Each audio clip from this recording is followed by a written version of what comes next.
He didn't take the purple shield, Daniel. He only has 3 bars. Oh yeah, I got it. Please, George, game. Okay. Where's a respawn beacon? It's far. The closest respawn beacon is far, Daniel. Yeah, me, Ning, and Daniel are gonna play. So, yeah. The beacon's far, Daniel. It's calm.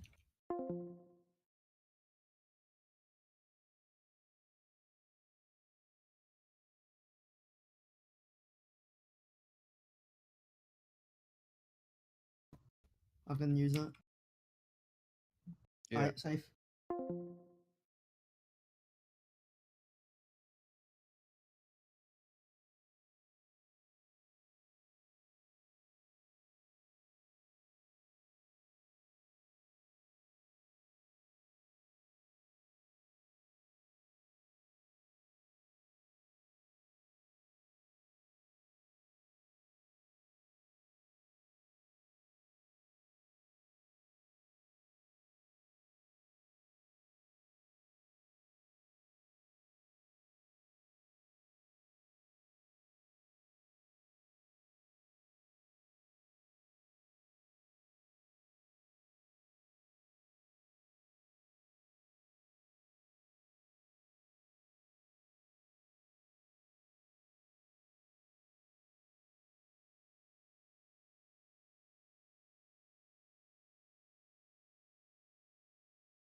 Alright, okay.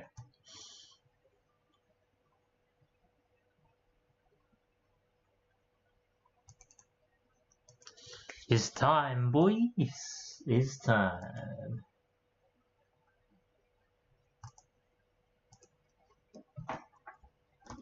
Time for another beautiful Dark Souls remastered playthrough. And I keep forgetting to launch an admin, but that's okay.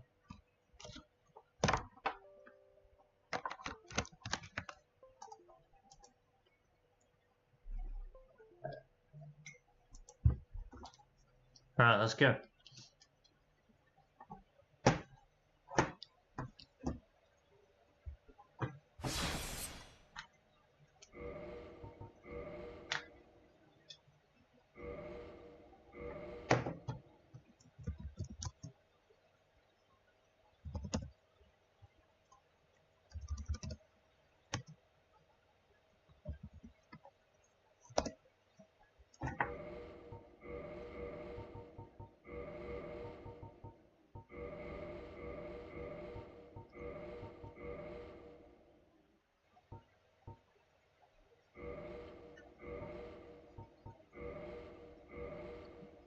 Let's go.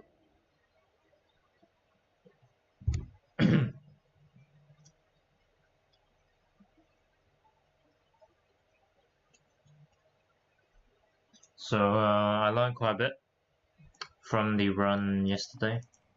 So hopefully we won't fuck up as hard.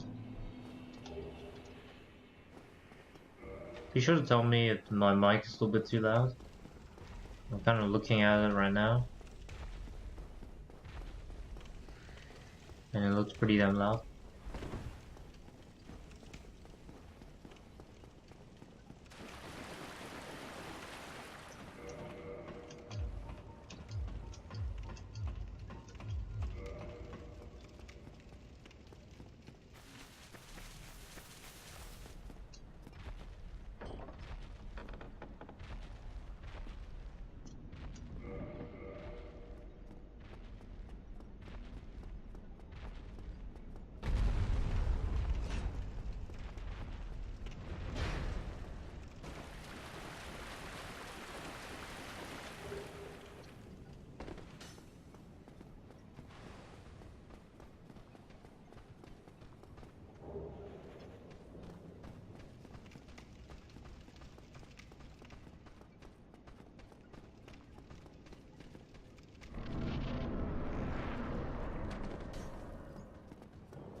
What the fuck? Okay then. Oh, you. Regrettably. I would hate to.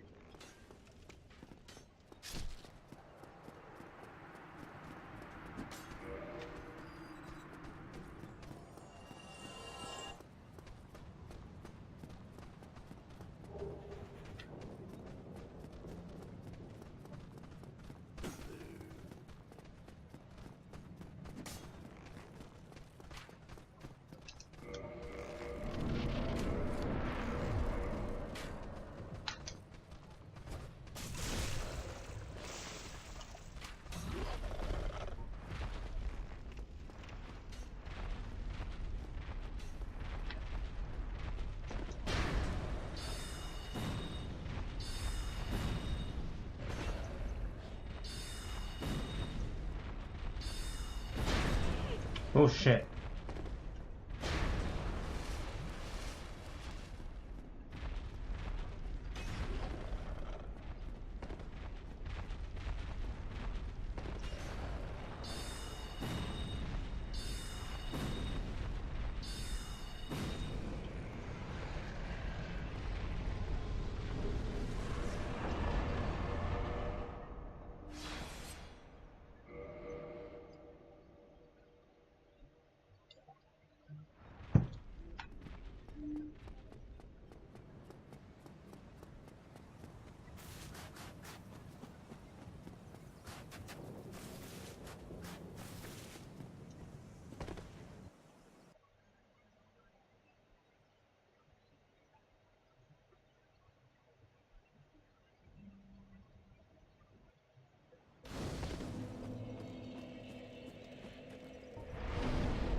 I'm on level 1 strength.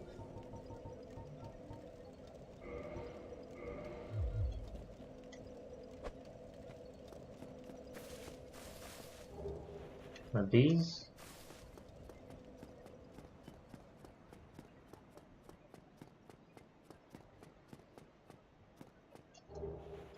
Are these?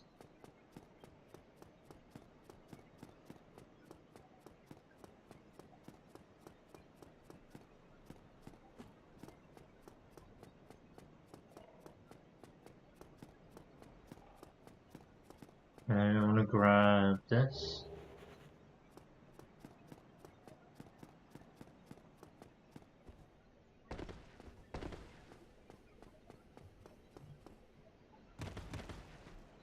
And then grab everything here.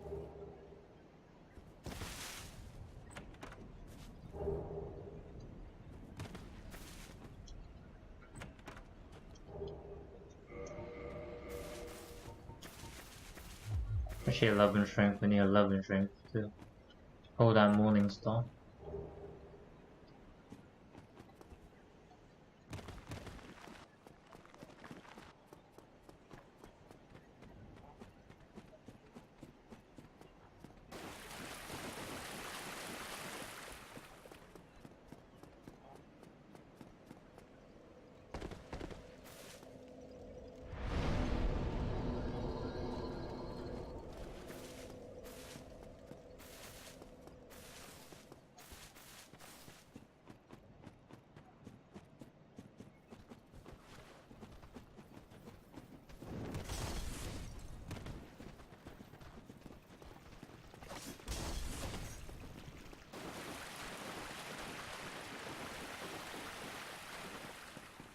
We don't need anything from the Drake bridge, so it's fine that we don't skip the Drake sequence.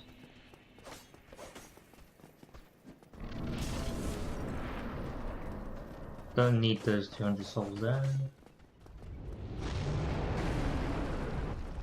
Dragon Boy.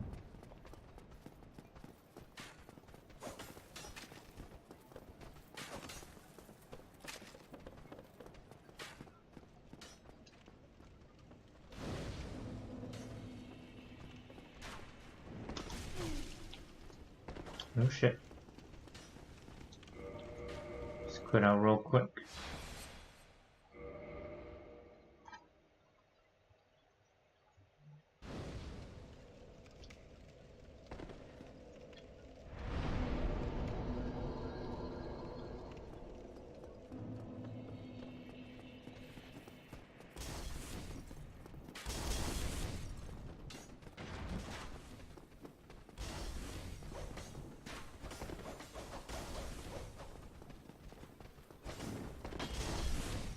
run past those boys. Open this door. Roll. Wait out to stop them from following us.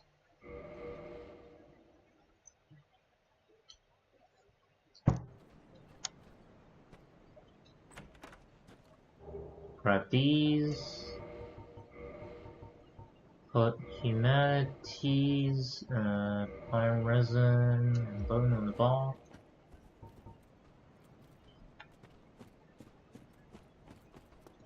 Don't fail this jump. Don't fail this jump either. You'll probably always get hit by that guy, but that's okay. That was the wrong button, didn't mean to do that.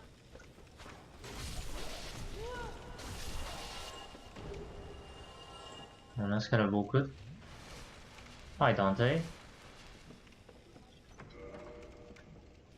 We're gonna go for it here before going up to Taurus Demon, because I wasted a gold pine resin. Are you feeling hardcore hit? No, not really.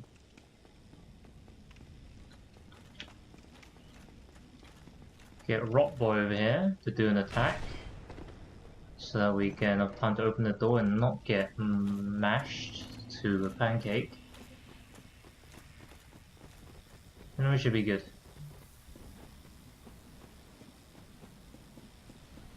What do you mean? Grab this.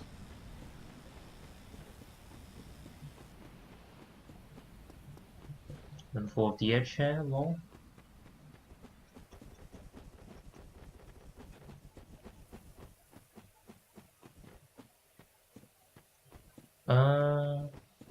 Wanna grab the bow and then go down?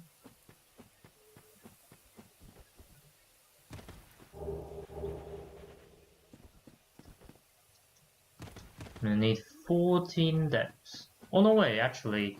Yesterday I already tried it, so you don't actually need a bow. Because you can kill Ingwood with the soul arrows. It turns out it does have enough range.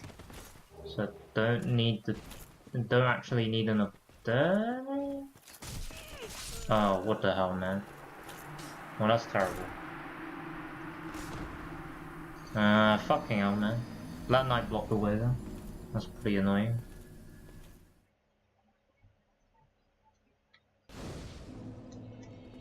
Everything else was going fine up till then. We don't actually need to be down there anyway, but yeah. Just wanted a shield.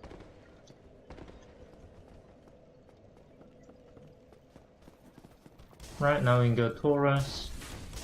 Fuck's sake. That guy's always so RNG. Oh yes, do that jump attack. The one that never hits anybody, yes. Do this jump.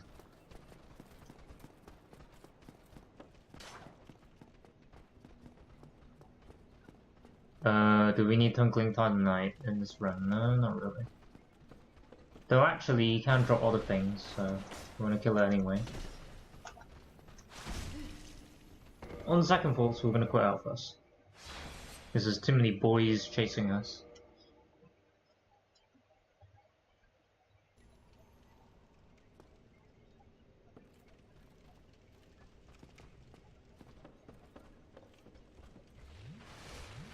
No, looks like the lizard disappeared, so that's whatever really. Right, that's resin.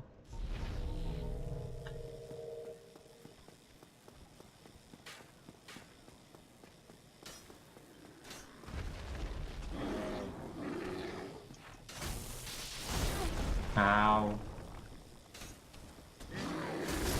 Fuck's sakes, man. What am I doing? What am I doing? Who knows?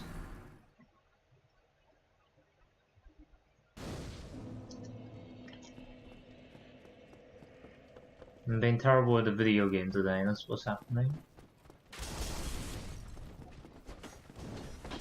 Well, at least I dodged that guy this time. Very nice. Wait, why did the door reset? Wait a minute.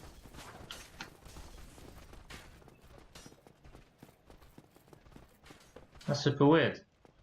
That door that opened somehow resetted itself, so that's kind of interesting.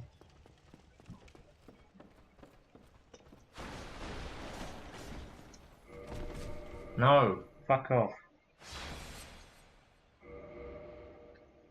Hate those stupid hollows, man. They follow you so far.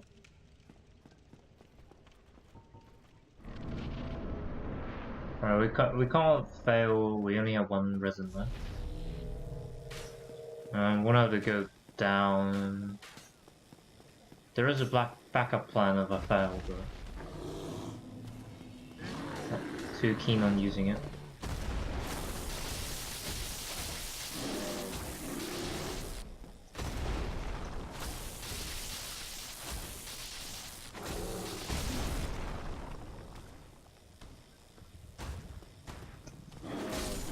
There we go, nice. But didn't flop. Demon's Grey Axe? Nope. It was actually not irrelevant for us, but still.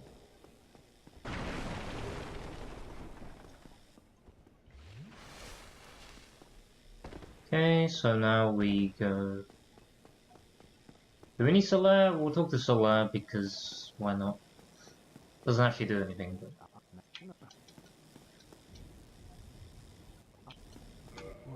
Ah, whoops. I was meant to say yes. There you go. Give her some soap. Yeah, got some soap.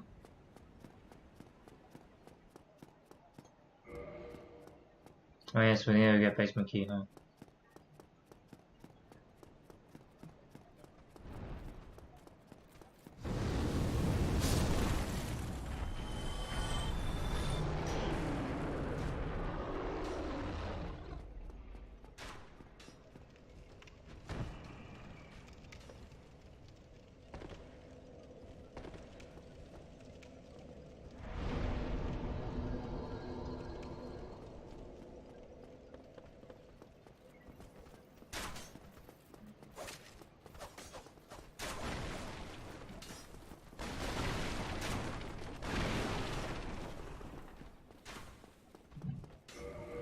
Quit out again.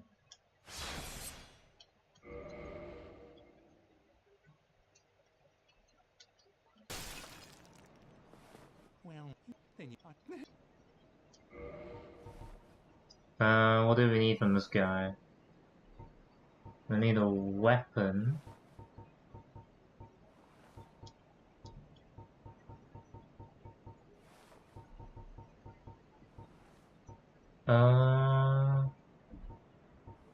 We do have enough for the club.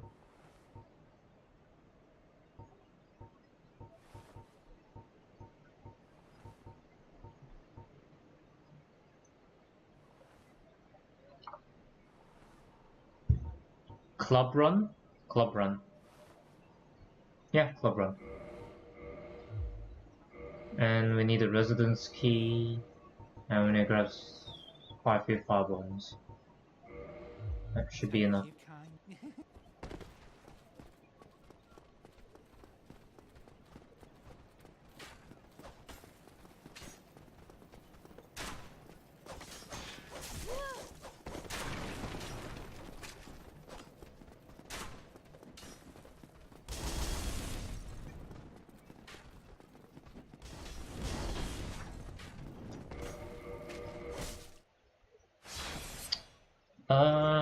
You don't need to save and quit there. I was just a bit confused about where I was going.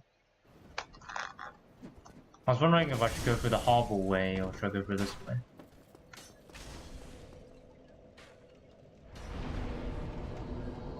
Set bonfires to reset the aggro and then climb all the way back up. And then we should be good.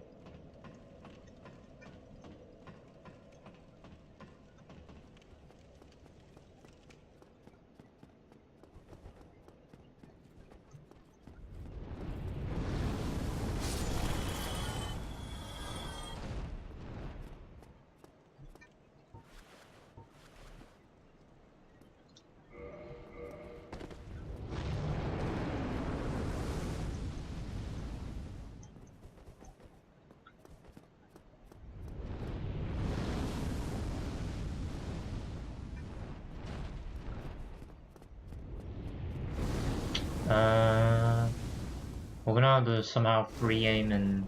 Oh no, wait, we have a bow. Down to free aim then. Oh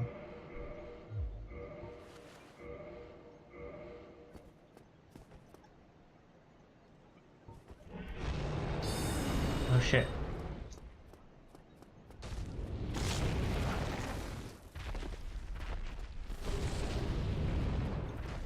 Let's just quickly run past. And I think we should be good now.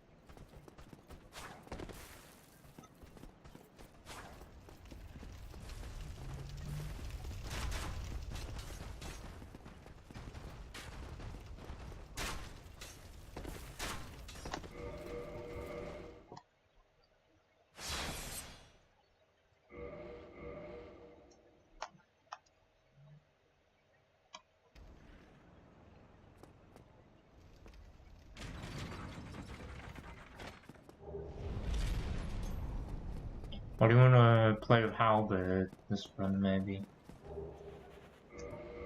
How much Halberd? 16 and 12, maybe not. Yeah, this guy wants to follow us already, I guess.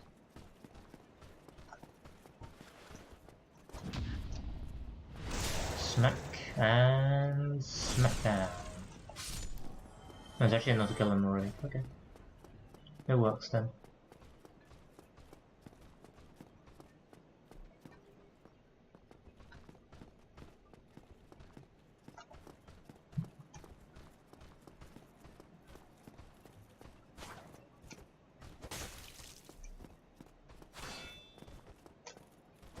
How's that not backstab? What the hell? That's the weirdest backstab I've ever seen.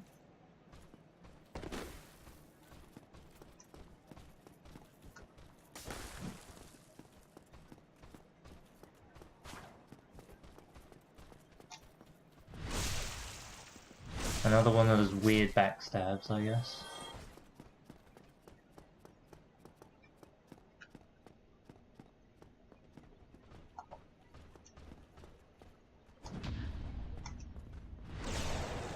That's a parry and that's a kill.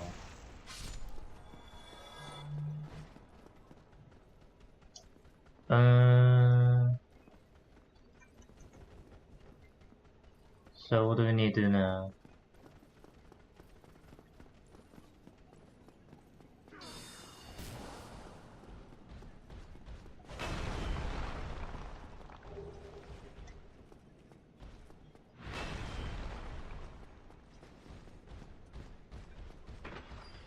We'll have to do a shortcut and upgrade our Estus and then bone back. Well, can we even dark sign? Because we don't have many souls on us anyway. But no, average logo counts at the moment, so.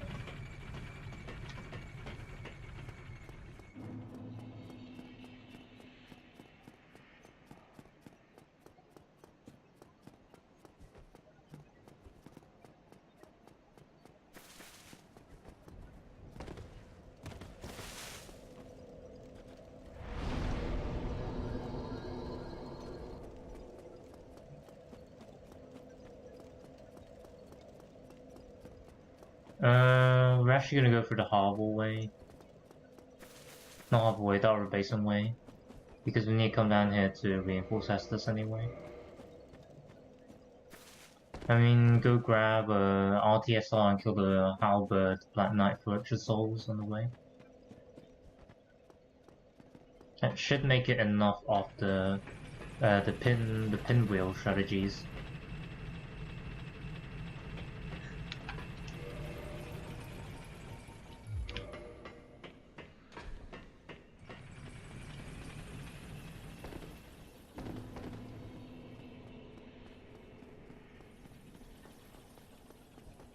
We don't really need the SS upgrades this run, because we're not going to be speccing into Vitality very much at all.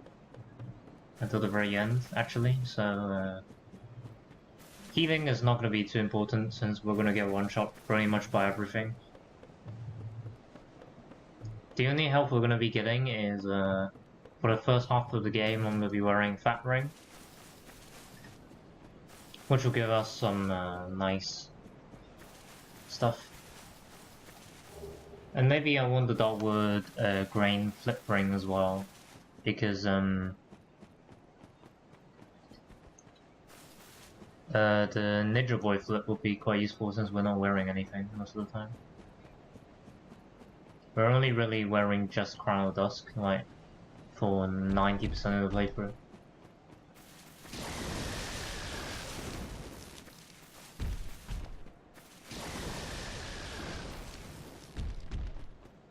We're gonna come back for TSR after we get the Dark Root Basin bonfire. Because that is the easiest way. So we don't walk all the way back when we do the thing. We're gonna do the TSR thing. We're also gonna try to level and have the little souls. Because we have like a not very important amount of souls, we can just save ourselves a Homeward Bone, which costs 500 souls from Oswald. And just Dark Sign out whenever we need to.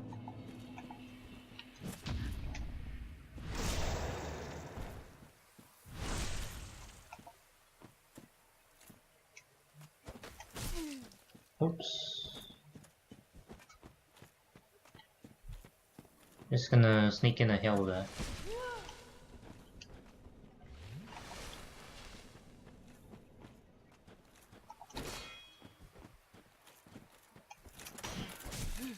Oh no, we didn't parry that. Fuck! Oh, I thought I clicked parry there, but apparently not. Rip. We're failing mega hard today. I'm usually not this bad.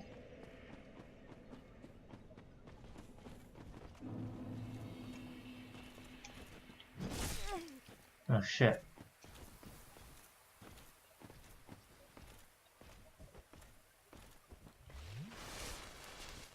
How's he walking back? What? How's that not a parry?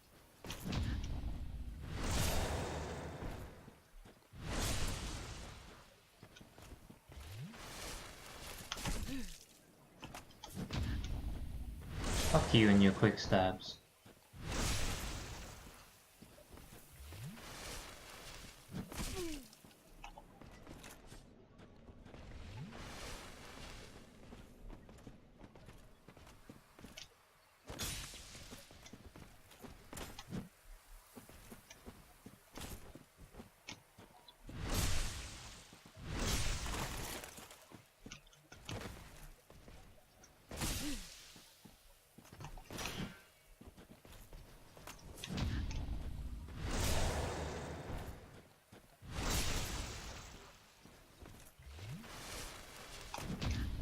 Alright, nice, same attack.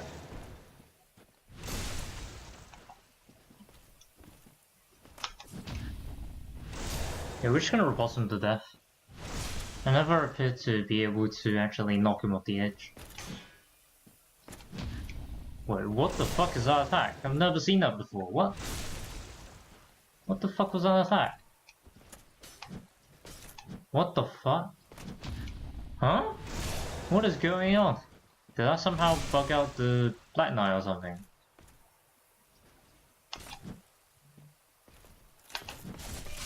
What? What? Huh? What the fuck was that? What? Wait. Look at where his spear is going. What the hell? Well, I think that's going on YouTube. Well, that was weird. Ah, damn. I forgot him that time as well. That's really weird.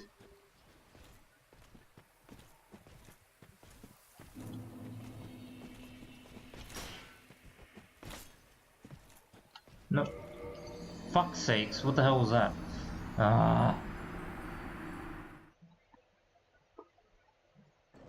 I just want to kill this Black Knight for the 2k. Don't need halberd anyway. He's just being really weird. Fuck's sakes, man, what the hell? The guy actually knocked me off the edge.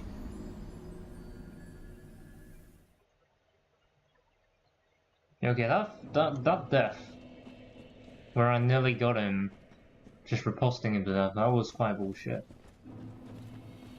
The character model got completely messed up, or rather the spear model. Oh, he fucking trolled me. Get. Okay, yeah. Yeah, he trolled me quite hard there, but still.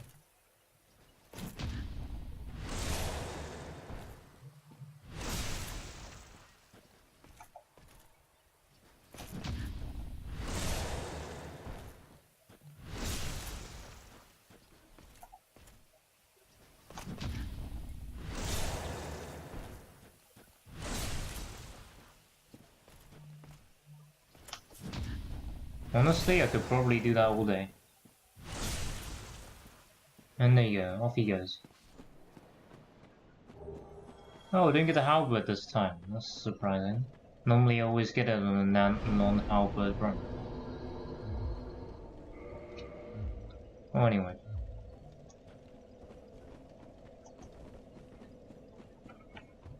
So I need +5.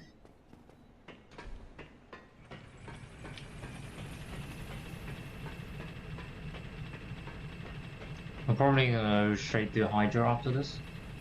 The earlier we can get Dusk Crown Ring and Dragon Crest. Sorry, not Dusk Crown Ring, Dusk Crown and Dragon Crest Ring, the better. Only have 225 souls, that means we can Dark Side harder, which would be good.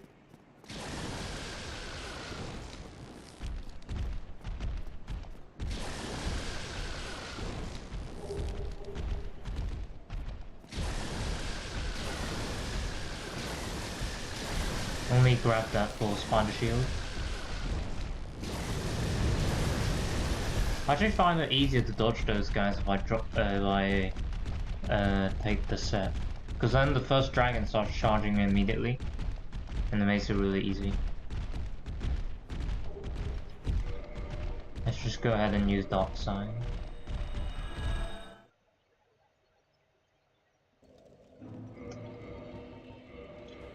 There's the RTSR. And now we put 5 bombs in our bar for Hydra. Which is sometimes difficult because sometimes the water blast that he does is well, you just sometimes get unlucky, honestly.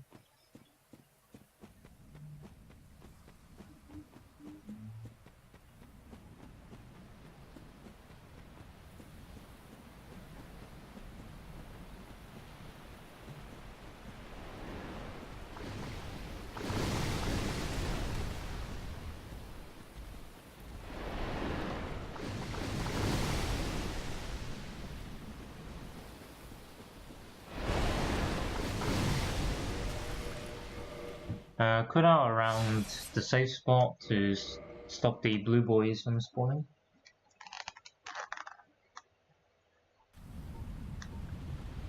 After that, sit about here, block the initial attack to see if you're sitting in the right place.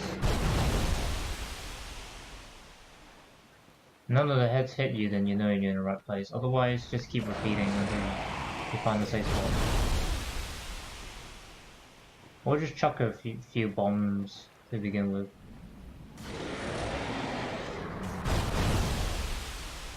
Yeah, looks like we're gonna go with the chuck a few bombs option.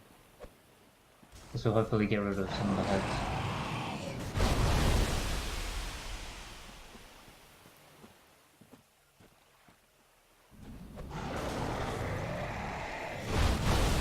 Holy crap.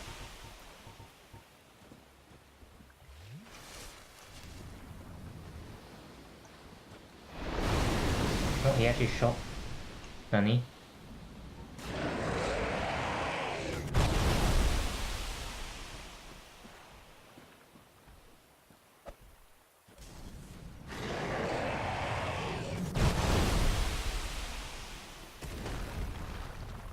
What the fuck?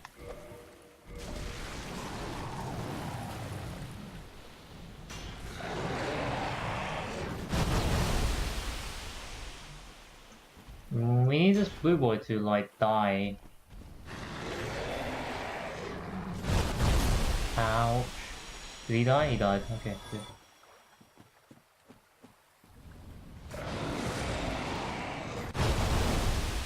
Yeah, we're not getting hit here, so... What the fuck?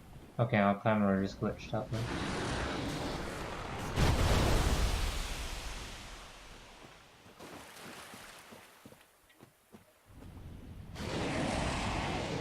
What the hell? I can't see anything.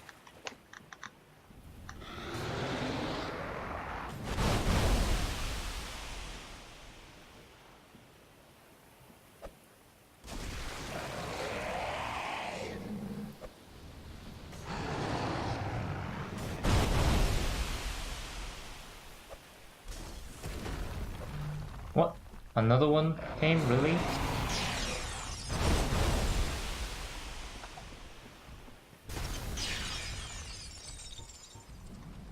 These blue boys seriously need to fuck off.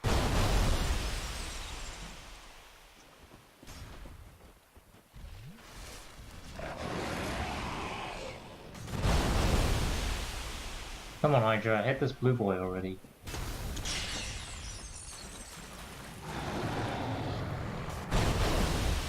Since when did the blue boy know how to use the invincible place? Thank you, Hydra. One more required.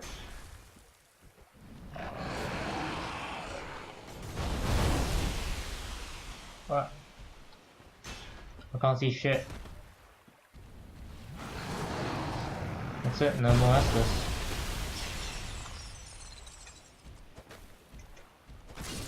Huh. Okay, we killed him.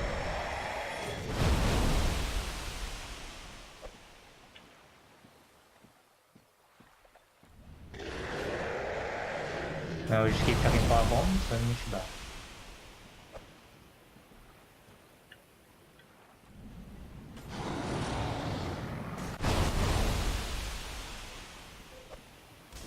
Do need to make sure we hit most of the bombs.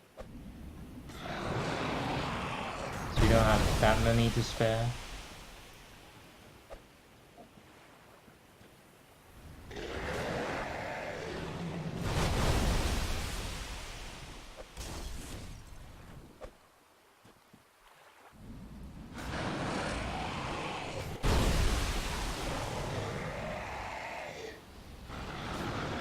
One more.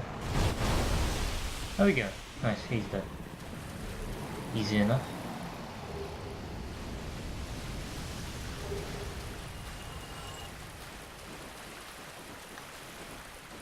So annoying part about this fight coming up is that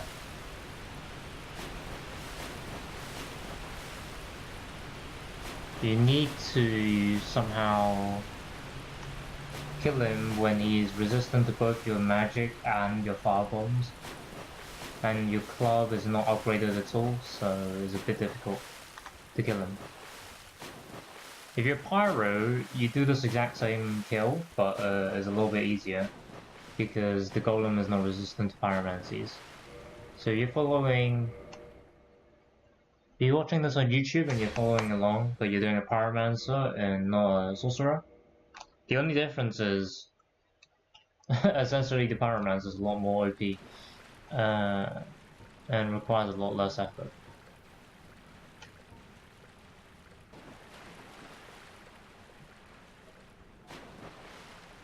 Just drag him out. There's this weird spot that the golem doesn't really like coming past. So, he walks quite slowly, so you're just gonna wait for him.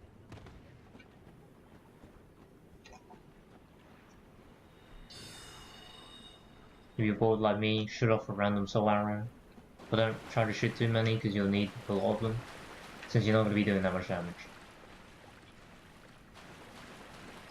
Just beware if you get too close to him at this stage, he'll jump attack you. And if you're like me and you run out of Estus because you have to deal with blue guys, then it might be a bit scary. So you jump attack there.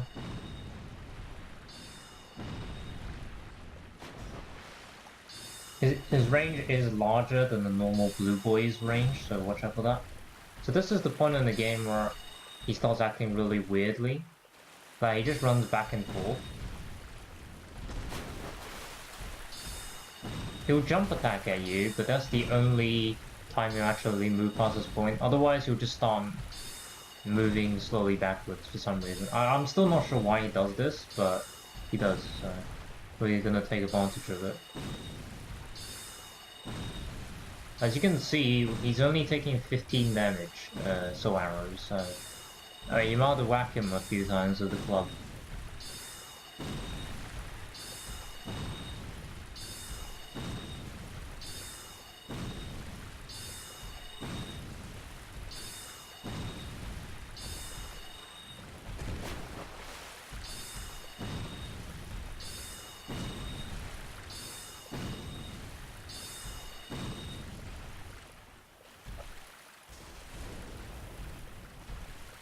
Firebombs deal about 20 damage. You should be almost dead by the time we use up all our soul arrows and firebombs. Just make sure to dodge his stuff.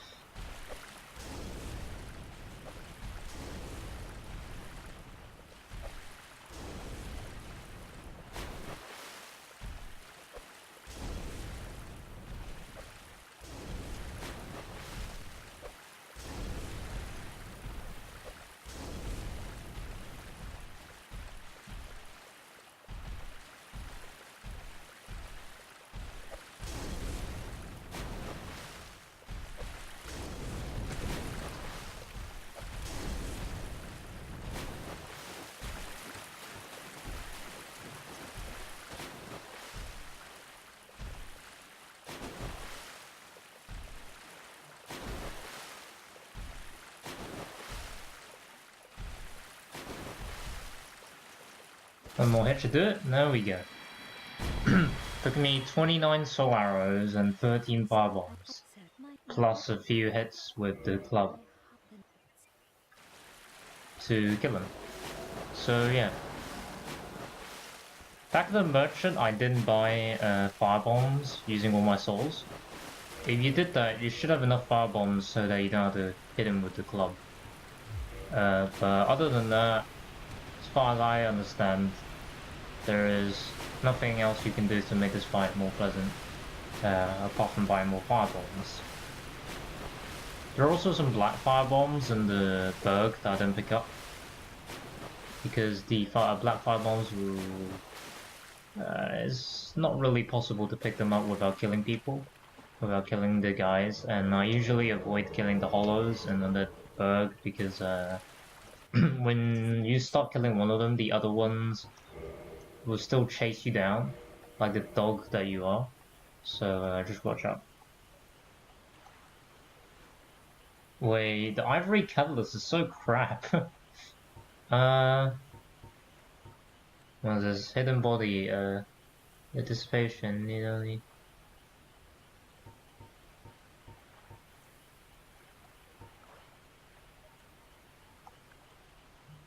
Turn right weapon invisible.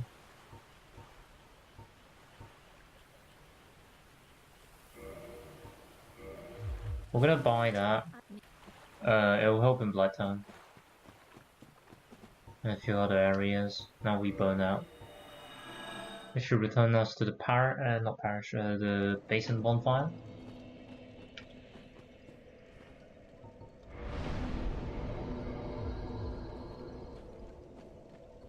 We'll attune Hidden Body. And then we'll go all the way back to Andre, because I do believe that is the fastest way to Firelink from Basin. You can also kill Harble, but actually no, you know what? Scrap that, it is probably faster to kill Harble. So yeah. I'm gonna go for the Harble route instead of Andre route. Because we're not actually looking to get a belt with gargoyles. If you're looking to fight belt gargoyles now, and that is possible by the way. Oh wait, no, wait, crap, what am I talking about? We need to go grab the Dusk set first. It's being a load of bullshit again. But yeah. After you grab the Dusk set, we are gonna go back to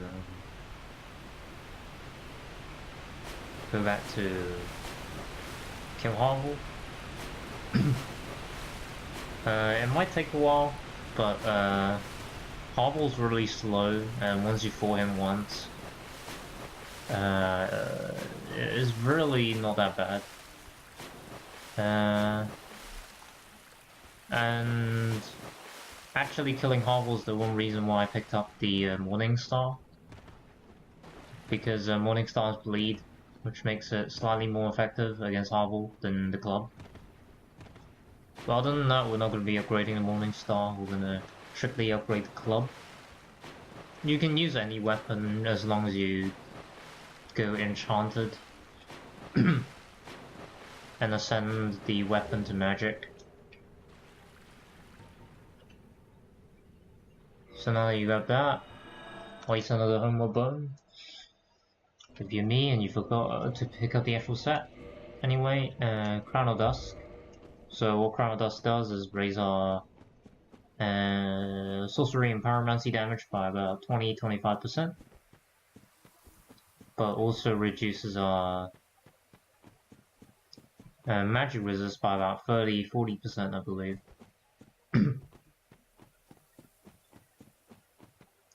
The fortunate thing is all of these buffs that we're gonna get to our spell damage, like the Bellowing Dragon Crest Ring and all of that, they're all multiplicative and not additive.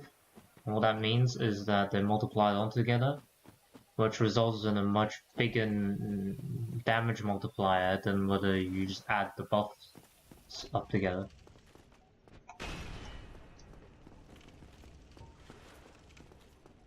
I'm not gonna bother getting Morning Star this time around. Just gonna smash him in the back.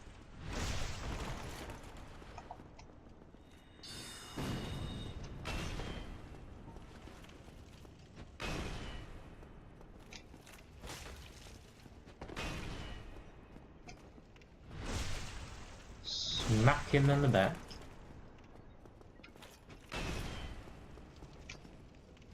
Chain backstabbing Harble is sometimes dangerous, because he sometimes like randomly gets back up really quickly.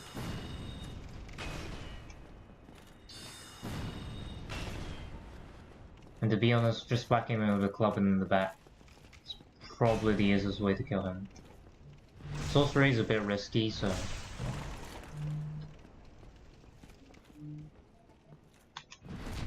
if you're not confident, don't parry him either, but I decided backstab was getting a little bit boring.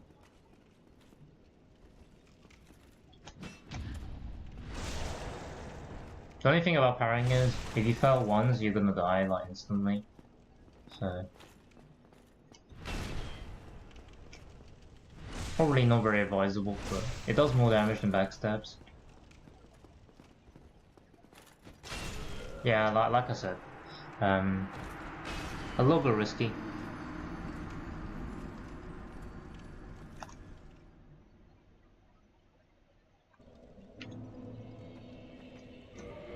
And the one thing to note about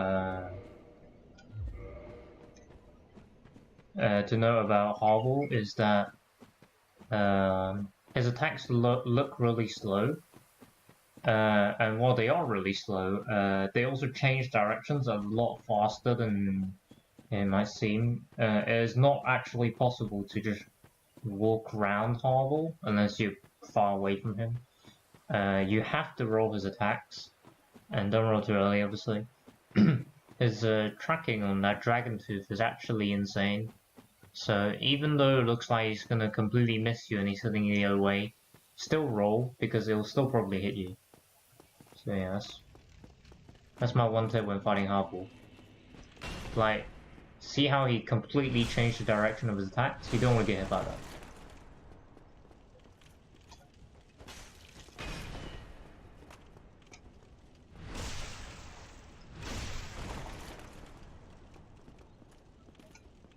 Essentially, the idea with Morningstar is you just want to bleed him. And bleed's still a lot more damage than your actual hits.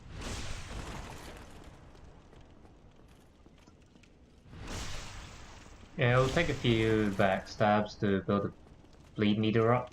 But once you do, it'll do like a massive bleeding attack. I think that was it. Yeah, look at that. 346 damage. That's about 10 normal backstab hits worth of damage. I think he's gonna do his Brock thing. Or not, he's just gonna give me a free backstab.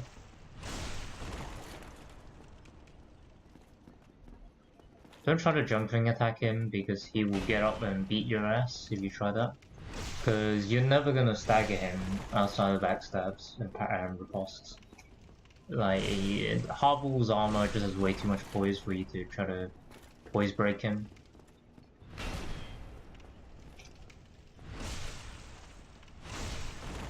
But yeah, 2 bleed procs should be enough to kill him. Just try not to get hit in the meantime.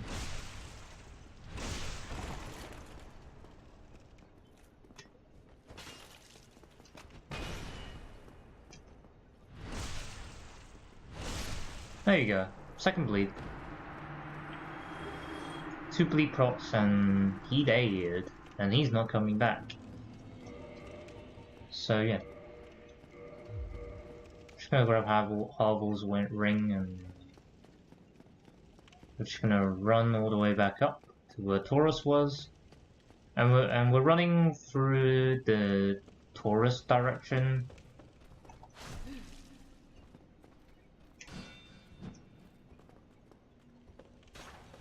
In order to get to the bridge, because that way we're safe from the Dragon Vibra.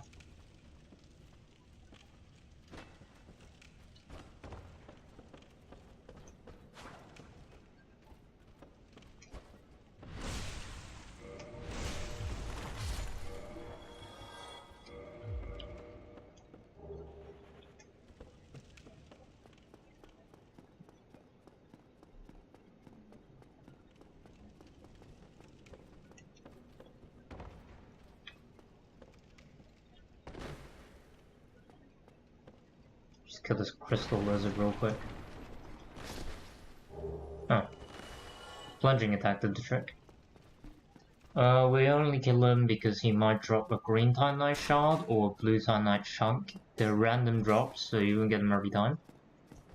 Yeah, it's definitely worth the RNG roll, so you should probably kill any crystal lizards that you come across. But yeah, once you grab, so this is what the basement key is for, if you don't know. That key that I grabbed by the body right after the gate, the basement key is for here.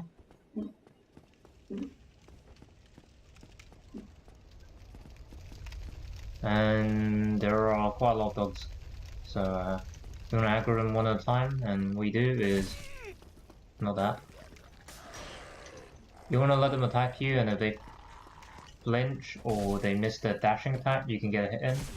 But other than that, they're way too fast, so don't hit them.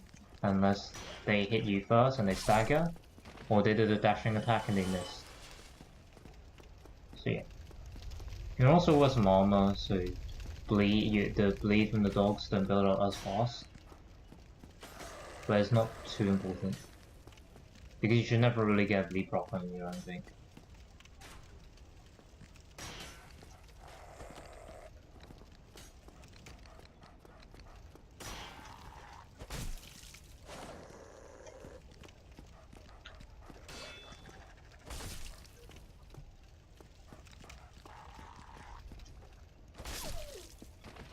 But yeah, take your time with these dogs. you're trying to take them all on at once, they begin to get really dangerous. You can actually avoid that third and final dog in the far back. You don't need to kill him at all. If you just walk quietly and just talk the grids, and we're gonna burn back.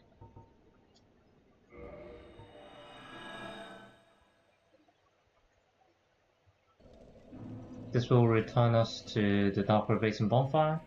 Now what we must do is go back to Firelink,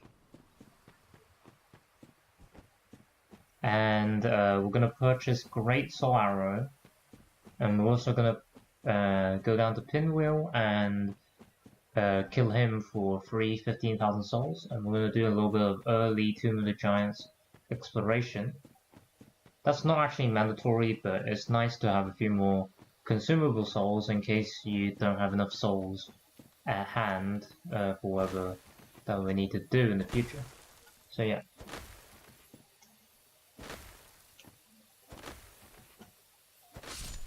Just kill this Twinkling Time Knight, drop another chunk, not what we need, but yeah. Actually, I think all the crystal lizards in this, in the two crystal lizards that I just killed, always drops chunks or nothing at all. Pretty sure only the ones in Crystal Cave drop blue chunks. But anyway, there are a few good weapons that you can upgrade with the Twinkling Time Knight. The club does nothing but at the moment, by the way, so we're not going to bother using it.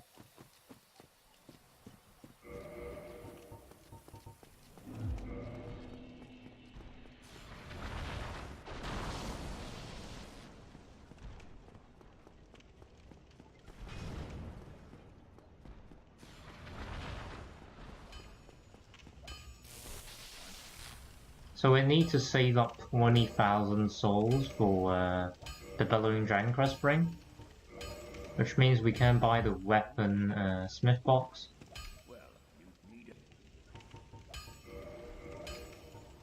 And we can buy 2 Tynite shards. Because down in the catacombs there will be a lot of skeletons suiciding and things like that, which will give you extra souls. However, up to 17,000 is guaranteed when we do the pinwheel strats. If you let go with that.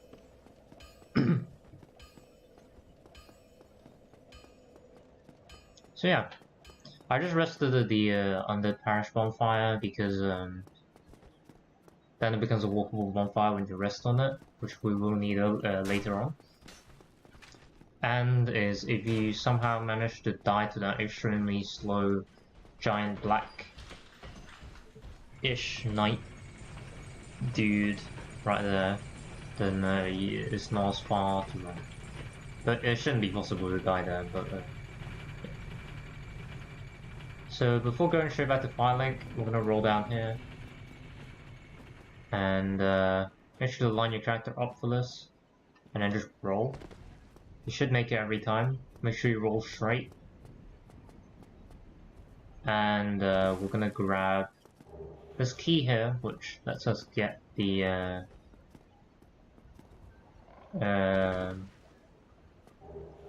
don't remember what the name of it is, but it lets us travel over better in Blacktown, so we'll be heading back to Undead Asylum before we go to Blacktown.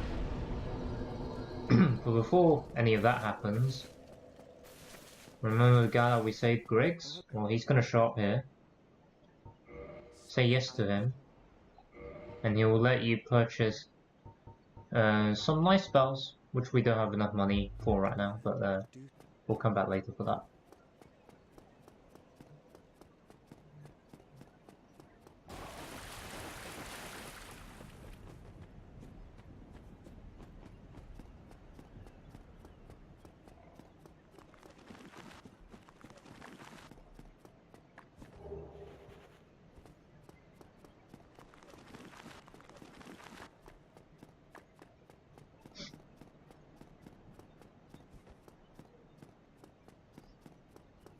Right, so now that we come down here, This is a really difficult area to navigate if this is your first time playing the game. If that guy does a spin attack like he did there, by the way, you have to roll. If he does a jump attack, then he'll just jump to his death. No need to worry about that.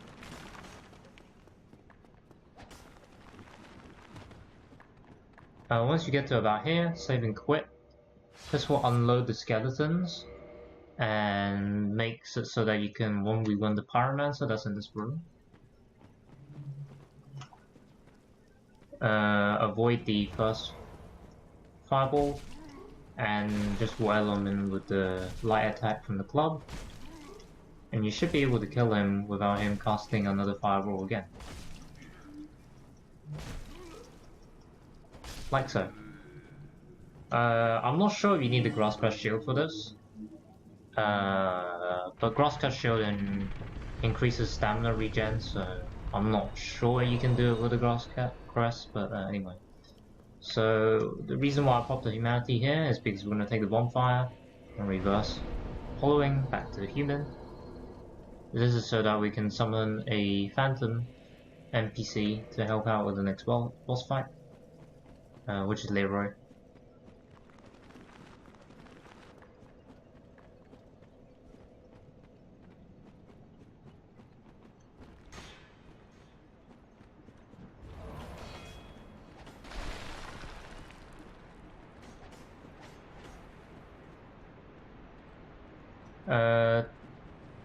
Well, you can just go straight to Pinwheel. We're not going to do that right now. Just follow this exact path, and if you meet about this archer guy, that's how you know you went the right way. All these skull guys, don't bother with them, just keep walking past. They shouldn't be able to hit you like ever, but pushing this lever gives you a lot of iframes, so take advantage of that. We're gonna grab this and we're gonna quit out again. Once again, quitting out lets you temporarily stop the monster aggros, and you can make it back out a lot easier. Essentially, it unloads the enemies so they're back to where they were. Back to the default setting, as it were. So yeah, that's what that is. Once you're here, climb up, and Patches will very kindly, quote quote, push the handlebar. You're gonna save and quit once you're up here to unload any skeletons that might drop down and follow you, because they become very annoying. So what you want to do is you want to talk to Patches, say no, otherwise he'll start attacking you, and yeah, after you do that, just get back to full health. You want to just walk on it and then quickly step off, and you'll see that Patches will actually turn the lever back, like so. And then basically you talk to them again and say, hey, what's going on, buddy? And say no again. And then, I'm not sure what order you do it in, but if you do those actions in a certain order, he'll give you humanity. I think if you push the lever first or something like that, he'll give you humanity, but anyway. We don't need Dark Moon Spring, which is actually that way. So if you want to go grab that, it's literally straightforward. There are guides on it. We won't need it because we're not soul level 1. And now all you have to do is drop down here, and you'll see this guy. Don't aggro him. Just wait for him to literally walk off, because he'll probably do that. Does he do that? And there it is. Nothing to it. Free 1,000 souls. And then we just go ahead and push this lever as well. There'll be a few skeletons. Walk very near to the edge, but don't fall off, and block. Once you block few attacks, both of the skeletons should fall off. Particularly this guy, he's pretty persistent, so just block his attacks until he eventually falls off. There you go. what you want to do is sprint off these ledges. You only just about make it, so be careful. There'll be a green Time Knight shard here. We'll need that to ascend our weapon to magic +1 later on. There is a bonfire there, but do not take it. This is added in the remastered. If you're playing on Dark Souls Prepared to Die edition, you won't have that bonfire. But I do not believe this is walkable anyway, so it doesn't really make too much of a difference. Just don't grab it. If you want to buy Time Knight shards now, you can, but I don't recommend it. So yeah, now we can just burn out. So, if you're not still human, then pop a humanity to become human at that bonfire. But now that we unlock the shortcut, and grab that one green Time Knight, which is really the reason why we want to do that shortcut. But anyway, if you're not full health, chug. So there you are. And then do a roll straight down here. Make sure you don't miss. Drink again, make sure you're full health. Please step down here. This is Paladin Leroy, he will help you. And there's also a soul here to grab. Skeletons may follow you down. If they do, it'll take a few seconds, get back up, and hopefully by then, Leroy would have been summoned, and he'll just wreck some skeleton ass. So, if Leroy can actually aggro onto the skeleton, that'd be great. Okay. So now Leroy is dealing with them. Drop down here. You'll see some wheel skeletons. If you want to play it safe, let Leroy go down first. Just like Leroy, go down first. So Leroy will go down sometime in this year, like so. And then all the guys will start aggroing onto Leroy. Leroy can handle himself, so we'll just leave him to it. He also has a divine weapon, so he'll kill these skeletons for you permanently.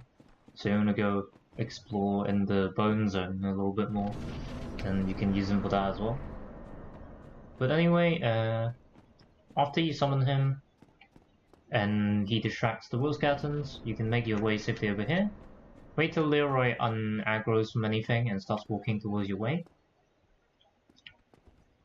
And then we can roll down here to start the boss fight. This is probably one of the easiest boss fights. If Leroy hits Pinwheel with his main weapon, he will two-shot Pinwheel. Our only real purpose, or not purpose, I should say, the only thing that we have to do is stay relatively near to Pinwheel, so that Leroy will aggro him, and destroy any clones of Pinwheel that he summons.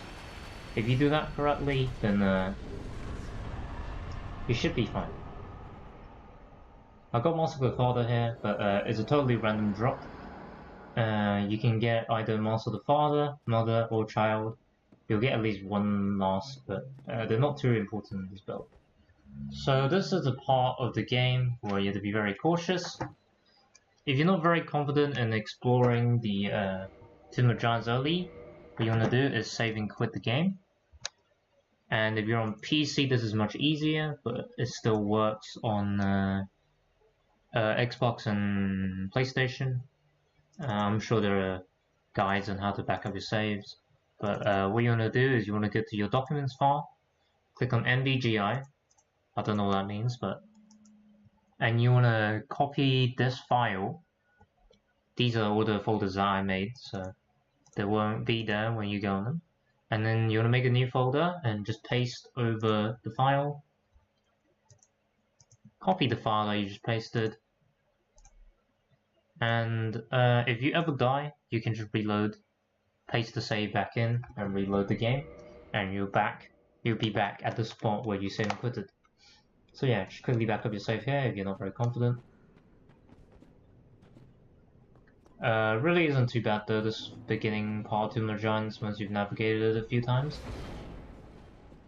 Doing Tomb of Giants early does also mean that you get Skull Lantern, a light source, very early on into the game. which will help you later on when you come back here to kill the 4 lords, namely Nito. Just quickly save and quit so the giant skeletons do not follow you down here, and load the game back up. And you'll see your friend Patches, and if you go over here, he'll kick you down. You can also just drop down, but you'll take full damage that way, so let Patches kick you down, and you won't take any full damage. After you grab these 3 things, you can bone out. And you'll be back at this bonfire. And you basically just became OP in Catacombs in 8 minutes. But anyway. The sorcerer is a little bit more work, so yeah. After you did that, just climb out.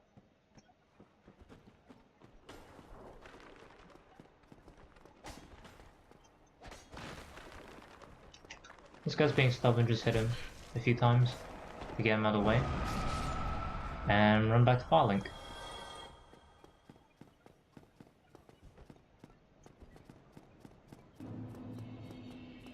I'm pretty sure no matter what happens at this point in the game, you're guaranteed to have enough souls for Great Soul Arrow and the Bellowing Dragon Crest Ring, so does that.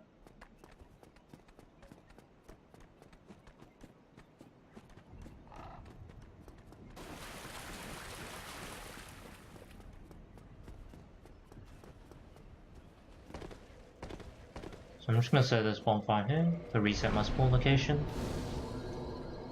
And I'm going to go back over to Griggs. You're going to need 26,000 souls for this next part. I'm going to pop 2 of the large Shoal of Proud Knights to get exactly 6,000. So you can see we have more than enough. We want to buy Great Soul Arrow and Bellowing Dragon Crest Ring, which is the first one. Don't buy Lingering. Just pull on a ring. And attune Great Soul Arrow. And we can level up some attunement as well. We're gonna need a few more attunements, but yeah.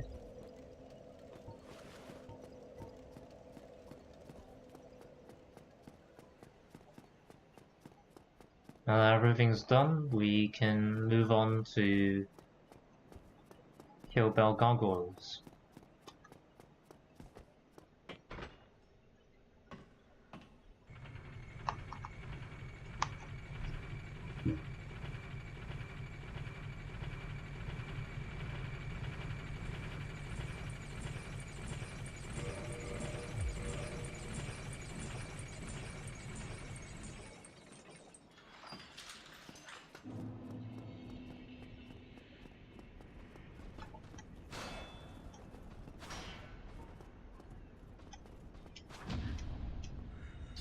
Chuck a soul arrow in his face after you parry.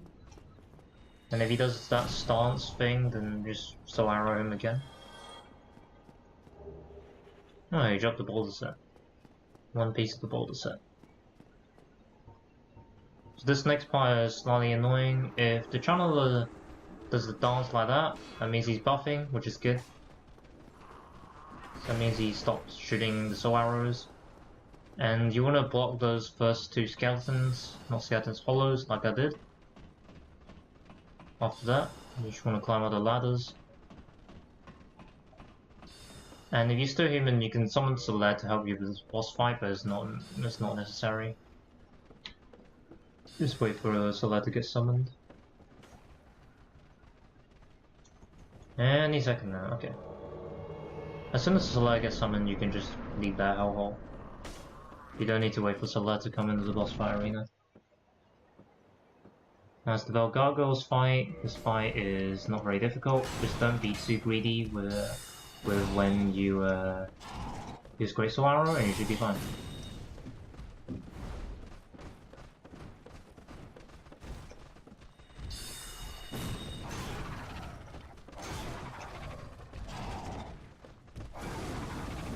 Second Gargoyle breathes fire, so Just avoid that. Even with the 2 gargoyles ganging up on Solaire, Solaire probably won't die. And just beam a couple more Great Soul Arrows on the gargoyles and you should be fine. There you go. Nice. Very easy fight. Shouldn't take too many Great Soul Arrows. Took me 8 and I missed 2 of them I believe, so yeah.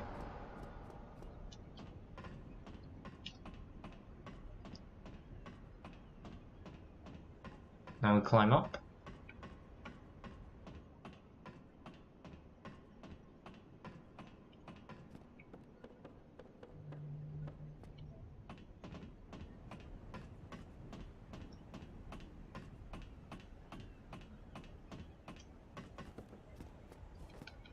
Ring the first bell. It's important that you do the bell gargoyles before going down to Blight Town, killing Quellife and ringing that bell. Because it means you can kick down Lord Trek. When the gesture purchase about 5 Homeward Bones should be enough. And Homeward Bone back out.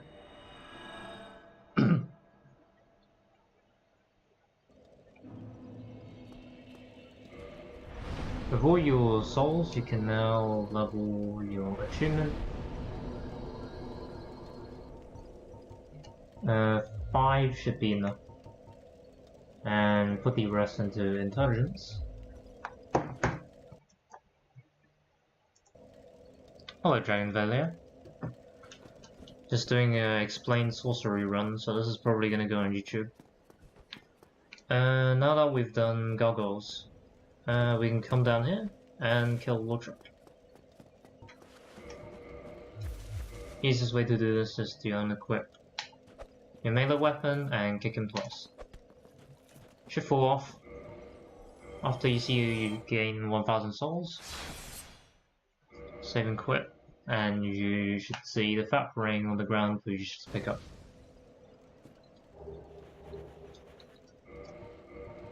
Don't really need this ring in this run, but we can use it up till we need the RTSR set up for more damage. Now that's over with. Go back down to the new Londo route that we used before.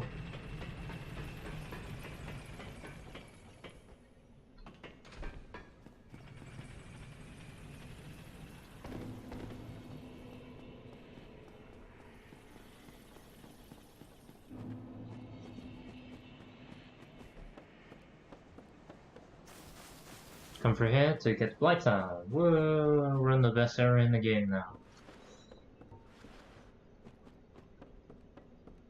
Jokes aside, there'll be 3 guys here. All 3 of them are fairly slow, so you probably don't need to dodge, but sometimes they do a fast attack, in which case you need to roll, but not too much to it, just run past them.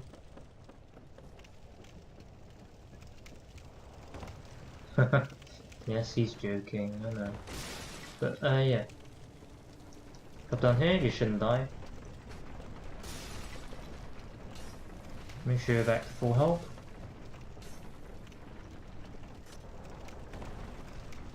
And there'll be an elevator here. Well, when I say elevator, it's more like a Ferris wheel, but... or a water wheel, rather. Roll twice down here. Here's where we cast Hidden Body.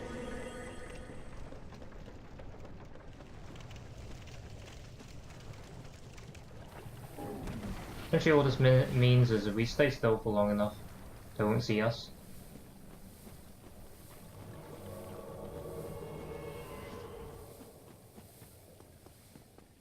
If you run fast, you can actually get to the bonfire before Mildred invades you, which means if you die to Mildred, you don't have to walk all the way back from Firelink, but fortunately we didn't make it this time, so if we die, we do have to walk away back from Firelink, which would suck, but yeah.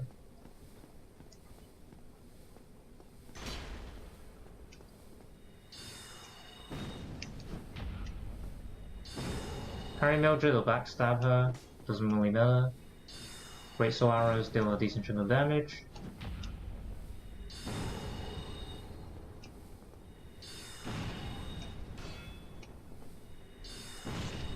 And there we go. Easy Mildred kill. There's a dragon scale in here.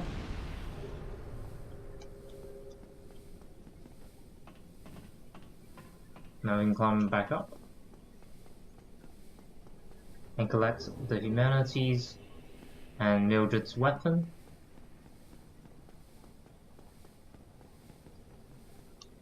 Unfortunately, we do have to farm the slugs. So in farming the slugs, what you want to do is you want to pop enough humanities so that you get to 10 humanity, which will give you the max item discovery.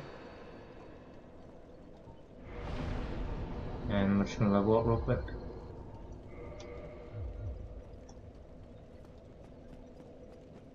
After that, go around here, there will be a large soul of the Proud Knight.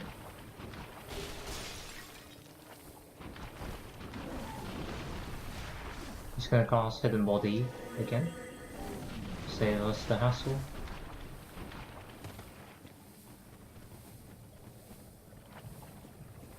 There'll be another large soul Proud Knight here. And that shiny over there is also another large soul of the Proud Knight. Anyway, slugs are pretty easy to kill. One soul arrow should do the trick. Be careful when you're farming these guys. When they drop something, it's not very obvious, so just walk over the body. That Pyromancy over there is a poison mist, but you don't need to pick that up. Watch those guys. And over here, just kill this guy real quick. There'll be yet another large soul of a Proud Knight. If we pick that up. Crawling is faster than running in the swamp, by the way. Come over here.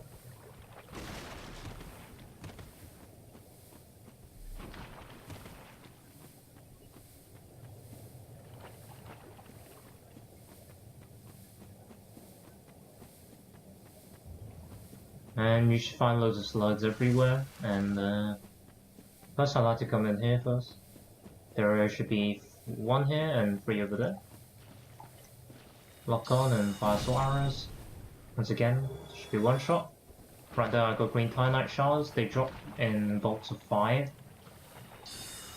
So we only need 2 drops of green Titanite shard.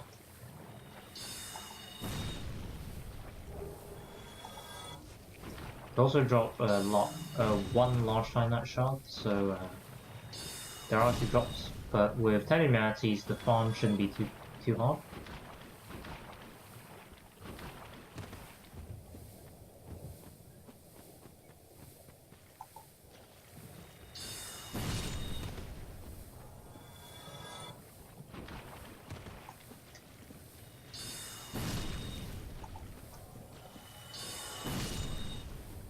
The sorcery, this farm really is pretty easy. When melee is a little bit harder, but still isn't really that difficult.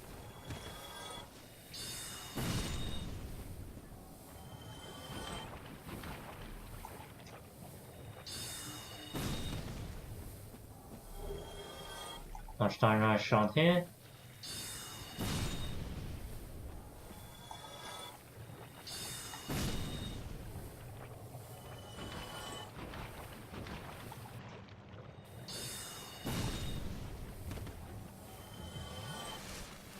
Make sure to heal up from time to time so the poison doesn't kill you.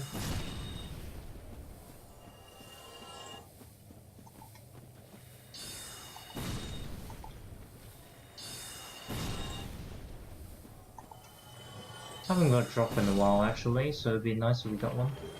The server sword is also here, which gives you healing per hit, I believe.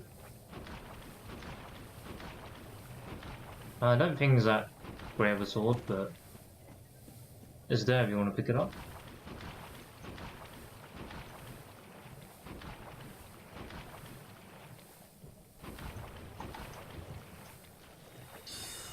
There'll be 3 more slugs over here.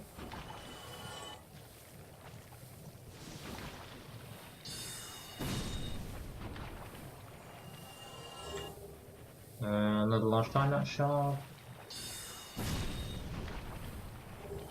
Another large dynamite shard. Getting pretty unlucky with these. Here's the bit where you can actually free aim.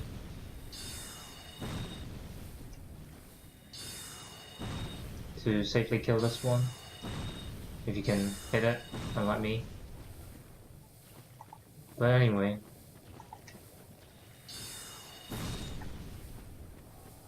Kill these guys. And we got it. So we don't need any more now, so that's good.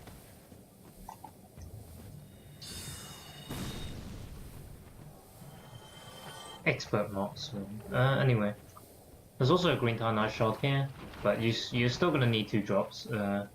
There isn't enough pickups, so no matter whatever you do, you still need 2 green Titanite shard drops from the slugs. And we're walking towards the Great Hollow because there's a 20 humanity here. Humanities aren't actually important unless you want to use the Daughter of Chaos shortcut. However, using the shortcut does mean you skip 2 bosses, which gives you quite a few souls, and 20,000 consumable souls. And a bonfire, which makes the Battle Chaos run far shorter than if you were running from the Demon Room bonfire with a shortcut. So after collecting 10 of those shards,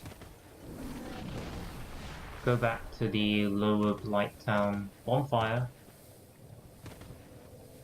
to get rid of the poison and refresh your Estus if you have less than 5. We also have some souls, so we're going to use them now.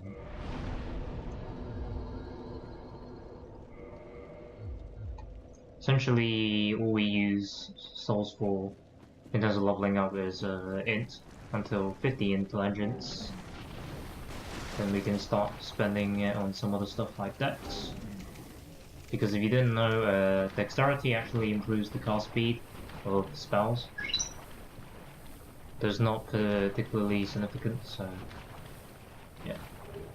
Another large shiner shot here if you decide to make a plus 15 weapon instead of going enchanted plus 5 like I'm gonna do.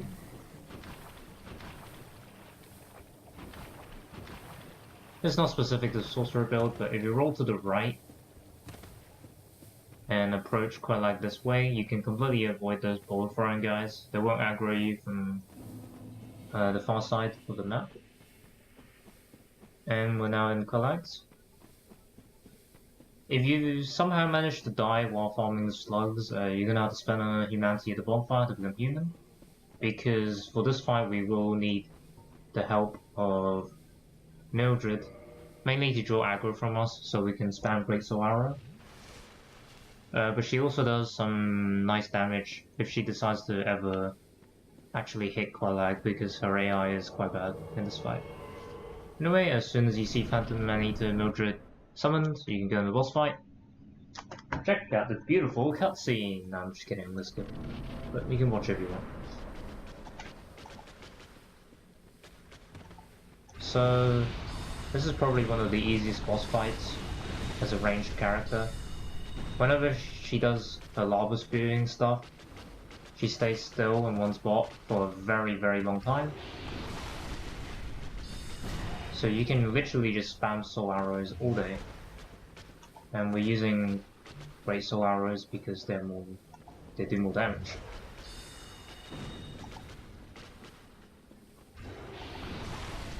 Note that your damage numbers may be slightly different depending on... oh crap. Just make sure you avoid that jump there. It's not always a good idea to lock on because of the attacks like that. Just gonna pop on humanity.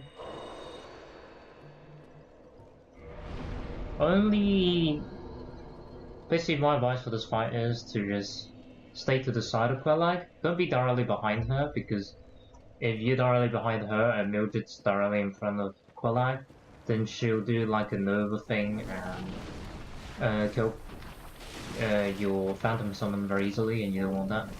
You want your Phantom to live as long as possible to draw aggro, so you can spam Great Swallow.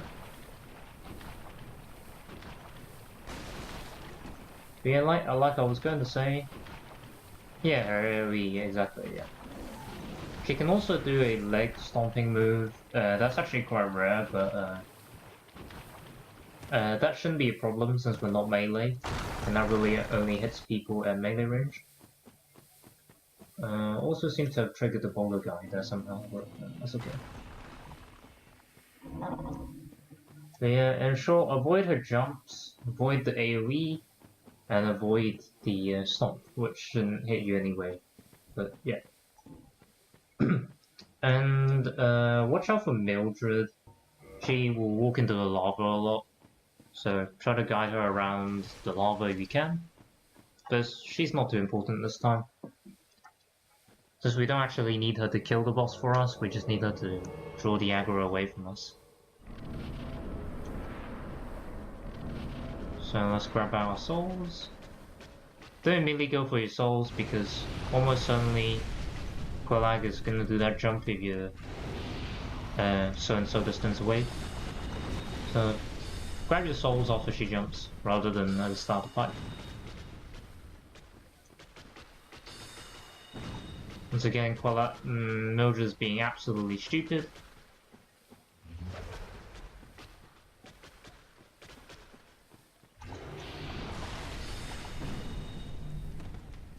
If she does that lift over her head, that means she's gonna do a long range stab. You wanna dodge that, because that'll most likely one-shot you at this level. Oh hey, Mildred finally stopped walking into the lava.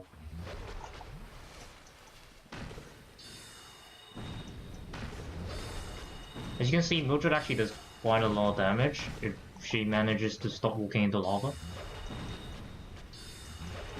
But really, your Great Soul Arrow spam is going to be doing most of the damage. And the fight shouldn't turn out too bad. I died there because I was too greedy with the Great Soul Arrow on the first try. But it took me 11 Great Soul Arrows because I think Mildred got in 2 hits.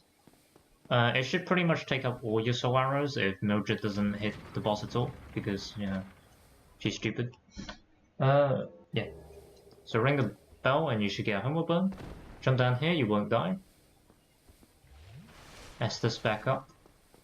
I'll still poison at this fight at this point, but if the fight lasts long enough, you'll become unpoisoned. You want to say yes, because otherwise you have to kick him away to enter this room, which is really annoying. We don't particularly need to join the Covenant, but oh, here's what I should mention. You shouldn't spend your souls on leveling up, because we have to grab a few spells from Logan, who's in Sen's Fortress, after this, and that will take up a lot of souls, so you want to save these souls now.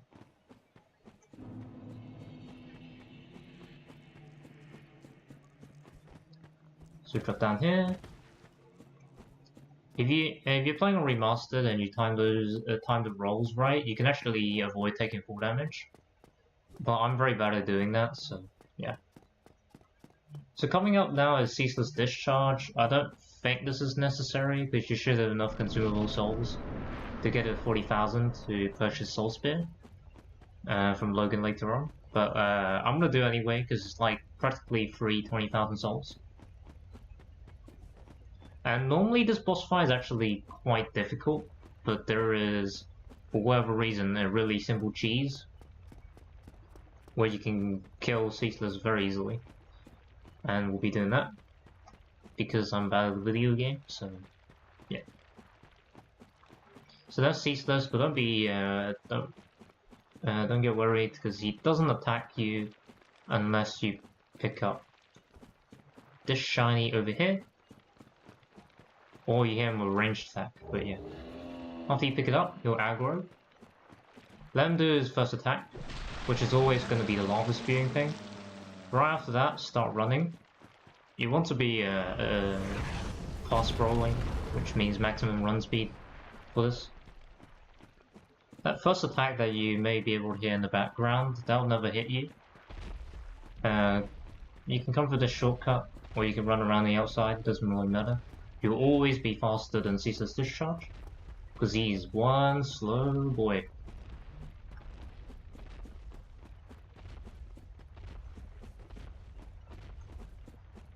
But anyway, at this point, as long as you are behind this fallen pillar over here, he'll never hit you. I suggest unequipping whatever you have and just hitting him with your fist, because fists are fast. And this cheese is based on how many times you hit him. I believe it's 5 to 7 hits you near him, and he'll instantly die. I have still not figured out why that works, but it does, so I won't question it. Anyway, after the cutscene, when we're burnt out, I rested the bonfire, so I came back to the Doors of Chaos bonfire. But yeah, now we have to walk all the way back. And if you want to journey down Blighttown twice after you get a Lord Vessel instead of having Doors of Chaos, you can skip this part, but it does mean you have to walk all the way from Firelink down to Blighttown again, and down to Doors of Chaos after you place the Lord Vessel later on in the game. So I decided it was probably faster to rest at the Doors of Chaos bonfire to get a warp later.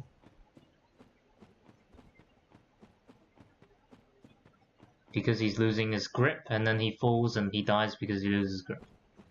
Sounds about right. His grip on what though? Because it's his right hand, right?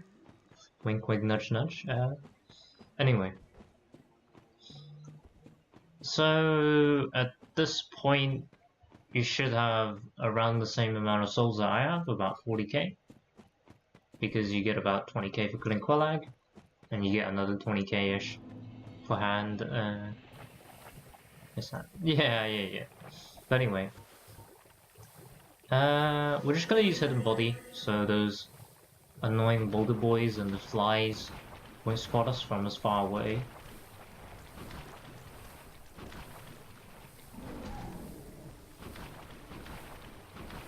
You can also rest at the Blighttown bonfire if you're really bad at this next elevator part and you think you're gonna die. But it's pretty hard to die, so I'm not gonna rest at the bonfire. So this is the fastest way I've found to get out of Blighttown. There may be other faster ways, but I haven't found them, so this is the way I did it. So this particular water wheel, I find it like really annoying to try to roll off when this specific platform is near the ground. So what I do is I just walk off like so when I'm on top of the water wheel. This next part is slightly RNG. You may get hit by a poison dart shooter while on these ladders, and you will get toxic if you get hit, and I'm afraid it's completely RNG whether you get hit or not. Sometimes he aims well, other times he's a terrible shot like this time, so you don't get hit. But I've done it before with 5 Estus plus 1s. You easily have enough healing to make it back to Firelink, so that shouldn't be a problem. Just make sure that you're aware of it and you don't try to walk all the way back up with toxic on you, because you lose health a lot faster than normal poison and you'll probably die. So we're these 3 fat guys again. Once again, just walk past them, it's not very difficult.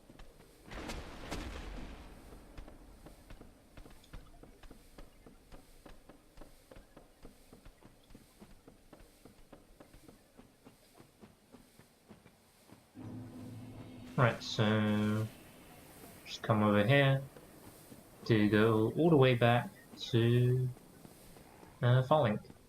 So actually, while we're in New Londo ruins, since we have the souls, we can come down here and speak to this magic blacksmith. I don't know what to call him, but he'll be able to upgrade your weapons to magic. When they're +5. We don't have enough materials to +5 yet, but we'll just get our club to +2 first. You do need a normal +5 weapon to ascend to a magic weapon, so just keep that in mind. There's also a soul here that I forgot to grab earlier. I think it's only about 400 souls, but yeah. Now we take this elevator all the way back up to Farlink.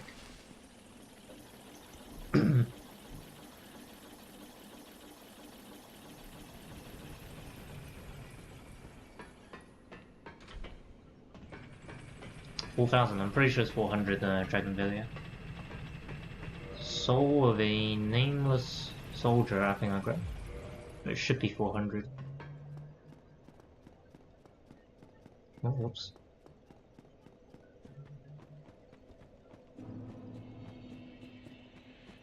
So there is actually a Firekeeper soul down in New Londo that I didn't grab.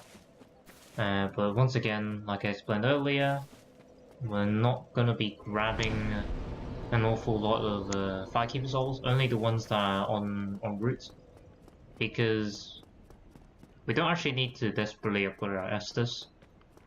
As you can probably see, our health bar is very low, so there's no real point of having good Estus because we're not going to need it. I'm pretty sure Estus +1 like almost fully heals us at this point, so yeah.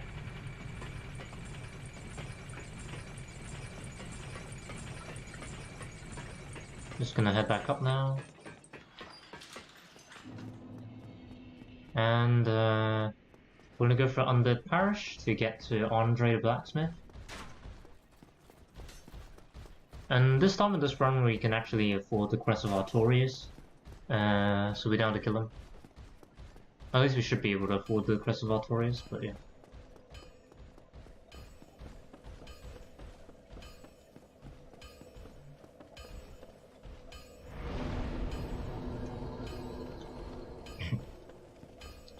So as you can see, we have quite a few souls above 40,000. So we can... So we need 6, and then we can reinforce the +5.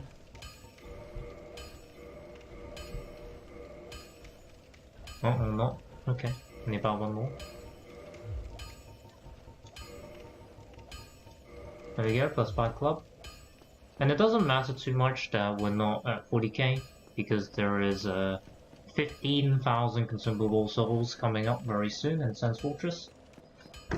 And this is the infamous Sen's Funhouse that will come up next. Though, if it's your first time coming through Sen's Fortress, it is quite difficult. But once you've done it a few times before, it really isn't too bad. It's like one of those things that you just kind of have to get used to. These boys, however, despite their looks, they're actually quite tanky. Takes me 1 riposte and a Great Soul Arrow, I believe. Or 2, you know, that mists, which is kind of awkward. If he stands in the middle, you can just always step on this plate and just get the dart trap to kill them, like so. They'll give you 500 souls each, so you're missing some souls, you can farm them. The Man Serpent, yes. I just like to call them the Snake Men, because that's what they look like to me.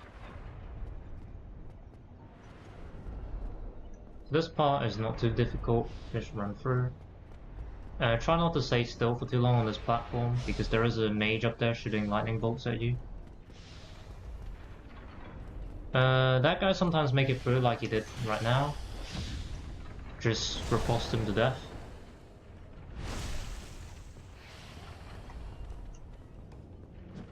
Oh crap. Well, okay then. That wasn't supposed to happen, but it did, so... That's a little bit of a mistake on my part. But yeah, these guys do a lot of damage, and they stun lock you without any poise. So yeah. Just be careful not to die twice, so it's pretty hard to not, to die twice, but yeah. Dying to them once is no problem. That's for any area, not just this one. Just make sure you don't die twice and you can keep your souls. The only difference is now we're not human.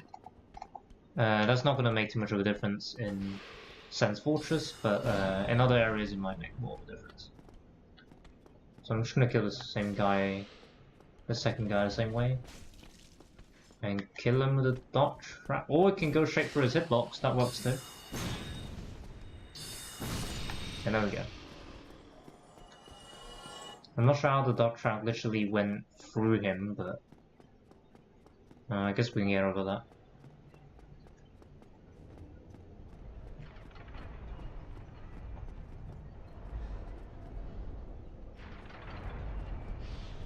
If you just keep sprinting, you should never get hit by the mage. And we reclaim our souls. What you can do at this point is run up here and say quit. This will stop the man serpent, snake man, whatever you want to call him, from chasing you. As you get to this part, make sure you at least block. You don't have to roll or dodge his spells, but you need to at least block, otherwise you take lots of damage and probably fall off. He's still not dead somehow, so we'll just hit him with a Great Soul Arrow. There you go.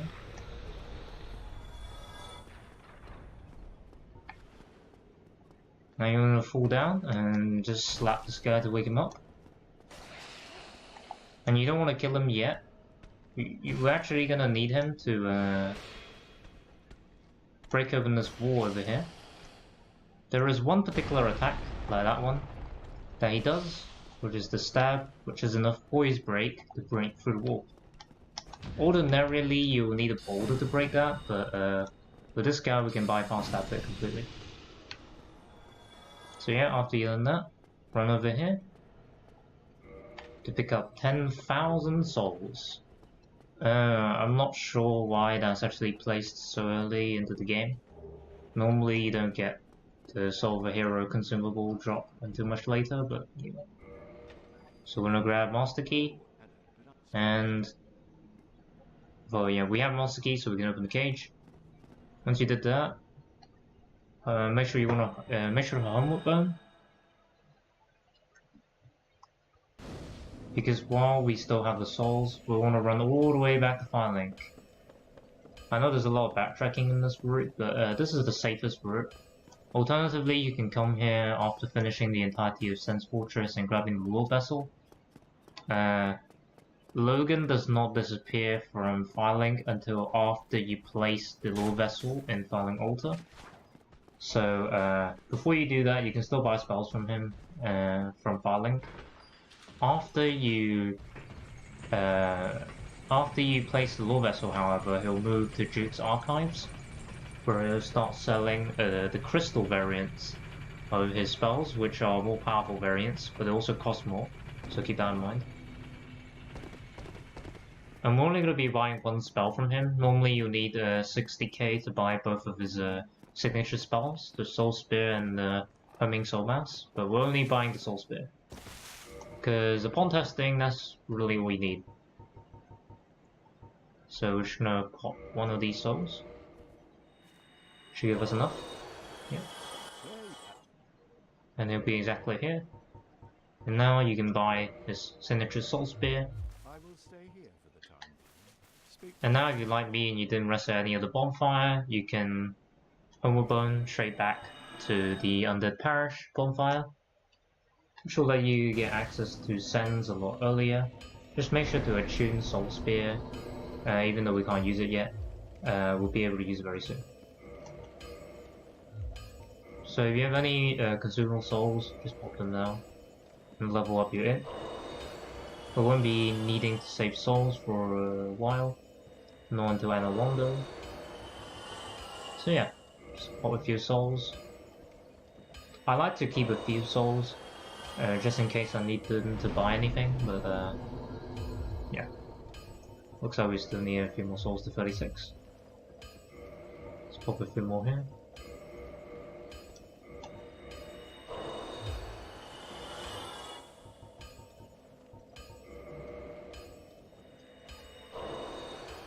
Hopefully that's enough. Oh, whoops. No, it's not gonna be enough. Okay. Looks like we're gonna have to pop Soul quite like to use Soul Spear.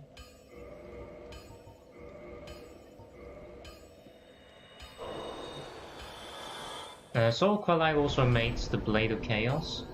I'm not particularly fond of the weapon, but if you want to make that weapon, make sure to not use your souls there, but yeah.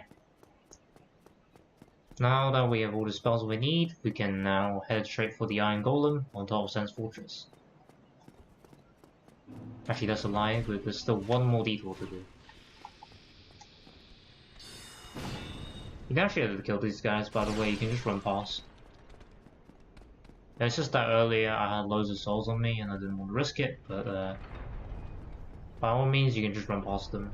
It's not very difficult. They can never catch you up if you just keep sprinting. So if you're new to Sen's Fortress, which don't think you're very great at it, then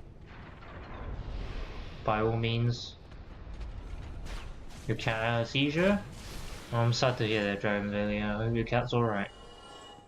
But anyway, so this part is not very difficult.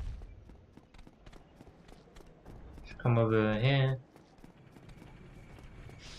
traverse the fog, and you want to make sure you save and quit here, because that particular snake man that you just saw getting ran over by the boulder, he will actually chase you all the way up here if you don't save and quit. So just save and quit so you're left alone with this guy. And Great Soul Arrow him. If you get a counter hit, you can one-shot him. But otherwise, it takes 2 great... Oh, okay, we'll get hit by that. But yeah, if you counter hit him, it takes 1 Great Soul Arrow. If you don't, then it takes 2. So what we're doing right now is we're gonna have to grab the gold covered serpent ring, which will help us with some farming later on. There's literally nothing to do here apart from wait. So what I'm gonna do is just throw this Lloyd's Talisman at this mimic here to waste time, because there's literally nothing else to do. This will give you the lightning spear. We don't need it by any means, but we need to wait for the boulders and there was nothing else to do. So yeah.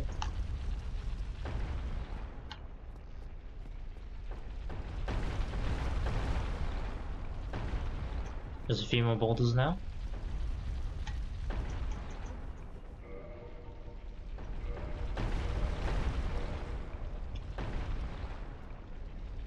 Final boulder now.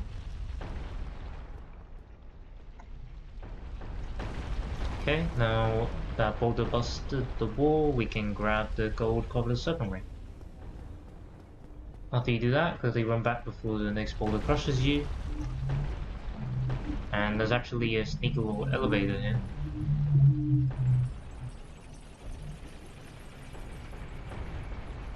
And you know this is with blood, because there's actually ceiling spikes on this elevator.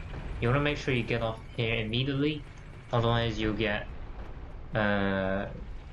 you take a lot of damage from the ceiling spikes in the elevator. Run this way around so you don't get crushed by the boulder. Step on the pressure plate and quickly back off. Count to 3.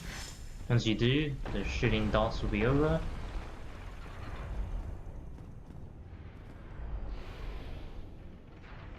And just run past all these in one go. It's easily doable. Don't die to the snake guy, that's my advice. Yeah, that was kind of bad of me, I missed the parry again. One thing about parrying these snake men is if he does the quick slash combo with one-handed swings, it's for some reason really slow. But it looks quite fast, but the first hit is actually really slow. So that's why I miss parry it sometimes, because it looks faster than it actually is. So just something to watch out for if you're trying to parry these guys. And this is the second time I died to something that isn't gravity in Sense Fortress. Normally in Sense Fortress gravity is the only thing you die to, but not in this case, I guess.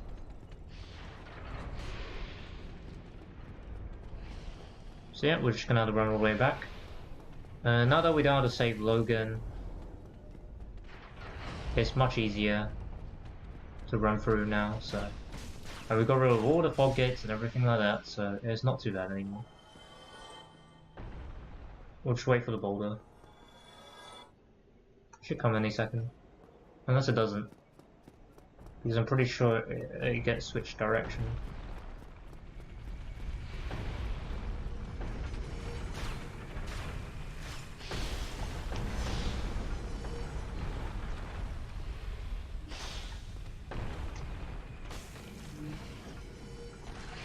You can just backstab him if you don't feel comfortable parrying him.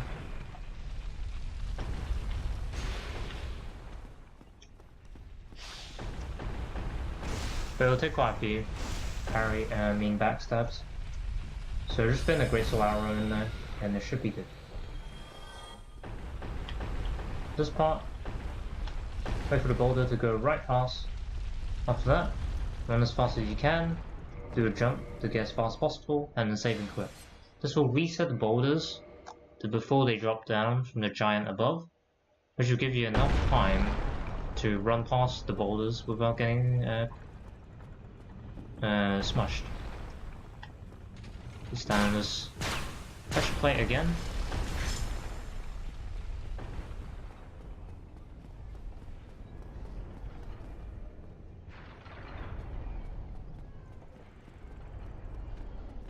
And reclaim our souls. I decided to jump attack. That's the only attack that will break your stamina bar. So just watch out for that one. And he does a stupid attack like that. You can just spam soul arrows at him and he'll die very quickly. But this guy literally just stand here and fire soul arrows. He or she, I don't know what gender they are, but yeah, they won't try to fight back or anything, so... Well, not at that distance anyway, they will just roll for no reason.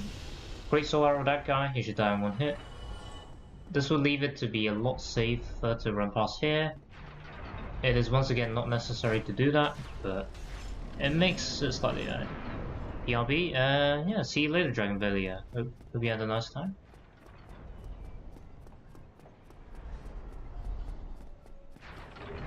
Anyway, there's a large soul of a brave warrior over here. Drop down to grab this bonfire. This is once again not mandatory, but it helps to save time if you do die.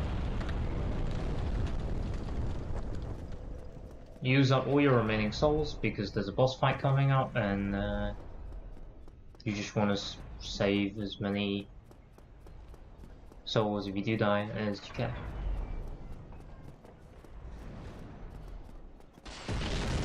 Two more large Titanite shards here.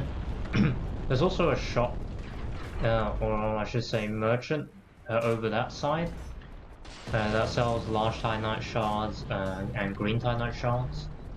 But we don't need any of those this time. But if you are missing some for whatever strange reason, then you go over there and buy it. Green Titanite shards, I believe, are something like 4,000 or something like that each. So they do cost a bit.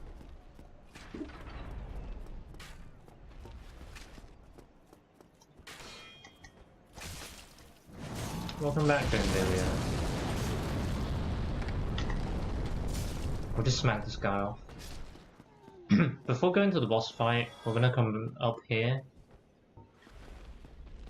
And there'll be the bomb throwing giant. Normally this guy will chuck bombs everywhere down on the arena.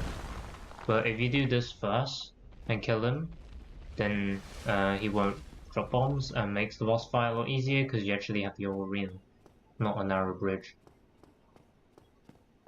So the way to fight these guys is to run up to them and trigger an attack. Eventually, if you get good luck, he will do that rampage thing, I'm gonna call it. And then he'll get fatigued afterwards, and you can just spam graceful arrows until he dies. Like so. You should be able to kill him before he comes fully back up, but I missed the soul arrow, so that's probably why. Anyway, once you've done that, it's now time for a not very difficult boss fight at all. The Iron Golem. So, I'm sure you guys have probably seen the numerous cheese videos of Iron Golem falling off the edge. We don't actually need to do that. And if that happens, you want to quickly save and quit. As long as it does not say you died on the screen or the full damage took all of your health, you can safely save and quit and spawn back at the start. It's something that I find really annoying with the Iron Golem. Oh crap! With the Iron Golem fight is that most of the time he doesn't actually kill you by depleting your health, but rather he just can you please stop spamming that Iron Golem? But rather he just knocks you off the edge, honestly.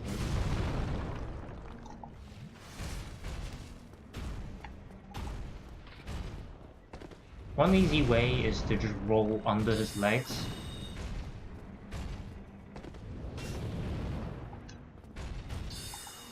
Crystal Soul Spear should do a nice amount of damage, but it shouldn't be enough to kill him. For that, we're gonna have to use Great Soul Arrows. You can also try free aiming the Soul Spears to try to knock him off, but it requires some practice. Soul Spear is the best? Yeah, I know, right? It does so much damage. We're gonna get an even more powerful version of Soul Spear, called Crystal Soul Spear, later on. But we do not currently have access to that yet, so yeah. So after you beat the Iron Golem, just click on the yellow ring, like I just did there. And you'll gain access to Anolondo.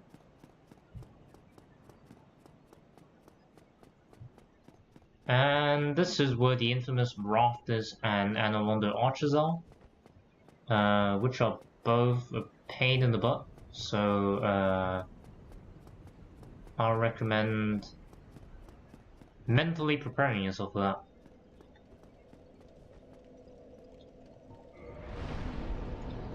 We can actually also spend all our souls now. We don't need to save yet. We need to save 50,000 souls after Duke's Archives. Well, not after Duke's Archives, during Duke's Archives. After we place the War Vessel. Because that's when Logan gets trapped in Duke's Archives. And once you save him, he sells you crystal magic in the Duke's Archives. So yeah. Just do this handy staircase skip. And then you just drop down here straight away, you won't have to fight the gargoyle. Because you'll try to hit thin air for some reason. And now just sprint up here. And the gargoyle should never catch you.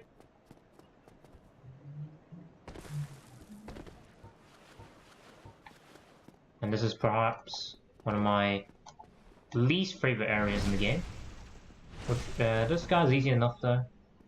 Just hit him with the club a few times and he should die. Or you can miss and...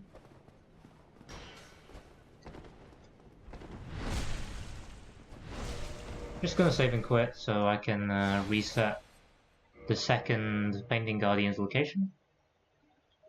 these guys are really fast, so you wanna watch out if you wanna parry them or anything.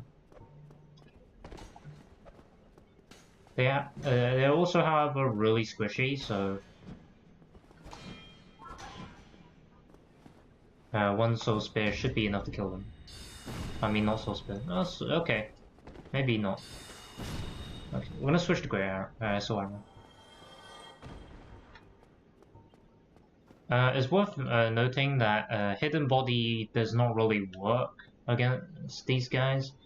All hidden body does, actually I can show you guys, is it reduces the aggro distance.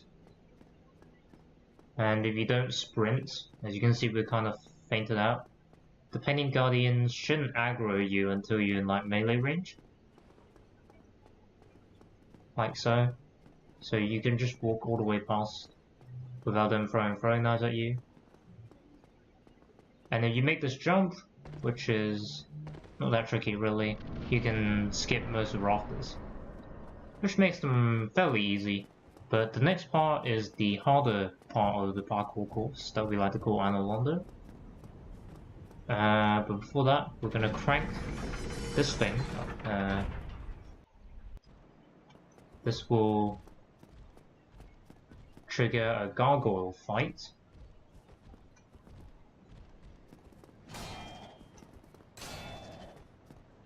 And the idea here is to get him down to the staircase and to make sure that you're under him, because then some of his attacks become free hits for you essentially. As you can see, Soul Spear does quite a lot of damage. One Soul Spear plus one Great Soul Arrow should be enough if it hits. And it may not always do that.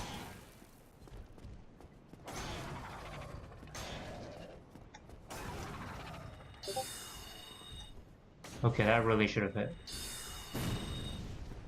Okay, apparently it's not enough.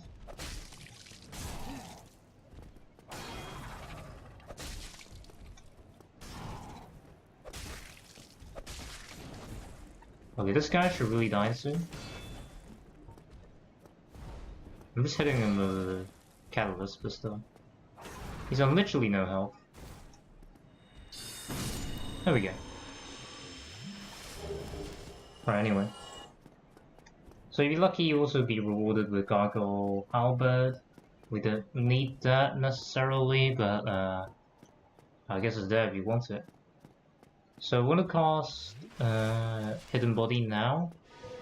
Once again, it doesn't do too much, but it helps in reducing the distance between you and the enemy before they aggro. So it's slightly helpful with the Anolondo archers. They'll shoot you from slightly less far away, I guess.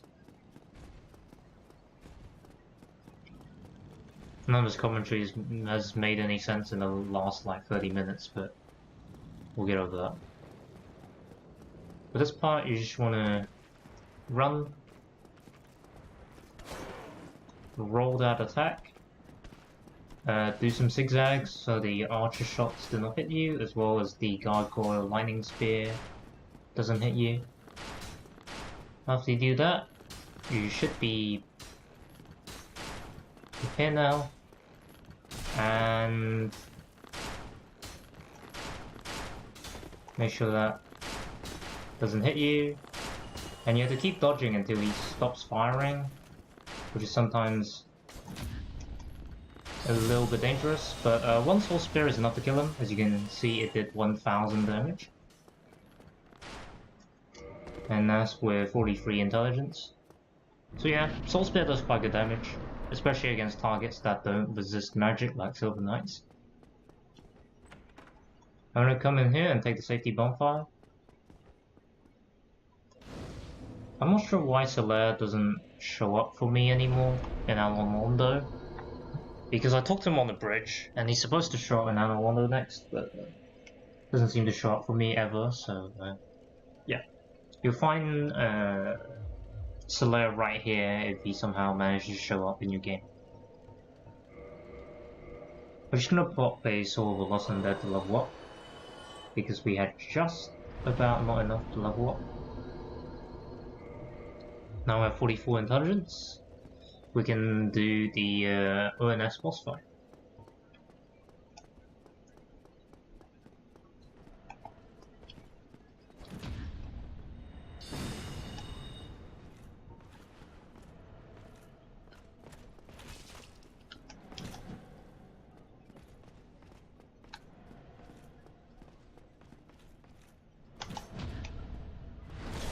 One Great Soul Arrow and one Club of Riposte should be enough.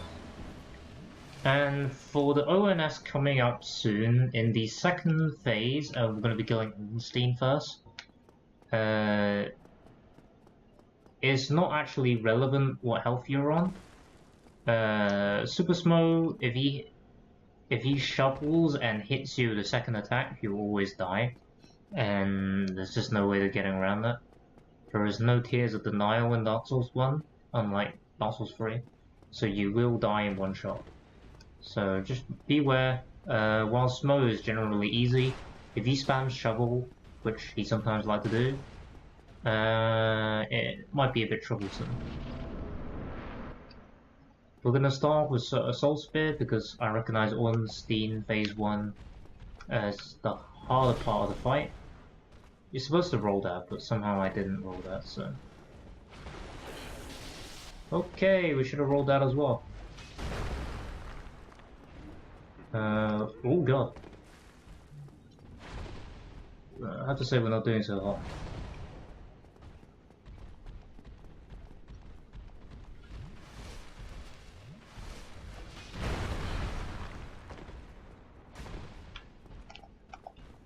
All we have to do in this fight is be a little bit patient, and we're just gonna run around the arena until Ornstein dashes to us and becomes far away enough from Smo that we can actually safely attack without being slam dunked by Smo. Ornstein also really likes to dodge when you use a spell attack, so just be aware of that. Yeah, none of my stuff is hitting him really. But as you can see, if you do hit Ornstein with a Soul Spear, it does massive damage. And you can probably tell by the state of his health bar, but you can kill Ornstein Phase 1 in 3 Soul Spears. Which just goes to show how powerful those are.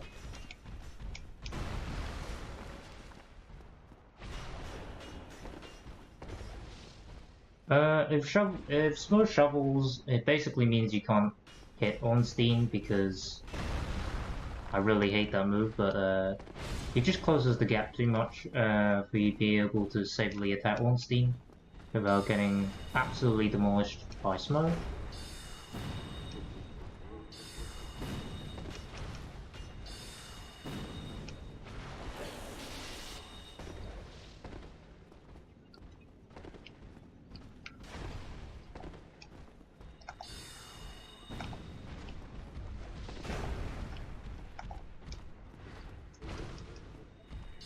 But yeah, the main thing in this fight in particular is to just be really patient and try not to get hit by those dash attacks. Okay. Once Ornstein is dead, you'll be faced with Super Smo. And as long as Smo doesn't spam shovel, this phase isn't too bad, but if he does, then it's a hellbomb. Like I said, if he doesn't spam freaking shovel all the time, it's not that bad. Okay, Smo, please stop spamming shovel.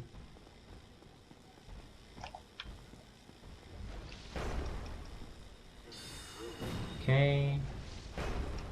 If he does that slam attack, roll to the side and you can get a very easy Great Soul Arrow off. Basically any ability other than the shovel is very easy to dodge. So you shouldn't really have any problems. Apart from that stupid shoveling move, which will one-shot you by the way, and for some reason does more damage than his two-handed slam thing that he's doing right now. Still don't understand the logic behind that, but yeah. You want to run as soon as Smo starts the animation. You have to unlock off of Smo and start running immediately. Otherwise, you will get hit by it. So yeah, essentially we just run around cutting him and getting a few attacks in here and there, and you should be good. But yeah, like I said, if you don't miss all those soul spears on Ornstein, this fight becomes really easy. But anyway, there it is, a deathless ONS. It really isn't too bad. It looks harder than it is, honestly. Once you get used to how ONS works, it's really just a matter of pattern recognition, that fight, if you ask me. So once you get used to it, super easy fight, not too difficult.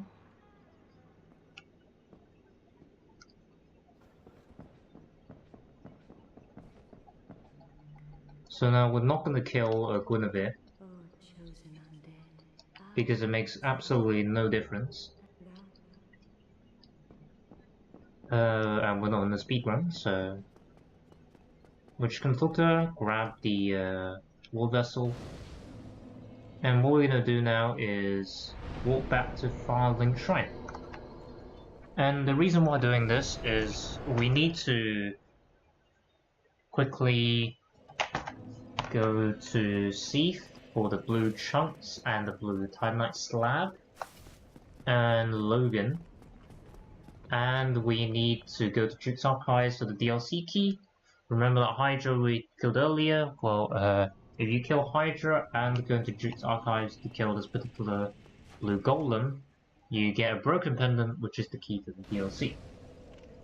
And in the DLC, you'll find a really overpowered spell called Dark Bead, and that will essentially allow us to demolish every boss in the game.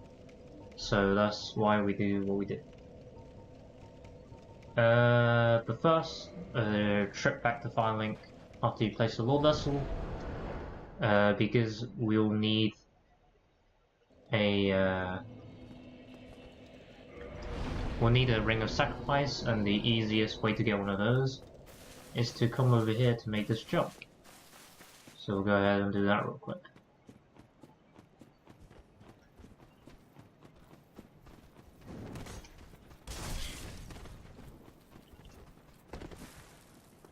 After you make that jump, carefully make your way across. And next to this guy that will be here after you unlock Sen's Fortress is a Ring of Sacrifice. So you can either jump back, or you can just homeward bone. I prefer to homeward bone, so because the jump back is actually slightly harder than the jump there. And now that we've done that, we can teleport to Anor Londo once again. So make sure you actually place the Lord Vessel, because this unlocks the way to Duke's Archives, which you will need to do before the next bit of the run.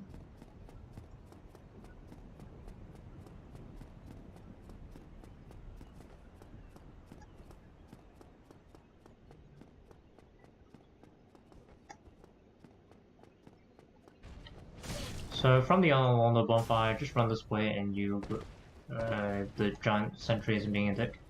You can get to Duke's Archives. It is worth mentioning that if you kill Guinevere, you can fight Gwendolyn, which will give you more souls. He's also extremely annoying. If you kill Guinevere and turn Anor Londo to Spooky Londo, it also gets rid of all the giant sentinels and the Firekeeper. So yeah.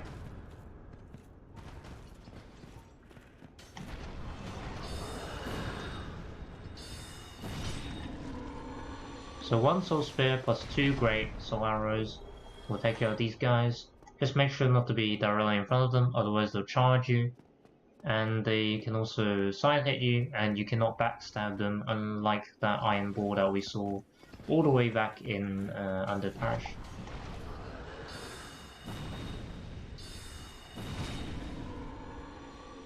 So yeah, once again, not too difficult as a range character. There's a bonfire right here, but do not walk away to try and do something else, because that bonfire right there is not walkable for whatever reason. So you will have to walk all the way back if you leave this place now.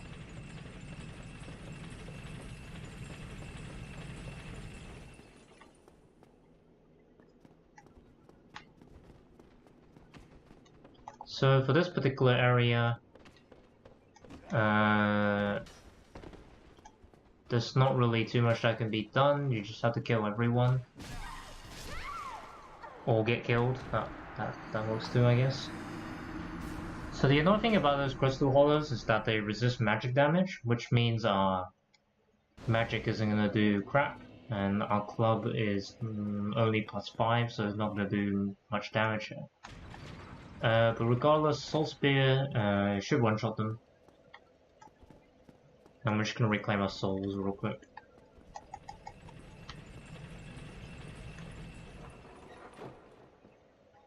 And yeah, this is probably the second most annoying part of the game.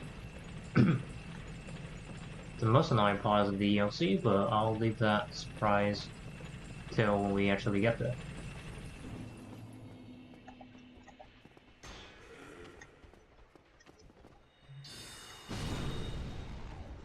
Yep, Soul Spear is in fact a one-shot. Which is good news to us.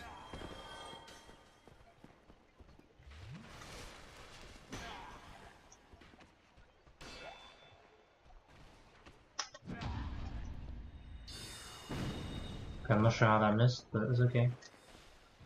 We'll just backstab him. As you can see, we deal literally no damage. But we can chain backstab, so that's not too much of a problem.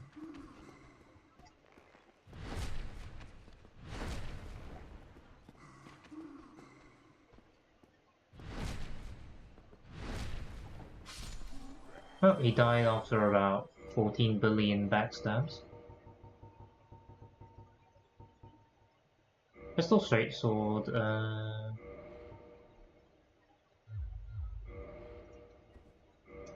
I need a bit more strength to hold out, unfortunately, although it would be nice to have.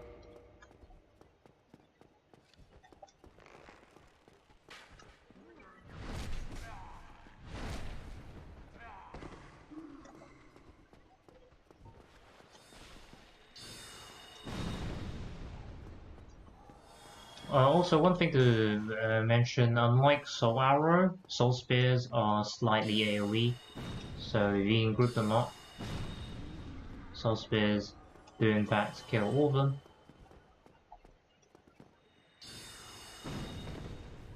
So after you kill all the Crystal Hollows, you want to aggro this Golem, which when killed will give us the DLC key. While he's resistant to magic, we still do decent damage to him with our spells, so just kind of and throw him a few Great Soul Arrows and Crystal Spears if you have any left to kill him pretty quickly. There we go. So Broken Pendant is what we need. Now we do not need to kill any other people. Make sure to roll, otherwise that jump attack might carry you along with it and hit you. And make sure to follow this exact path. It basically means that you face the least amount of enemies as possible. And if you manage, you can actually do juke skip and skip the entire prison sequence. But since we actually need to go back to the prison to save Logan later on, we're not going to do the juke skip. Also, I'm just bad at it.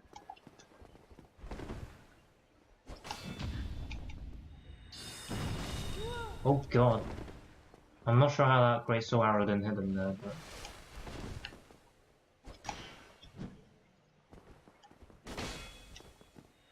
Stand a little bit far back.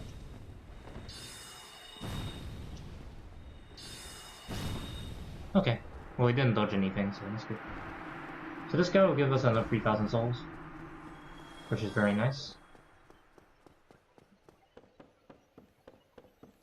So after that, there'll be a crystal lizard. And he gives us a blue chunk, which is very nice, because we'll need that to upgrade our club to enchanted. So now that we're here, you want to equip the Ring of Sacrifice before entering the zone, because you will die here. This is a scripted death area. There's no way to avoid it apart from the juke skip, which, as I explained before, we can't do because we need to save Logan. So do whatever you want. Make sure you have the Ring of Sacrifice on so you don't lose all your souls. And once he does that attack, which is undodgeable as it covers the whole area and is unblockable, he should one-shot you. Or not. But anyway, after you die,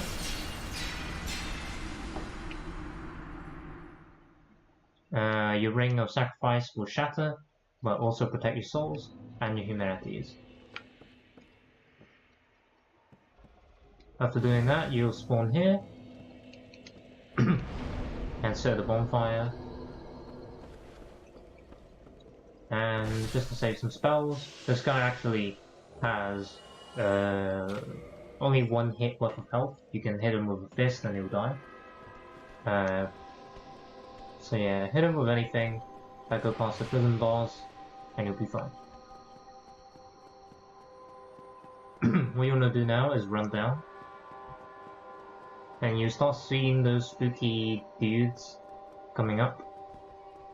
The only attack they have is that slow thing and a jump variant of that slow thing. But I do believe it does grab damage, so that means if they hit you, they can grab you. I'm not sure about that.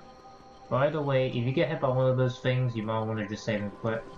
If you do save and quit and reset the locations, they'll spawn all the way back at the bottom, making it very easy to kill them. Well, not kill them, but rather run past them. After that,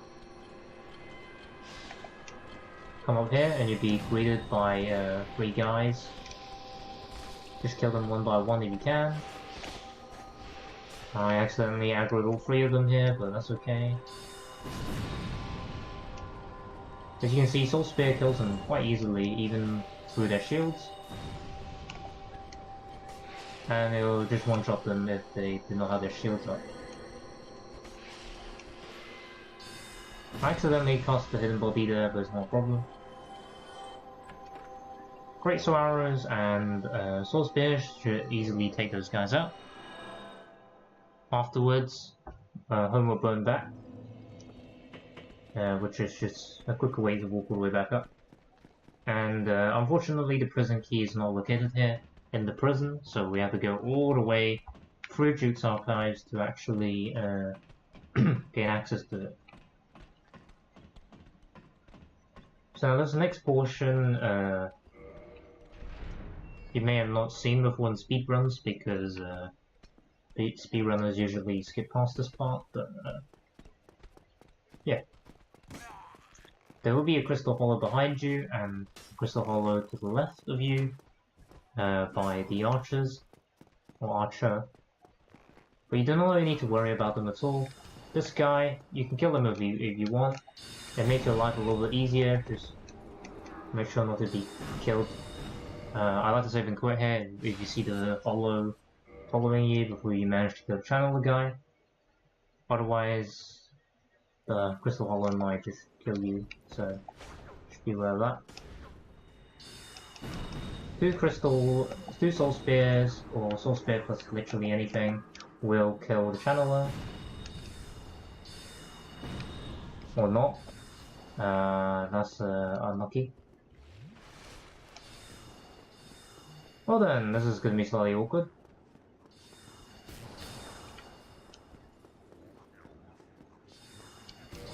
If you save and quit, enemies reset back to the default location. Like I said, that includes the channeler, even if he's teleported.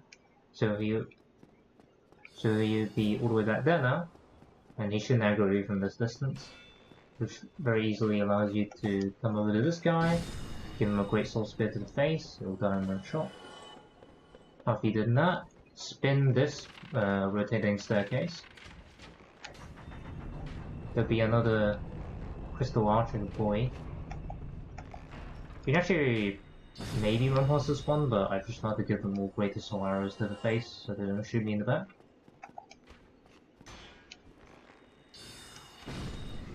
You take no damage from blocking the arrows, so you don't have to dodge them if you don't want to. But after you learn that, you'll want to roll down here and turn this handle. This is where things get a little bit sketchy. Both channelers can hit you at once, and that will probably insta-kill you. But after you turn the handle, you'll be safe from the channelers.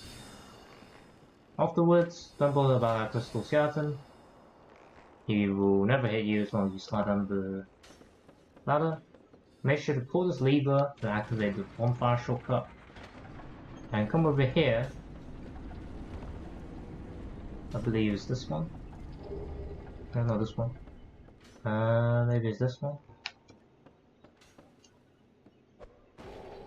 That one's a mimic, obviously. No, that's the Enchanted Falchion. If you want to grab the Crystal Ember, should be here. Yep, that's the Crystal Ember, which will allow you to ascend your weapons to crystal. Which means they gain more damage, but they have much lower durability and they're not repairable. So I don't remember which chest it is actually, to be honest, but we'll just look for every chest. Surely it's this one. Yeah, okay, it's this one. So Archive Tower Giant Cell Key is what you need. After you do that, you want to sprint all the way back here to grab your bonfire. Make sure you you don't actually have to rest on this bonfire. What you can do is you can hold bone, which will allow you to go all the way back to the prison, which is what we'll do. Save us a lot of walking time. But then now we have to run all the way back. That's the bad thing. So, like the first time that we were here, it's the exact same, except the spooky tentacle things won't be chasing you this time.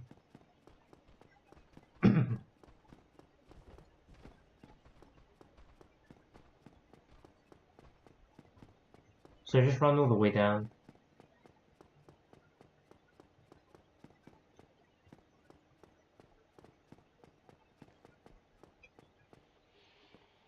And you'll find lots of tentacle monsters.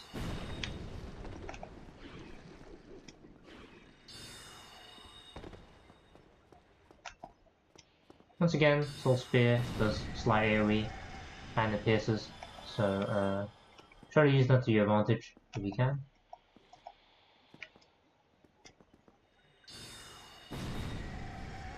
And you can often kill multiple enemies. Looks like this one, oh whoops, I didn't want to cast it in body there. But anyway, they don't like coming beyond this little line here. Unless the lever is pulled, so you shouldn't have to worry about them coming up.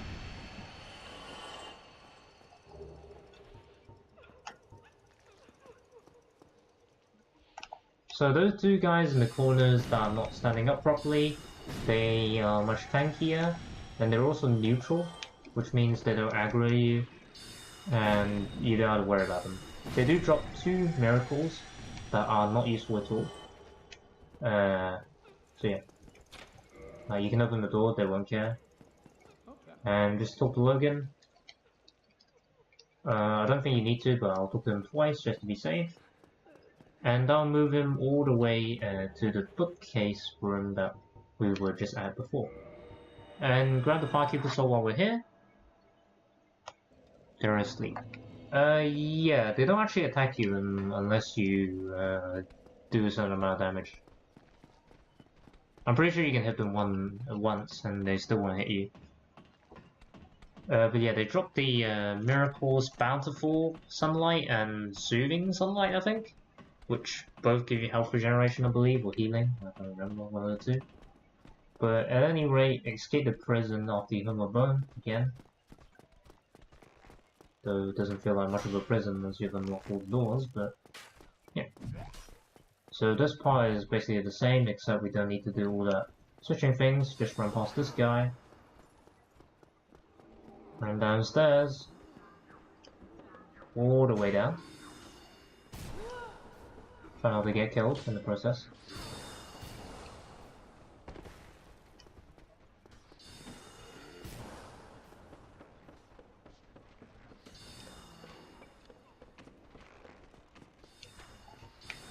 This bit you actually have to hit the chairs. Unless the crystal skeletons does it for you, which they did do that. Right, okay, well luckily we rested on those routes.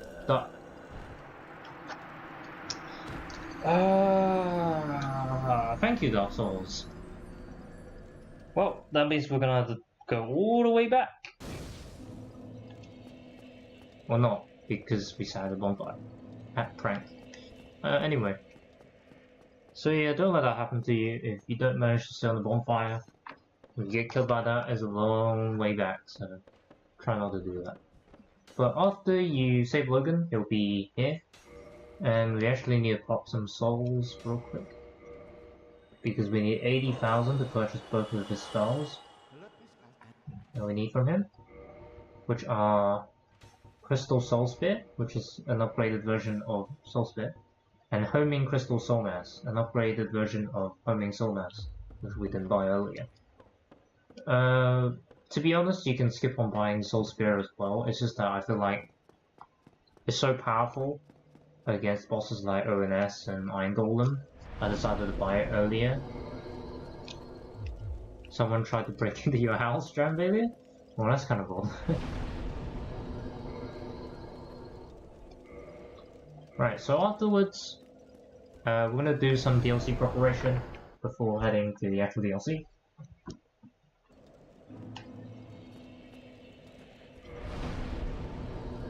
And when I mean preparation, I really mean just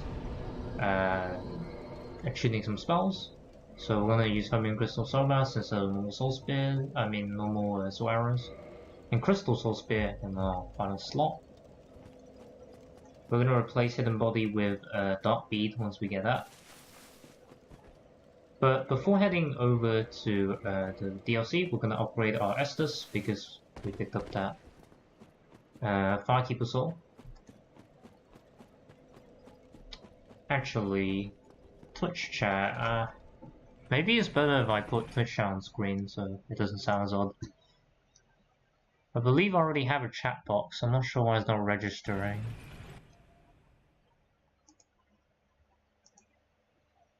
Should be... Oh, that's really weird. I'm not sure why chat isn't showing. Do a chat box on my scene. Give me a second. Source, shutdown source.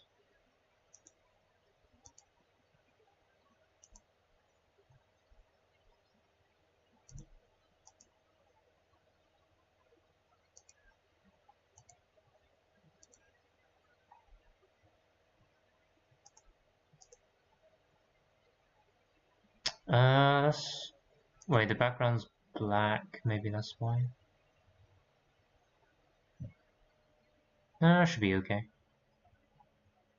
Always show message.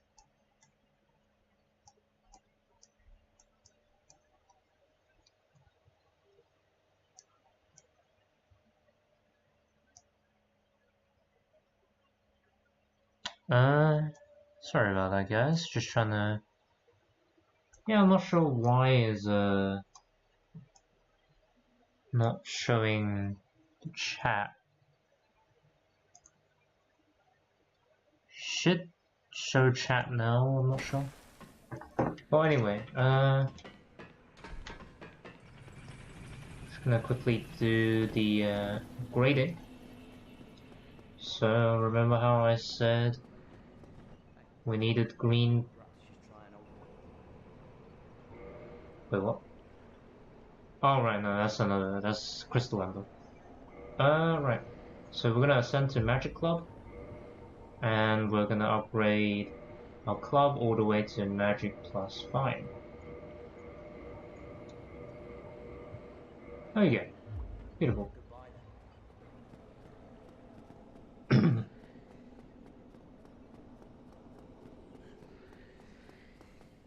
You can bone back now, but since we're so close anyway, I don't think it's really too relevant. And we're running low on hobo bones, so we'll try not to use them whenever possible. But now that our club is magic, it will scale with intelligence.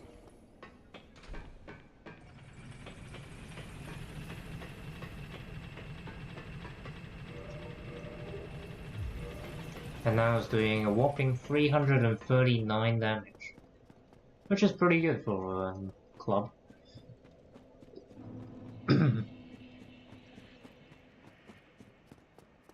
So after you purchase the crystal spells from Logan and upgrade your club to Magic +5, all you have to do now is walk to Undead Parish, which is the closest place to where the Hydra was, and that's going to be the entrance to the DLC. Now that we've killed the Hydra, all we have to do is walk all the way there.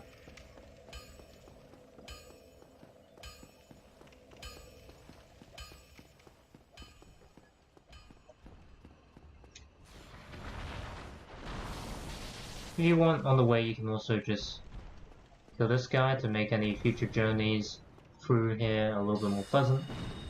He should die to 2 Crystal Soul Spears. Like so.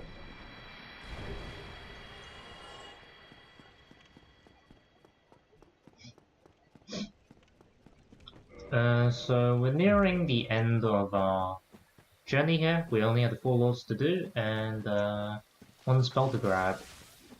Other than that, the only time we'll need souls from now on is to level intelligence from 44 to 50, upgrade our club from Magic +5 to Enchanted.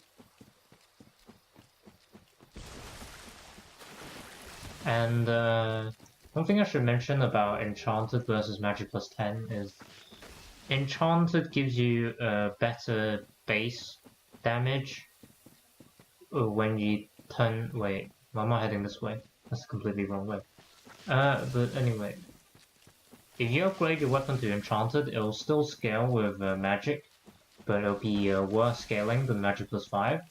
However, as compensation, you will gain more base damage from turning your weapon into Enchanted.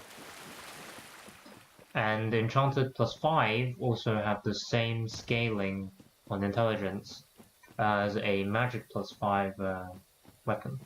But you do have to get to at least Enchanted +4 for B rating scaling on the club. Pretty sure it's the same for any weapons that are enchanted to... ascended to Enchanted element, but yeah. And the club will do magic damage from now on, instead of pure physical, which means it's going to be doing more damage to anything that doesn't resist magic, which is not many of them actually in the PvE world. While most PvP characters, if you actually play Dark Souls PvP, will have shields that resist magic by quite a bit.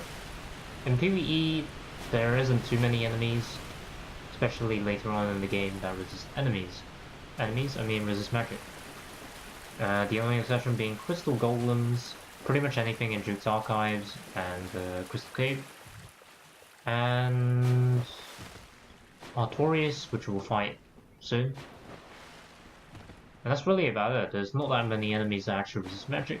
Gwyn doesn't, Nito doesn't, Seath himself does, but it's not going to be too relevant since we're going to only do Seath after we grab Darkbead, and you'll see why we want to grab Darkbead.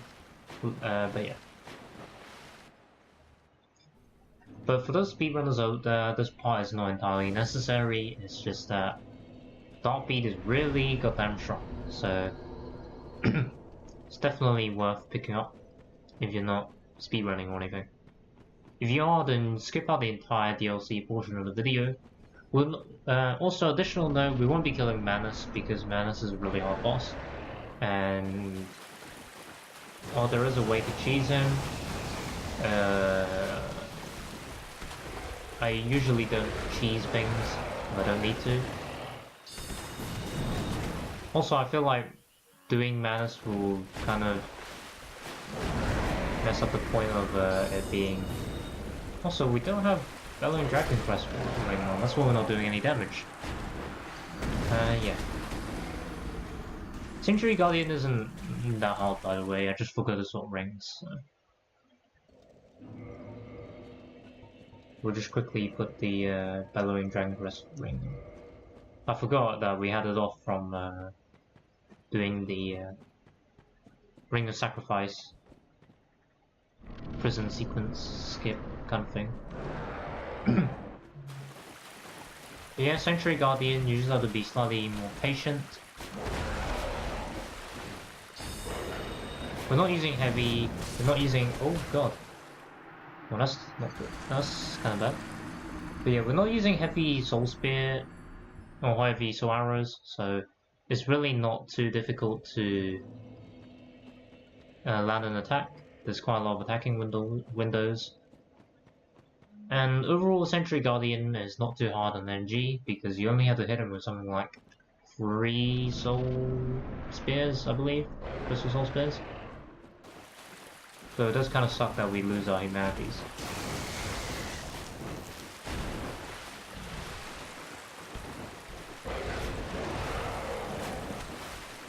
Essentially for this fight, the hardest part is knowing when you can actually attack.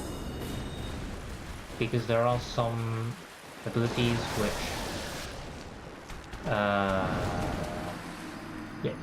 some abilities Century Guardian recovers from very quickly.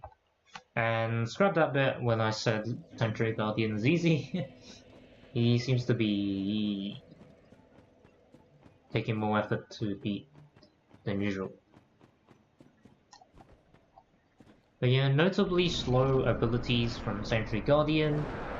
The Water Wave move, the Shockwave move, where he preps his Lightning Bolt thing, that's really slow and you can get away with attacking a lot of the time. That one right there, we can do a Crystal Soul Spear.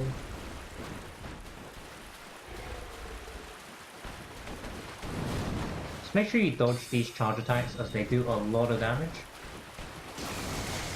And if you can get counter hits rather than just casting, that's even better as they do way more damage.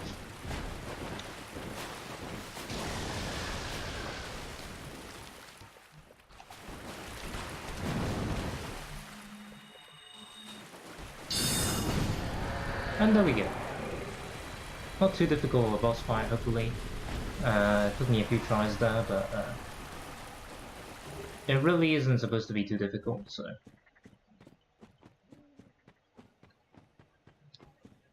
And actually, an interesting point about Magic plus 10 over Enchanted is... Oh, hi, Martin. How are you doing today?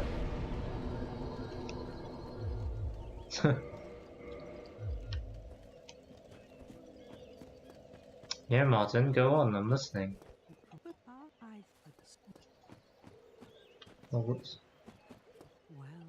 With Fat Jew, okay then.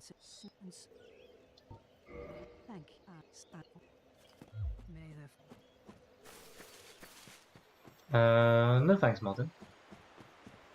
Why does the chat box thing have to start working now?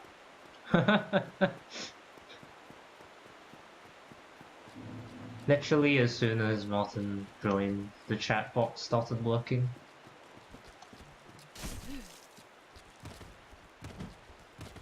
Oh yes, Ningsang, yes. But yeah, sorry about that, those watching on YouTube. We're going to run over the Artorias now. There isn't really much to talk about this part, because it's literally just running to the boss. So yeah. Yeah, Martin, I'm gonna ask you to stop doing that.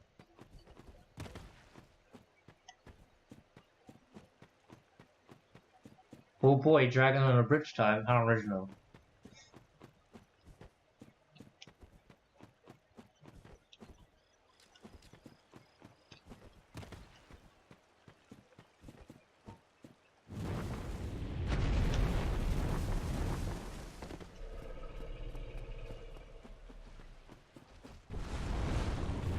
I got a 9mm aimed at, so darts, and my name is what? What's that green walker's fit? I don't know. How would I know? We actually don't need to bother with those crystals, so we'll just leave them. Oh, I see what you're doing. God damn it, things I know.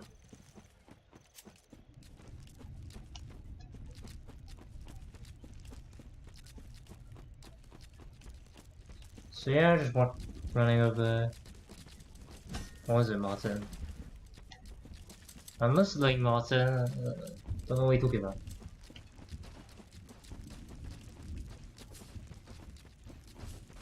We all hate the. What? What is this?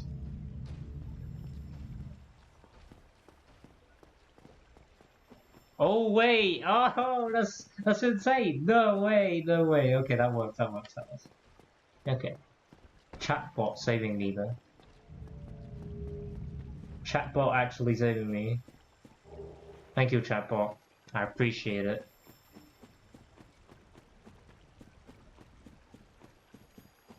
Ah yes. So now we talk to the guy straight out of Bloodborne. Yes, we. So long. So this is the gate just before Artorias. We're gonna activate that elevator, which is located all the way back at the start of the area, which will allow us run to the this boss fight a lot faster if we do die. Artorias shouldn't be too difficult. Essentially roll, don't get hit, all that kind of stuff. We did get hit, so you know. Oh crap! No, I didn't want to do that. Damn it.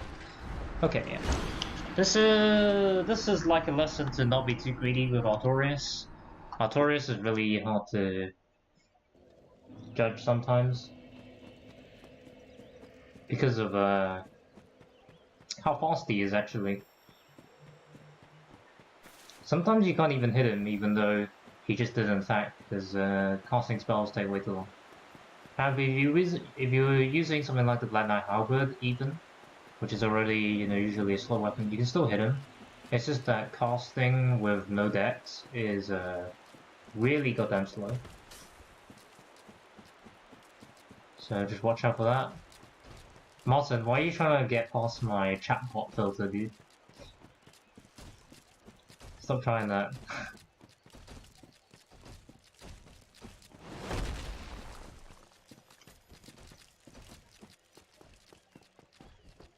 So yeah, if you activated the elevator downstairs, then you'll be able to take this shortcut back to Artorias, and it's not that long of a run.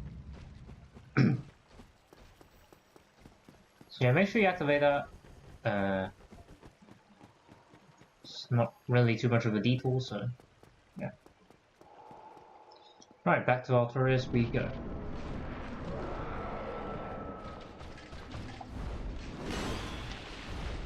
Oh god, he did the flip thing. That wasn't supposed to happen. Damn it. He did like 5 billion flips in a row. Okay. I didn't know you could do that. Yeah, Martin, I'm gonna have to ask you to stop. Wait.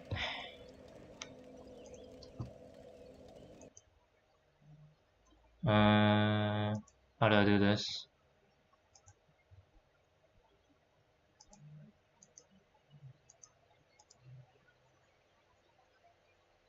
Let me see how I do this.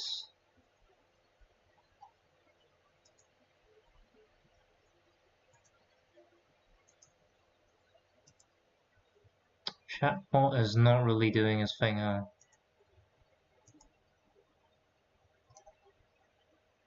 Oh, I don't really care. Whatever. Yeah. So yeah, once again, Artorias. Yeah, he's difficult, but he's not like unfair kind of difficult. So it'll take me a few tries probably, but he's genuinely not that difficult. And Artorias is the last boss of the DLC that we actually need to beat, so that's the good news. Bad news is we have a portion of the game which is potentially harder than the actual boss, so... Also, those farmer guys, they are super fast, so if you're not sprinting at full speed, then you might get caught. I did that.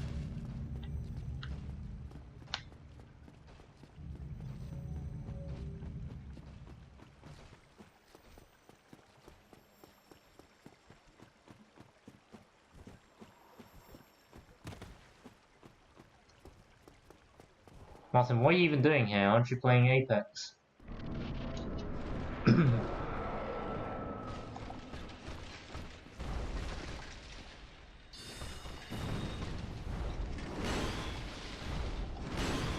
What, that hit me?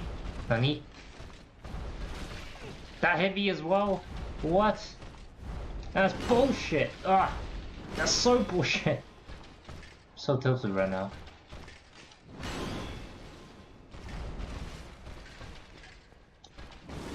Oh god. That's not good. What the hell is that? Ah, that's a bad time to heal.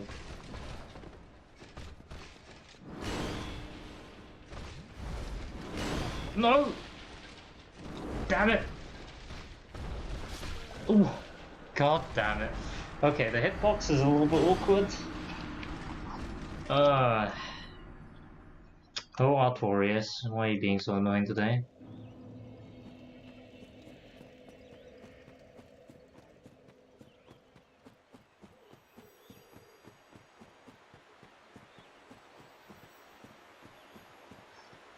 We actually didn't pick up Harville's armor either, so we're gonna have to pick up the stone set from the forest bit just before Sith. That's the thing we're gonna do. But yeah, it looks like Artorias is gonna take me a while, so probably not gonna do much commentating while I'm actually in the Artorias arena. Because it's probably gonna take me a little bit more focus than usual to actually kill Artorias. Because Artorias is pretty brutal. And it's pretty confusing about when you can attack as well, because his combos are slightly weird. In that he can sometimes do like a 3 hit, he can sometimes do a 5 hit, sometimes he only hits once. And from what I can tell, there's no real way to actually figure out how many times he's gonna attack, so it's probably gonna take a little bit of assault and grinding to get this boss down.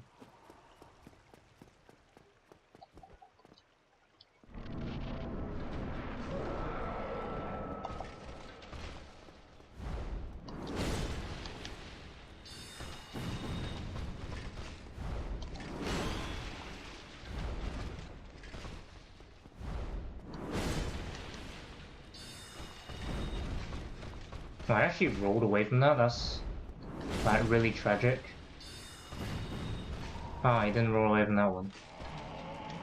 Okay, he's doing that thing. That means we can somersault damage on him.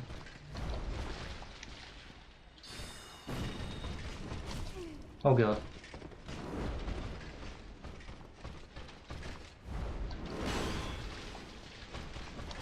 No! So close. Okay.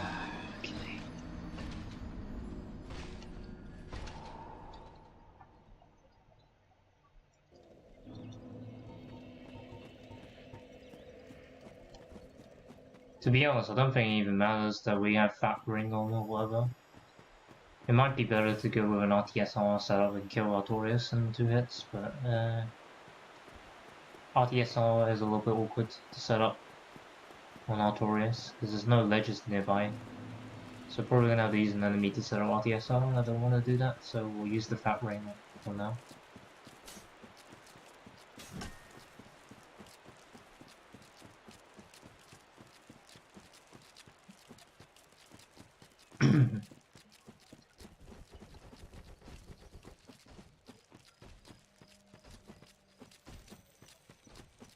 Right, let's hope we get it sometime soon. Be pretty annoying if I spend ages on it again. And to tell you the truth, I actually did the second try on yesterday's run with this exact same build, so I'm not sure why it's taking me so long today. You figured out chat? Yes, I did figure out chat. Dragonvalia, yes I did. We're on Artorias now and just having a little bit of trouble with our good old Artorias.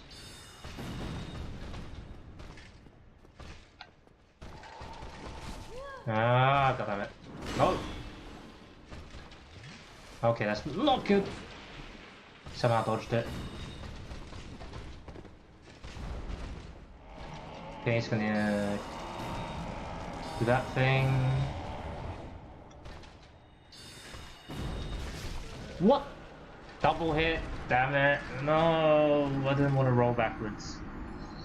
Ah, this is so tragic. Welcome back, Dragonvalia.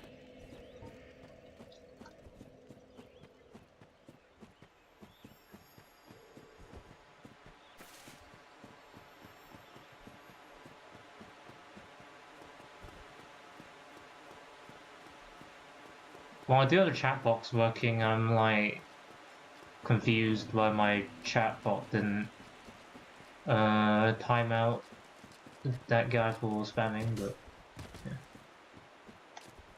Well, you haven't missed much, as this me dying to Artorias over and over again. Never been great at this fight, to be honest, so... Gonna take me a while. I'll probably cut this part out on the video. Just to the... cut out to the bit where I actually beat Artorias. Cause I didn't figure it would be that great to show literally all my deaths. Cause it's gonna take up a lot of the video.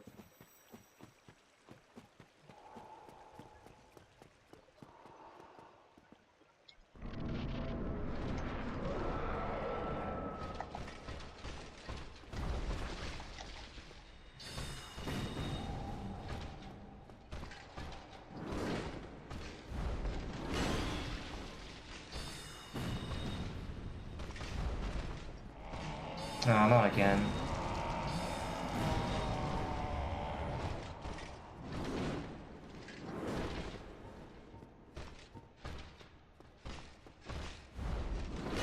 Oh god. The multi-flip again. Not again. Monkaras.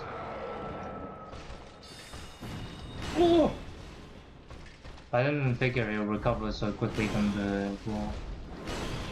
What? That hit me? Nani? No! Why? No! Oh god. Oh, that's gonna be the death of me if that hits me. What? That hit me?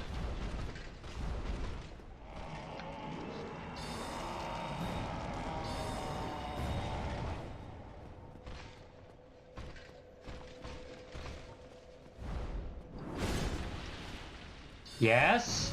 We did it! Woo! Get fucked, Artorias. Oh.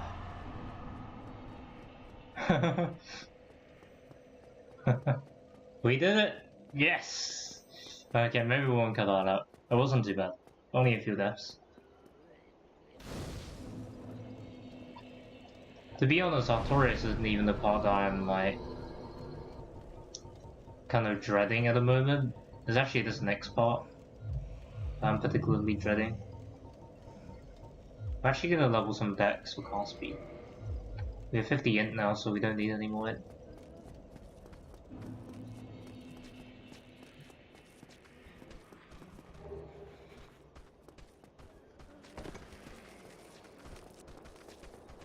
I should also probably pull a repair box, because I have a feeling my dust crown is gonna break soon.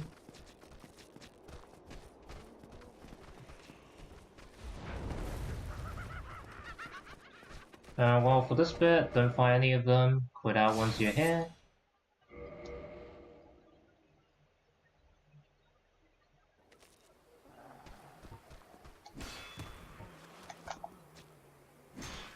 And block, hit him with a club, hit him with a club 3 times, and he should die.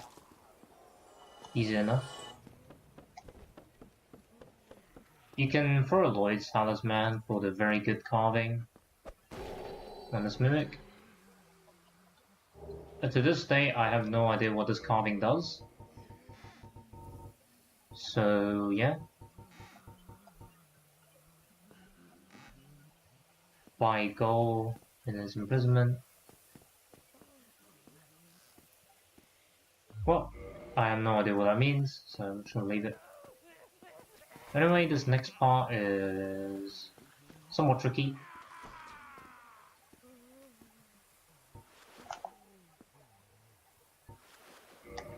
This is the part where I like to use the bow to aim my sorceries. We'll just use a soul spear. Aim. Get off aim. Go back to the catalyst and soul spear. Works every time. It's beautiful. Should be still fast rolling, yeah.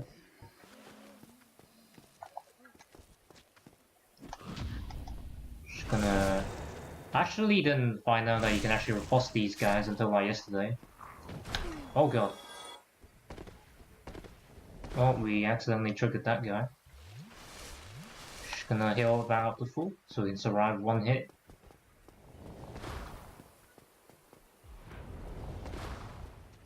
And he's gonna laugh, beautiful. And just smack her a few times with the club and she should die. Beautiful.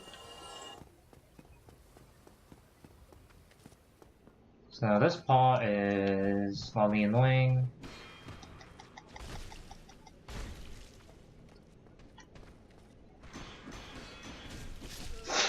Ah, damn it, I didn't block it. Oh well. Well, we didn't have enough stability on our ship to block that, huh? Well, it's not too bad. We didn't have any souls, so it's alright. But yeah, you gotta watch out. Usually they stagger when they hit your shield like that, but I'm not sure why that guy didn't stagger. But at any rate, you apparently you can't block that attack, so just like roll his attack next time or something, I don't know.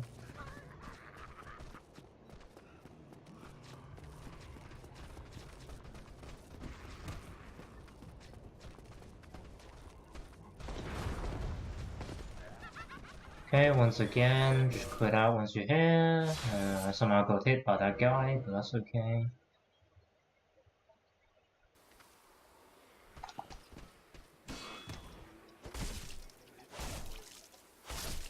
Three hits should be enough. Unfortunately, our sorceries cannot aim that low, so we can't hit them from the bridge. Let's use the same strat again. Okay, no, this time the guy actually aggroed. So we'll kill him first. Turns out it's actually 2 hits when you 2 hands, so that's nice to know, I suppose.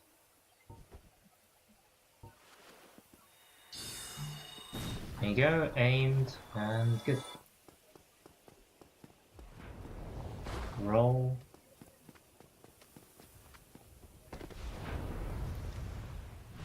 Backstab.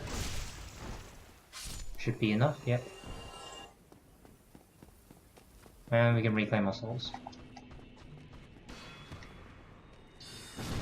So I'll spare that guy for the 1-shot. I wonder if we can actually homing crystal somas this guy. No, it doesn't look like it. So what we're gonna do is we're gonna use the bow aiming strat. Set right here, aim at his head, and fire. That didn't quite work. Aim a little bit lower. A bit more to the right. Down a little bit more. Try to do a bit more. Eventually we'll get it. And there we go, we got it. And none of us should hit him, but that's okay.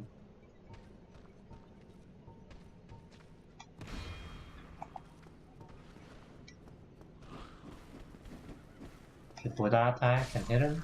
There we go, nice. Still got plenty of spells, so should be alright. There'll be one sneaky boy that jumps down here.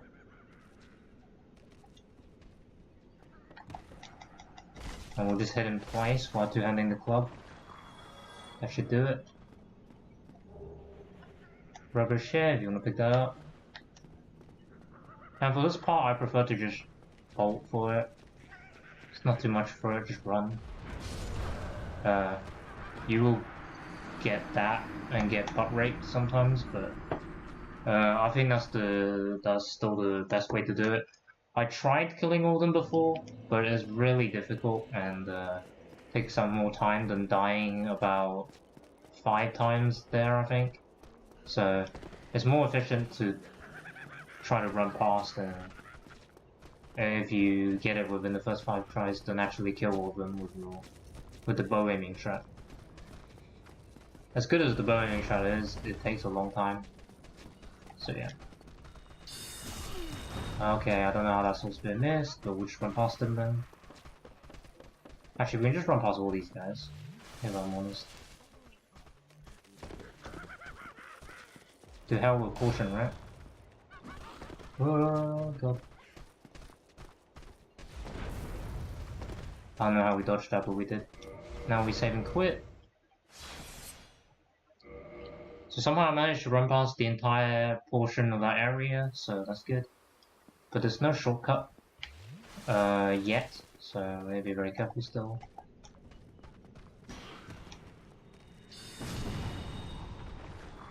Let's all spear him.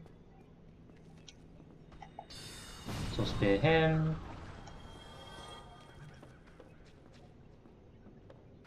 Should drop down.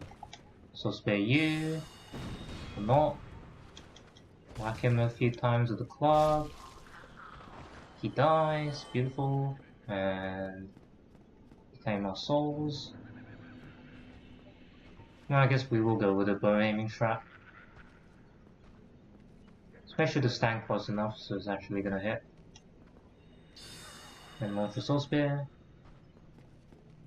Maybe a little bit closer.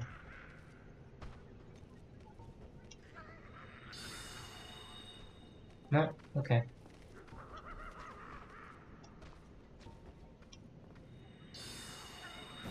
There we go. That's one. Truthfully, I don't think we need to get rid of all of them. Yeah, okay, no, that's not gonna work. There just isn't enough range. Oh my god, are you kidding me? No! Sometimes when I run through this area, I really just feel like I should fucking just turn on God mode and like cheat my way through, honestly. That's how bullshit this area feels to me, but this is a guide, so I suppose I should do everything legitimately. Back through the cancer area. This part is not actually that bad, but the bit afterwards is just so horrible.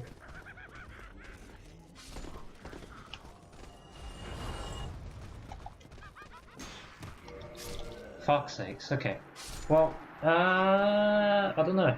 I don't know how I feel about that one.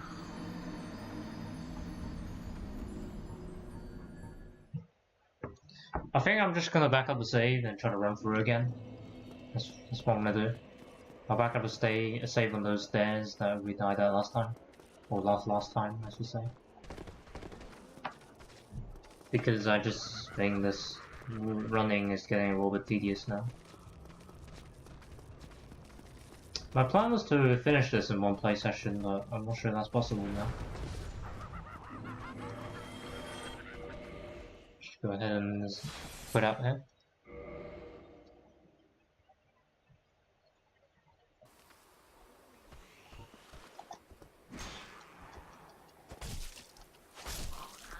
twice.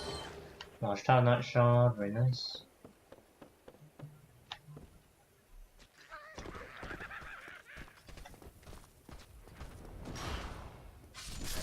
Not. Are you kidding me? Ah. That random flailing attack, man. Ah. Okay, I'm like incredibly tilted right now.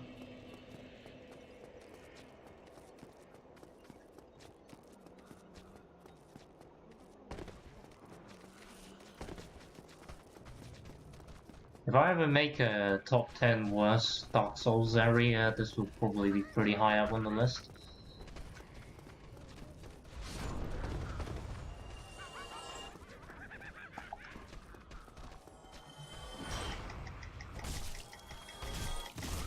No! Fuck! What? Wait, I didn't die.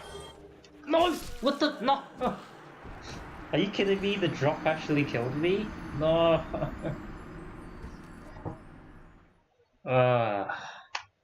This is less of a guide than getting fucked in the bum session, honestly.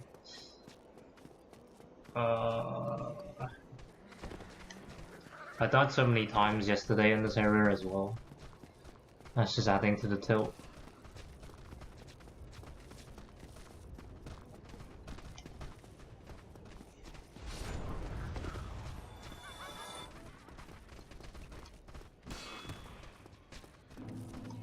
Yeah, we got a good run for this time. What? I was blocking! What? Where did my shield go? Hello? Oh my god.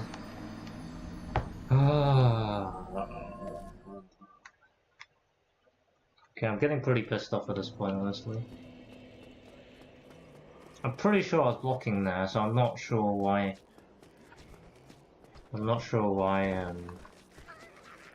I got one-shotted by that two-hand upper swing, whatever attack it is. Yeah, this is going on YouTube. I'll probably edit out parts of it though. For obvious reasons.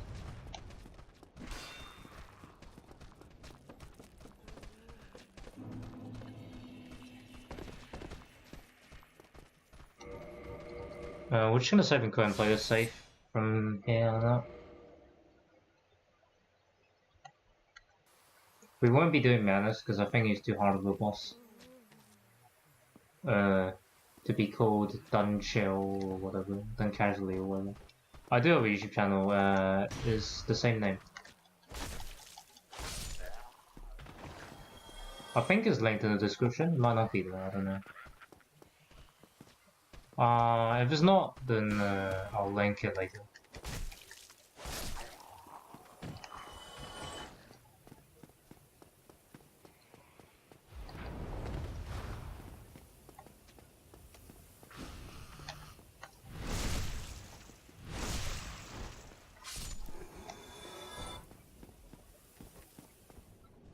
I don't really edit most of my YouTube videos though, so just be aware of that if you're gonna go on my YouTube.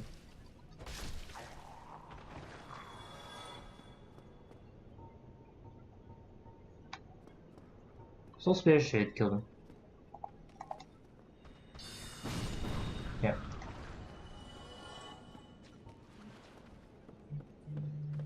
Save a Soul Spear. And kill this guy with the club. Alright, so how are we gonna tackle this area? First we wanna equip some arrows. And we'll just aggro them one by one, I suppose.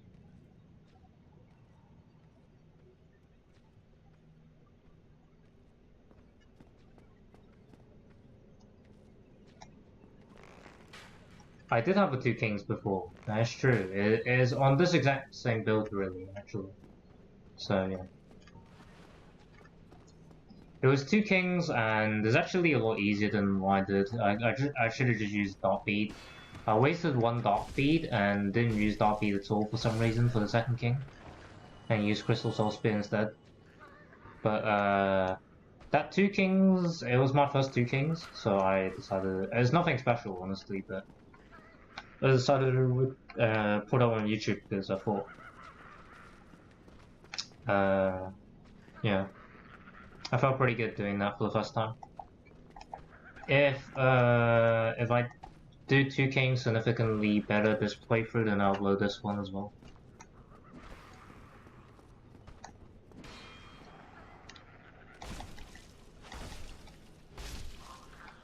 These guys are slightly tankier than the ones from before. I think recently I uploaded the Pyro playthrough, I believe. I had lots of fun with that. I actually did 2 Pyro runs. I only recorded the first one because I thought the first one was a little bit funnier because I didn't know what to do. So yeah, the second one was obviously better, and I think I did it a couple of days ago, just before my first attempt at this sorcery run.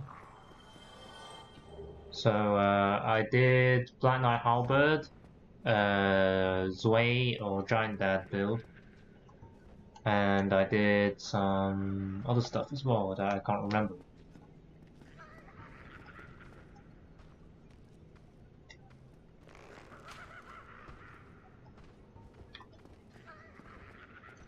But yeah, this part is going to be pretty boring, so if chat has any questions, that will help alleviate the boredom a little bit here.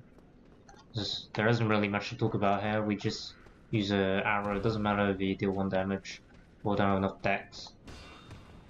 We literally just use the bow to aggro. So yeah, if anyone has any questions in chat, that'll be kind of good time to ask now.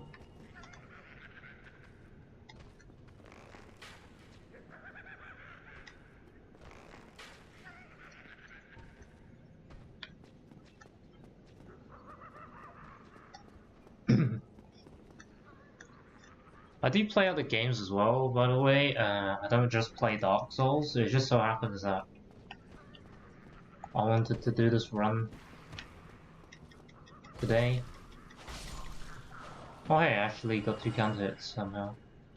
Right, so we killed all the ones on the ground now, down near the door. So what we're gonna do, and I think this is the easiest way to do it. Just copy and back up your folder. I'm actually going to show on screen this time. So how you do it is, so what you do is you copy your current save, which is here. You make a new folder. You name it what you want. I don't know, something. DLC run. I don't know. Wait, Ulysseal Township Shortcut. That's what I'm gonna call it. There you go. And you just paste your file in here. Make sure you copy it again. And what I like to do is I already have the copy and paste selected, so I don't have to use the mouse. I can just Alt Tab and click Enter.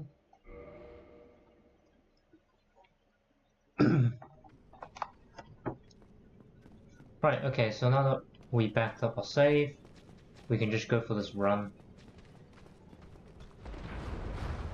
And it doesn't matter if we fuck it up. And we didn't, we did it first try, so that's good. Still have plenty of spells, so we shouldn't need to refill yet.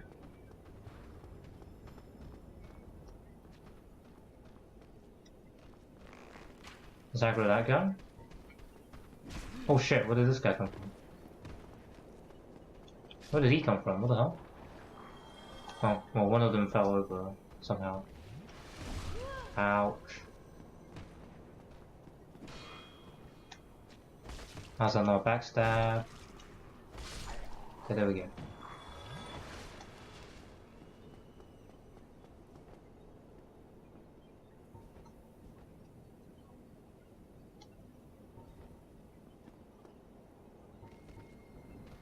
I think the idea is to just cast Foaming Crystal Sonas, and when they get near us, it'll just pop.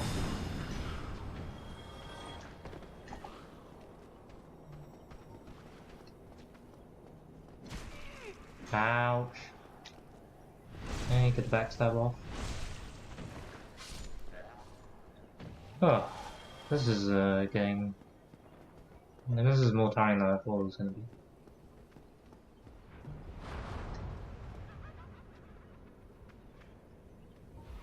I think the idea is to just cast homing crystal soul mass.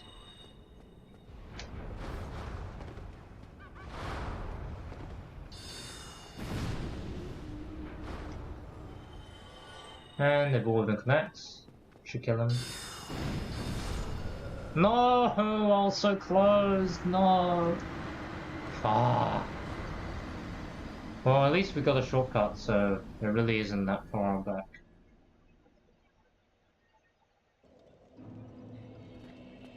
That's really annoying, man.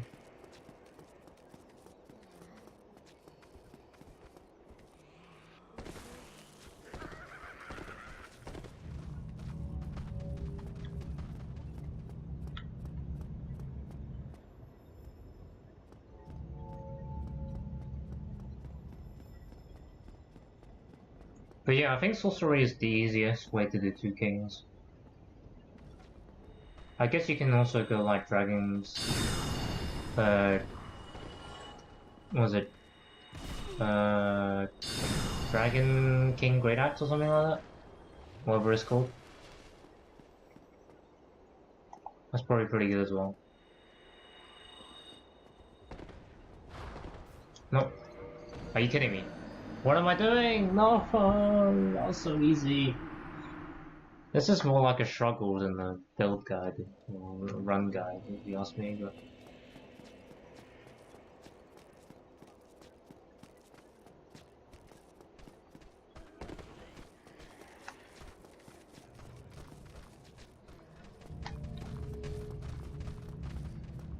once we do this part though, the rest of the game is not that hard, so this is probably the longest we're gonna spend on an area, just because of how cancer it is.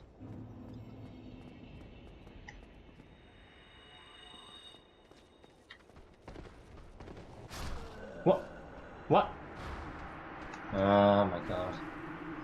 Yeah, okay, I'm definitely only going to, I'm gonna edit out that, the deaths that I've had with this area. When I put this on YouTube and only put the successful runs on there. This is horrible, man.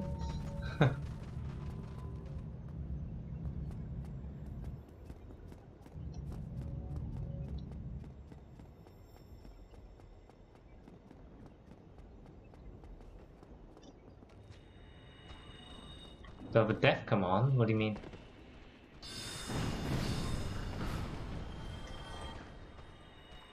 What the hell is a death command? Not sure what you mean by that.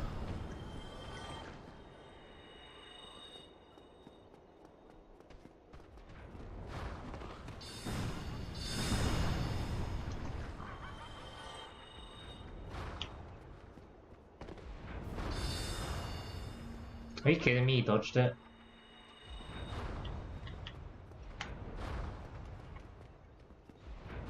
Casting at separate times, which makes this a lot more annoying.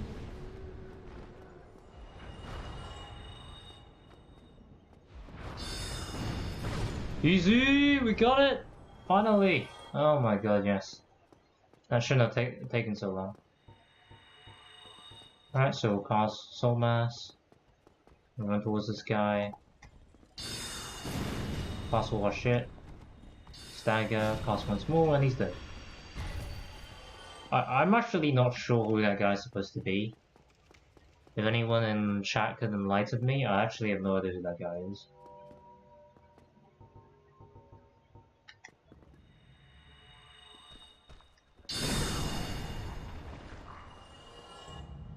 Right, into the abyss we go. Though not for long. Because we're not here to kill Manus, we're literally only here to grab Dark Bead and then we're gonna leave.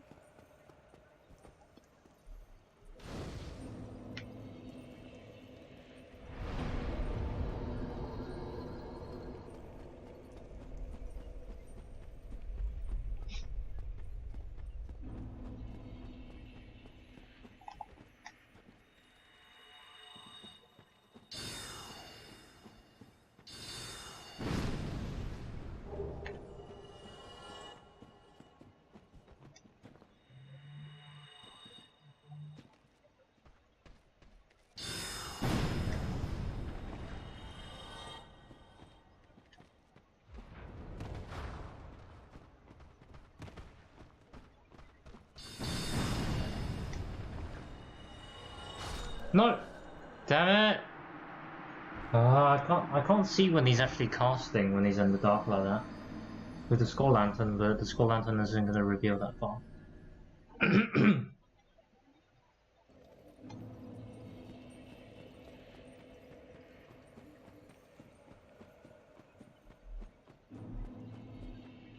It'll probably be a few days before this guide comes out on YouTube, because I'm gonna have to download it and edit it.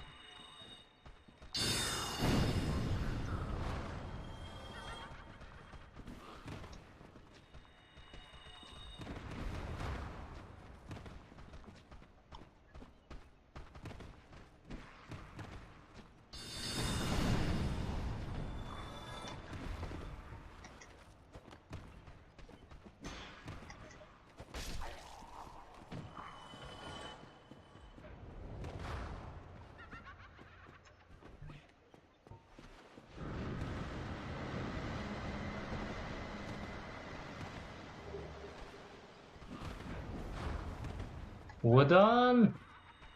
Okay, dot beat acquired.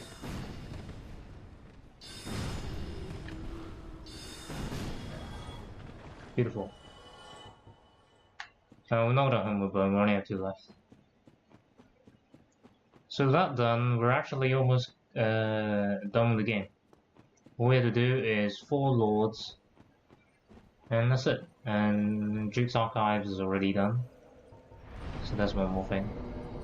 So what we're going to do now is go all the way back to Undead Parish, and we're going to go grab the repair box so we can repair our stuff.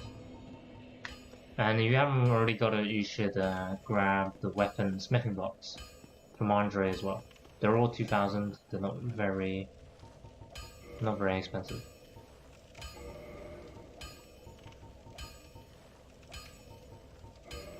Also gonna need a bunch of arrows later on, and this is the time to pop souls. If you don't have enough to buy,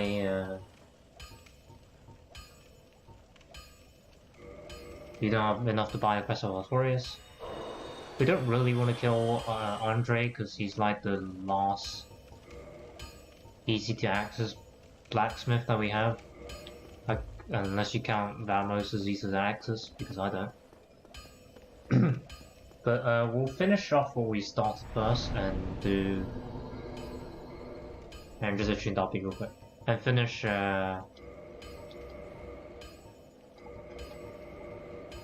Duke's Archives. And actually there is a reason for this, is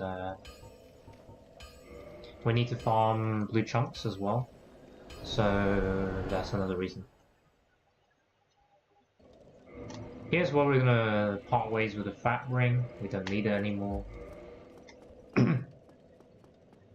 So yeah, just gonna equip the gold covetous serpent ring, and if you have them, pop 10 humanities.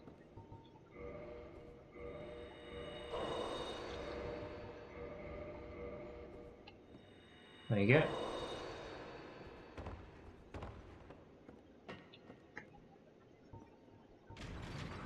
And that should be it. So, blue Titanite chunks drop from all these golems and the crystal lizards inside the actual cave. None of them are too hard to kill or anything. They are, however, resistant to magic, so it might take you a couple of soul spears and whatnot. Kill these guys. We're only looking for blue Titanite chunks, so it shouldn't be too hard to get. Oh my god, we missed.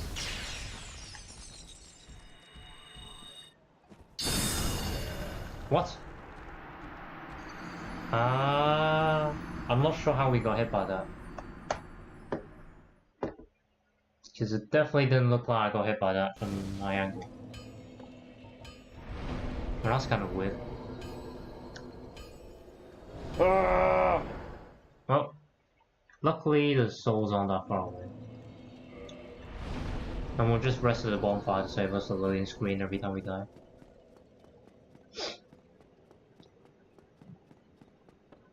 We're gonna need in total 7 Titanite chunks and the blue Titanite slab, which I will show the location of later.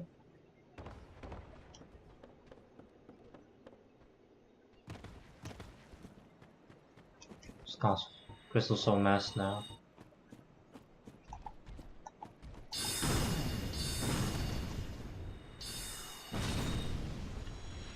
Any drop? Nope.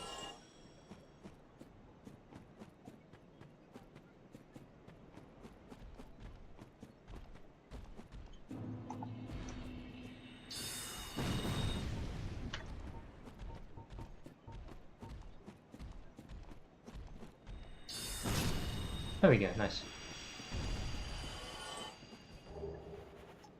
No drop still, that's unfortunate.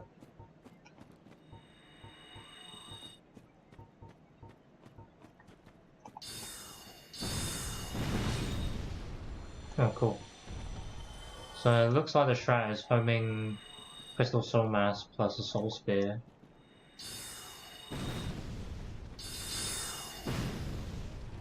If it hits, it does the trick.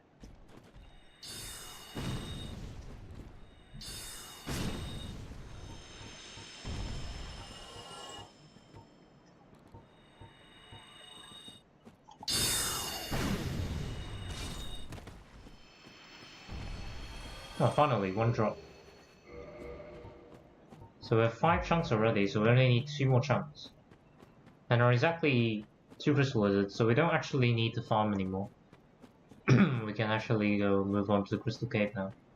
We only need 5 from here because there are already 3 crystal lizards and they all drop at least 1 blue titanite chunk each.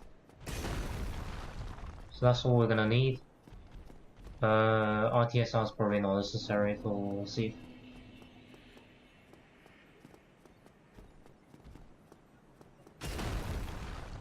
Touch that guy, and only really need Dark Bead, so not really too worried about the other spells.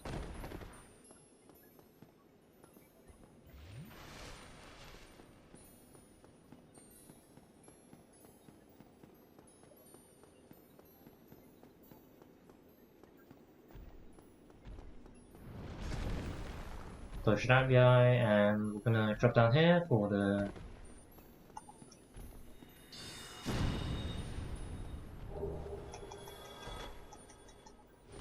no shit. We missed most of the lizards, so we're gonna save quit out.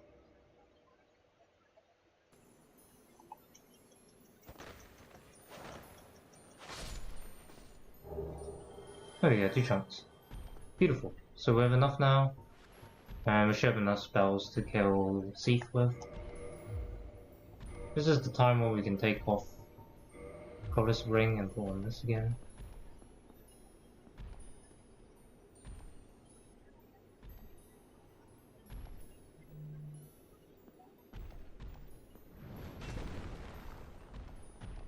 He aggroes us.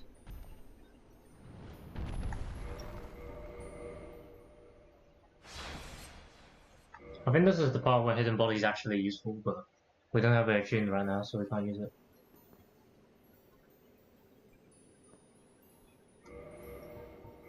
No, if you're careful, you can actually save quite fast enough, but I wasn't fast enough there, obviously. So the Crystal Cave one is probably the easiest slab you can get. There is also one pretty easy one in DLC, but does mean we have to walk away, and I'm really not bothered to do that right now. So we'll give the slab one more try, and we don't get it, we'll just grab the one from the DLC because it is slightly less perilous to grab that one.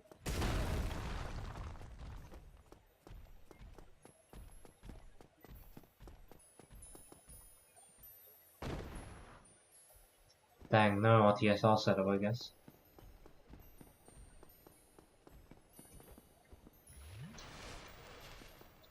So this part is probably the only part where I'll actually use prism stones.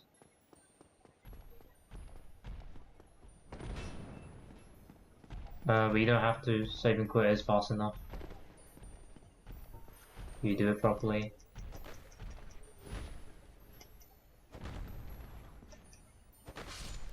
There we go.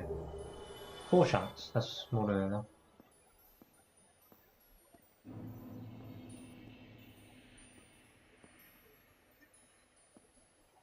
Oh. No, we died again. Okay. I couldn't save quite fast enough. We'll just grab the one DLC then. So the one at DLC is very easy to grab. You just go Lucille Sanctuary, which will send you all the way back to after Sanctuary Guardian.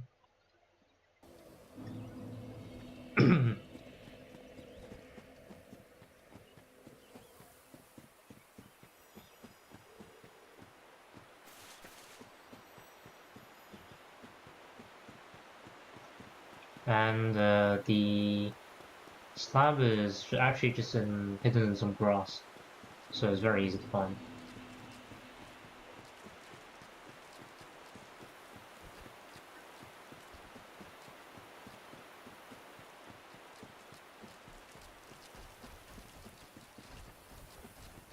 It'll take me a little bit to find the location.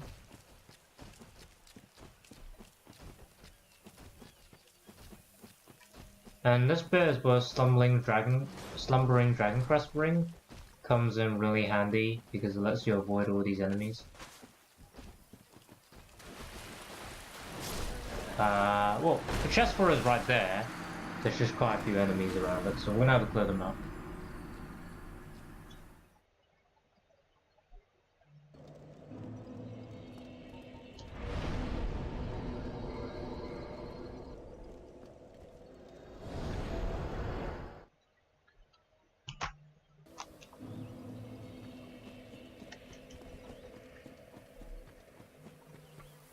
We can just dot sign out after this. We now have Souls of Humanities on us.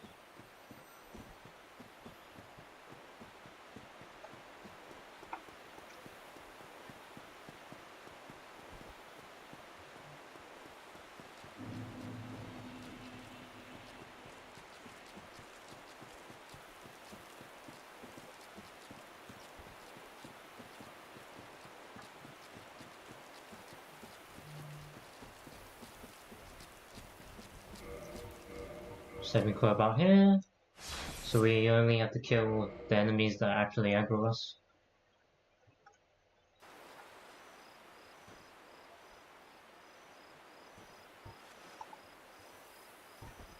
So once again we'll use the bow to aim.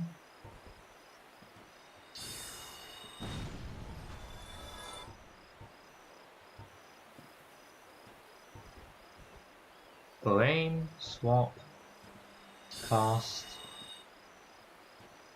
Okay, that went slightly over his head. Try again. There we go. And we're gonna run this, as well as our Crystal Soul Spear, aim, cast. One-shotted, nice.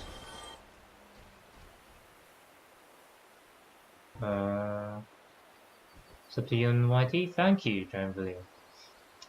Yeah, we're gonna Soul Spin. Should do it. Okay, we'll.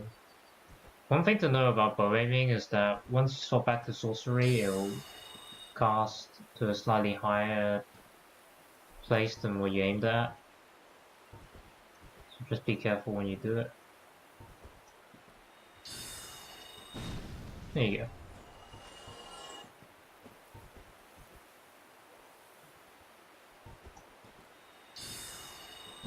And there we go. We cleared out all the enemies. Good.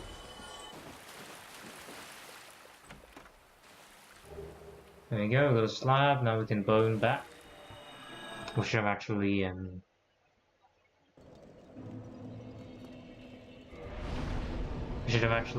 dot signed back. But anyway, So now that we got all the materials we need, we're just gonna kill Seath, and then we're gonna grab the Enchanted Ember, which is in the Forest Hunter area.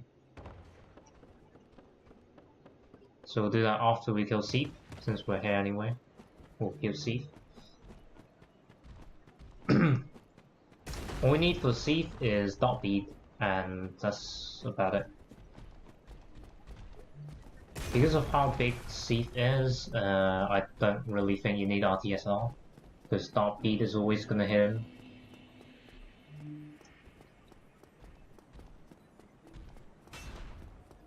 So yeah, we can try to proc RTSR here. I don't think it's quite far enough. Yeah, it's not far enough.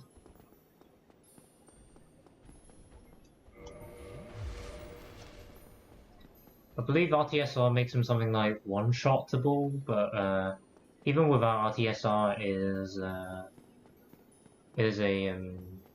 free shot, I believe. So it's not much of a difference. And honestly, it's way easier to do it without RTSR, because then you can survive one tick of the crystal ground thingies. So since we're not RTSRing anyway, we're going to use Harballs to equip the gold hem set, which gives us quite a bit of curse resistance, which will help in the fight. So we do need no clam strat for this boss fight. I'm not confident in doing it when there are clams. So how you do the no clam strat is you just make sure all the clams by the door is aggroed onto you, and they follow you. You're only just about faster than them when you have a fast roll. So just group them up really far away from the boss fight, because for some strange reason the Seath arena doesn't have a fog gate the first time you do it. Now that you group them away, run as fast as you can to avoid the clams coming into the arena.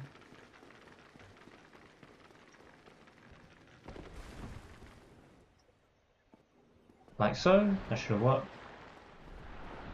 Now for Seath, shouldn't be too hard. Wait for Seath to come closer. He should beam his own crystal, hopefully.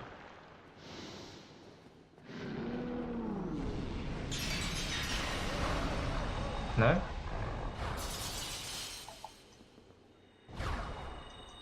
There we go. Okay, this is taking longer than I thought it was gonna be. Explosion! Anyway, now we're gonna Crystal Spear him. And he should die. There you go. You don't mess up the first two Dark Beads like I did. You should be able to kill him with just Dark Beads, but sadly I missed a few. And he destroyed his own crystals a bit later than I thought he was gonna. So, one of the beads. What do you mean another run? I'm doing another sorcerer run. That's what I mean. Yeah, Skelly, this is another run. This one's going up on YouTube. So yeah, I'm just commentating a little bit more. So now that we've done Seath, we can go on to do the other wards. We're gonna do the one where it doesn't help, where we get better gear, and that's gonna be better chaos. By no means is better chaos enjoyable. Whoops. No, they dropped my controller there. No, don't worry about it, that's scary. I'm gonna edit out some bits anyway.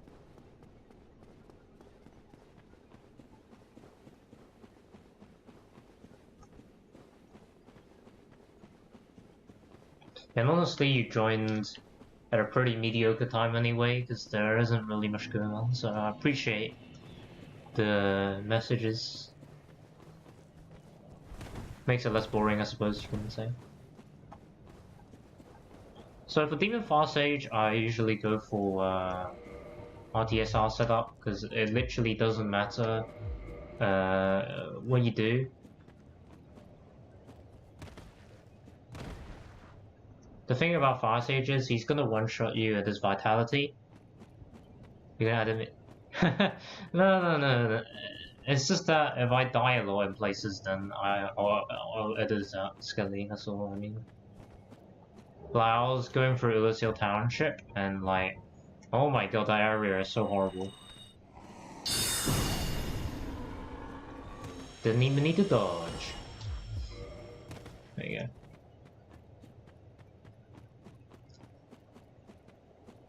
But yeah, basically, oh! No!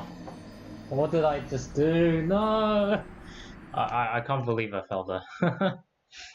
That's kind of awkward. Still in Source... Yeah, still in Source Catalyst, because Catalyst actually has pretty good magic, I guess. The Elysial Ivory Catalyst isn't actually as good. Otherwise I would have got it.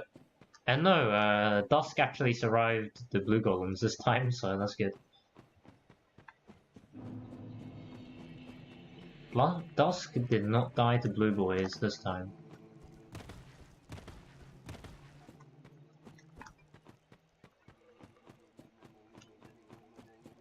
So we've got Demon Fire Sage and Centipede coming up. Centipede is a little bit awkward if I'm honest. But on the there's a Catalyst in Blighttown. Tin Banishment Catalyst, yes. But the Catalyst isn't too relevant, because it's just enough damage already with Dark Beat, honestly. I'm not mega worried in damage front.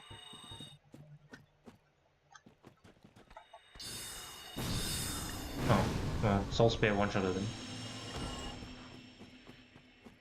Okay, let's not try to fall into that silly little hole there.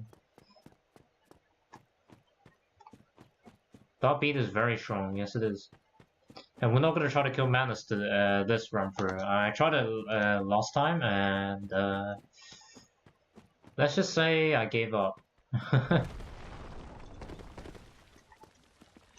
Manus is not fun.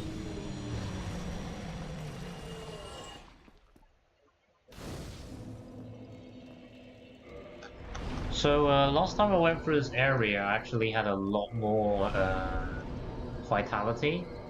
I had something like 15 vitality with a fat ring. Actually, no fat ring, but yeah. So and the only reason why that's relevant is last time I set up my RTSR by getting hit by the flame attack from this guy twice. I'm gonna try it now, but I don't think it works. Yeah, I'm just gonna die. Okay. I think I'm gonna have to block a tick of the fire damage instead of RTSR for this one.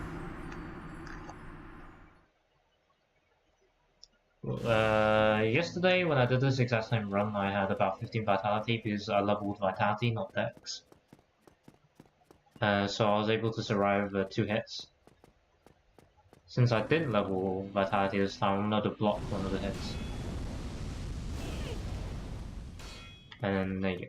So block 1 tick, take 1, block 2 ticks, and then take another tick, unblock. That's our RTSR setup. I never get how you dodge Demon Fire Sage if I'm honest, so it's just gonna be an RNG fest. Of him doing attacks that I can dodge, and then maybe we'll be able to do the boss. Oh, we dodged it, nice.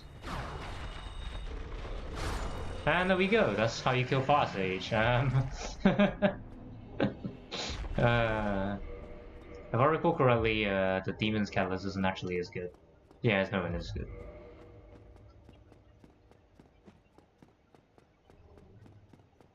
Well, there's how you beat it with Dark Beat. Dark Beat is balanced, how can I say?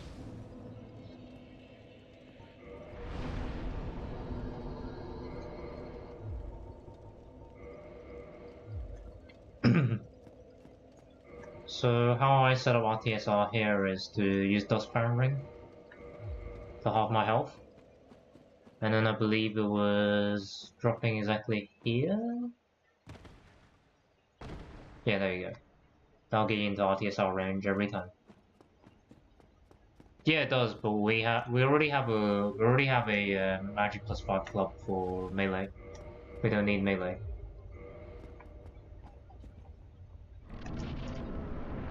If I was doing Catalyst only, then I might pick up Demon's Catalyst as my melee weapon, but I don't need it. I'm not sure if Dot Beat actually hits Centipede, but we'll try. So how you beat Centipede is you just stand right here, wait for him to walk and do that, and he's gonna do a jump thing, and then you just Dot Beat him. And once again, 2 Dot Beats, just like Demon Fire Sage, will be enough to kill him.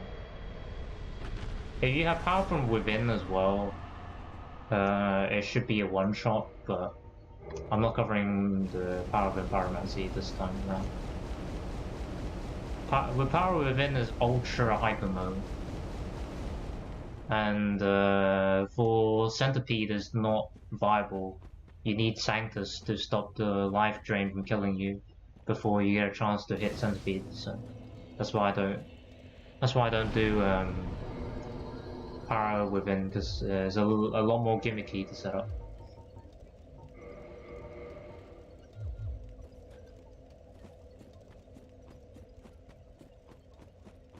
But yeah, Demon Fire Sage Centipede, honestly all you have to do is dodge one attack, do 2 Dark Beats and they die instantly, so that's the strat I'm going with. And Better Chaos is actually the only reason why we have 999 wooden arrows that we bought from Andre. We will be doing the bows cheese. And when I say cheese, I mean well deserved, because Better Chaos is not a boss fight. It's actually just a torture chamber. So we're not using the shortcut because there is 20k souls down here from a Grey Hero, Soul of a Grey Hero. There's also a couple of Brave Warrior souls, which makes up quite a few more thousand souls. If you walk this way around, the statue shouldn't be able to catch you up. And Soul of Grey Hero's here. Just chug the fall. And this dragon bot that's closest to us will aggro, so will that statue thing. But it's not too relevant because all we're gonna do is climb up here, this tree branch, and the dragon bot shouldn't be able to hit us.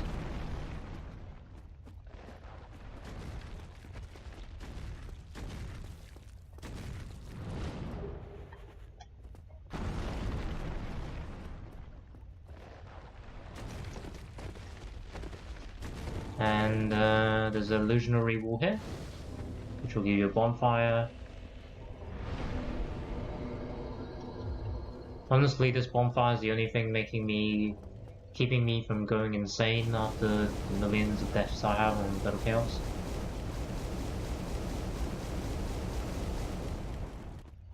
So coming up now is the possibly worst boss in all of Dark Souls, Soulsborne, whatever.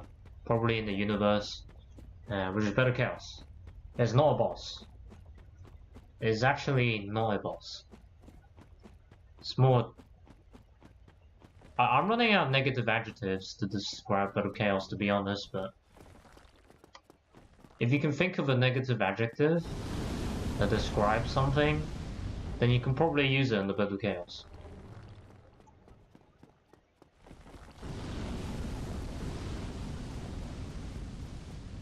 Anyway, my personal hatred for Better Chaos aside, this next area leading up to Better Chaos is not actually too bad. There's only 2 enemies that you walk around. This one I personally prefer to just backstab her. You can also cast a spell or something. She has 0 poise, as you can tell by her gold hem set. She also drops the Isolith Catalyst, which is still worse than our... well, actually, it's slightly better, just because of durability. But other than that, it's exactly the same as the Sorcerer's Catalyst. so yeah. So for this part of the game, we don't need a club. All we need is a fist and a bow. We don't need sorceries either. If you've not done it, Battle Chaos before, it's the same on every build, so I suggest learning how to do this the easiest way possible. What I like to do is run to the right, and once you get to about here, the Battle Chaos will do this slam thing. You just want to dodge that, and then go back through, and then you punch this tree-looking thing, and you've done a photo of the boss. So save and quit. What save and quit does is, Battle Chaos is the only boss where save and quit actually saves the damage. So say if you destroy the right thing, once you save and quit and come back, the right thing is still going to be destroyed. So it does save your progress in that sense. So yeah.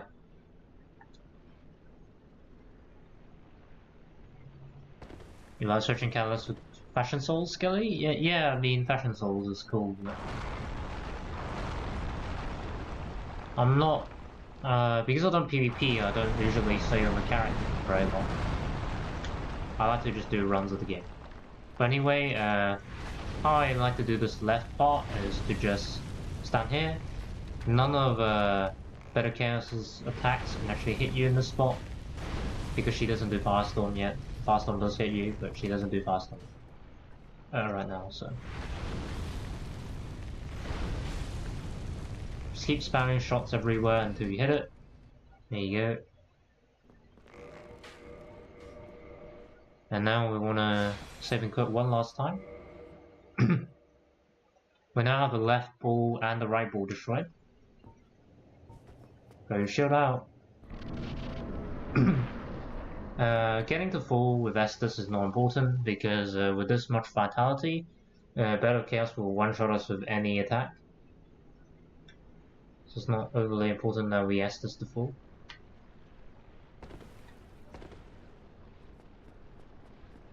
So now we're going to bait out that fiery attack. Try not to get hit by the Firestorm if you can. This tree is completely safe from everything apart from the Firestorm attacks. I'm going to bait out that attack, and I'm going to bait out the tree arm attacks. Like so, and then we're going to run for it. And we didn't make it.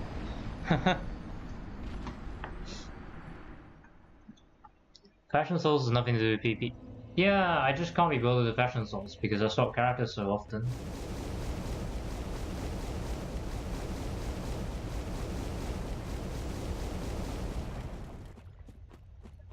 Well, yeah, Battle Chaos is a pain in the butt. Doesn't really have anything to do with skill or experience, you just kinda have to do it. And you sometimes get fucked over by RNG. And sometimes you miss the jump like I did. You can also roll off and walk off. If you want to do that, go slightly more towards the right than what I was doing. But luckily, if you took the hidden bonfire like I did, the run back to Battle Chaos is not that far. It's only about 15 seconds or so, I think. Never timed it, but if you take the hidden bonfire, it really isn't too far away. So that's the only good part about Battle Chaos, really. Other than that, Battle Chaos is a really badly designed boss. And don't feel ashamed if you hate it, because probably everyone does.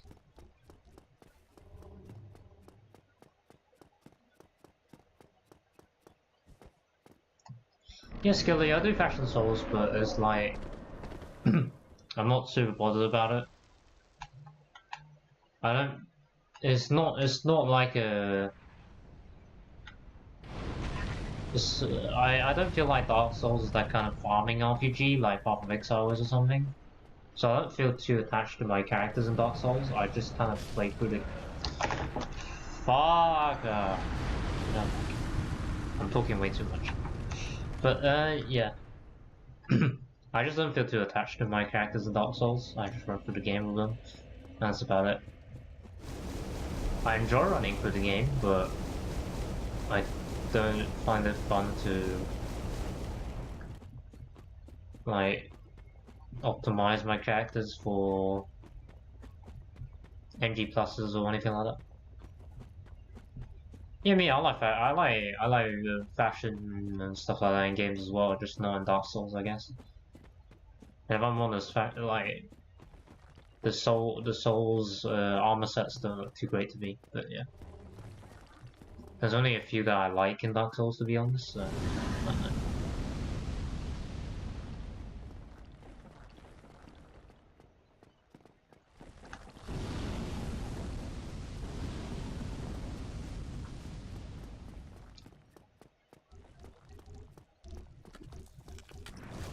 I just hope I remember to edit out all the cancer dying parts of this run through and I post it on YouTube. And I'm not sure we'll make this a one playthrough. I only got about 20 minutes left of the stream today here. I'm not sure we'll make it through Four Kings and Nito. Not because it's hard, it's just there's a lot of running involved. And it depends on how many more times we die on Better Chaos. Preferably I would like to get it soon. Because I absolutely despise this boss fight in every way imaginable.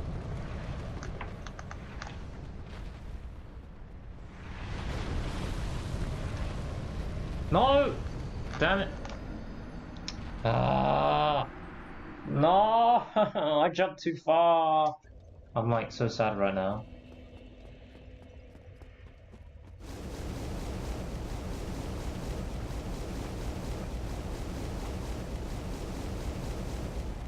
Tell you what, fuck this walk. I'm so tired of this walk. I'm gonna just back up my save right before the boss door.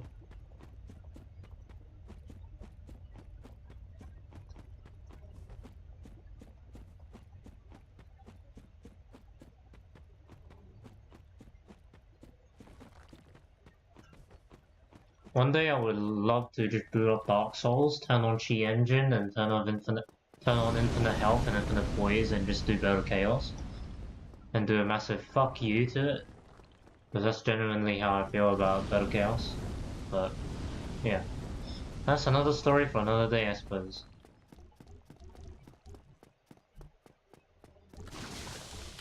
There isn't really much to talk about Battle Chaos, huh? Does chat have anything interesting to say about Battle Chaos? Or was it the usual gave cancer to my family and my cat kind of thing?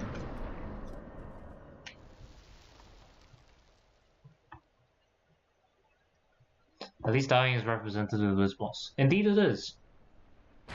Literally how I feel about it. Yeah, I tried Toki Bombs, but like... I'm so bad at it.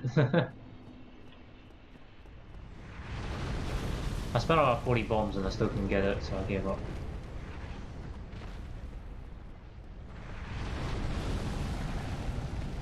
Oh, we made it! We made it! We made it! Run, run, run, run, run, run, run! Before she does the bicycle.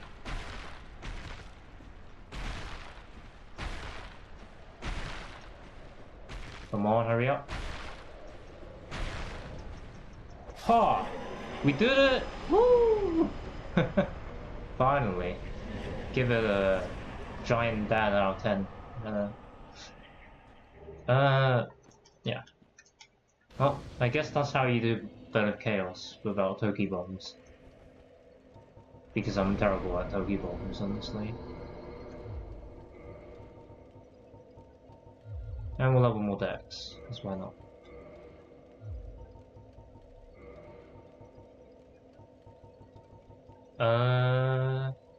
Now we do Parish.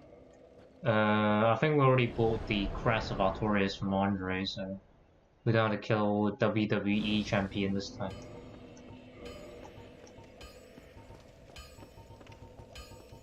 Yeah, we already bought Crest of Artorias, okay.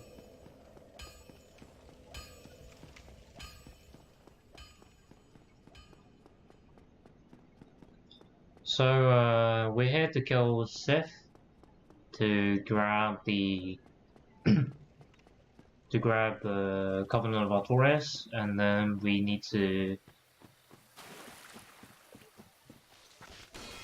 grab the Enchanted Ember from the forest to upgrade from Magic +5 to Enchantment +5. We already farmed all the material for it, so it should be good. Shouldn't be long now.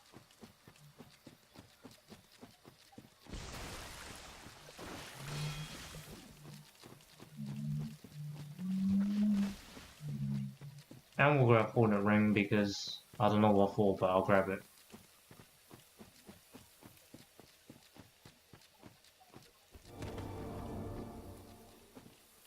Oh, come on, really?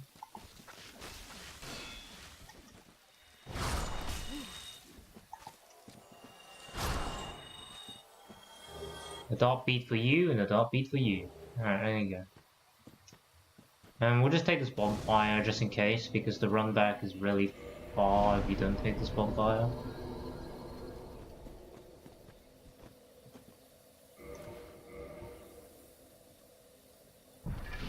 And we'll do some speedrunning strats.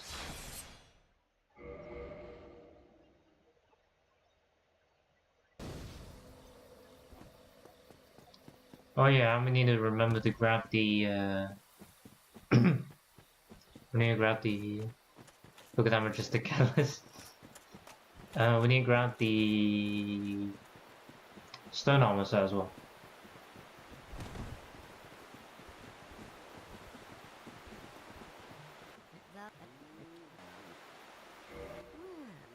And we'll join the forest hunters because I don't know why, but yeah, it's not relevant. You just have to talk to her to stop them from aggroing onto you. Yeah, fuck you and your ring, Alvina. It's only useful in PvP anyway. We can't actually use it in PvE. So stone set, we're gonna be fat rolling for 4 kings and some other stuff.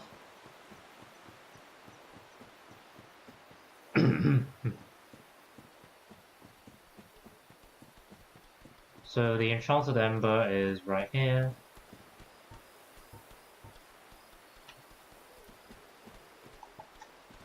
We'll just crystal soul spear them up. Man, they're tanky. There we go. Takes 2 crystal soul spears and a great soul arrow to kill them.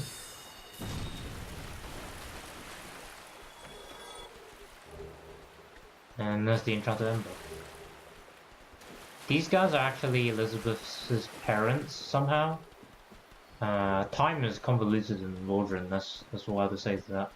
But if you want the Elizabeth NPC to be there, don't kill the 2 big mushroom guys, otherwise Elizabeth will die. But yeah, other than that, not too difficult, kill them. You only need Dark Bead for Sith, so don't worry about the spell usage either. On the whole, Sith is pretty easy with Dark Bead. You only need to get like 3 hits off. And the only hard part about Sith is the fast slashers is quite hard to roll through. Personally anyway, I suck at fighting Sith, if I'm honest.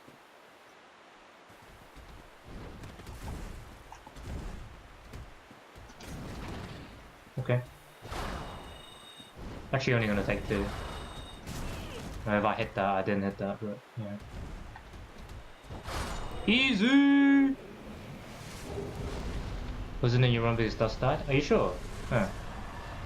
It's supposed to go those Elizabeth's parents though? I don't know. Well, anyway, this is not too relevant. Well, that's Sith. Sith will always die in 2 shots if you hit all the projectiles from Dark Bead. So yeah. There's mushrooms in it. Oh, okay, okay. Well, maybe you're right then. Well, I just said a load of bullshit there. It's okay. Now we go back to Filing Shrine.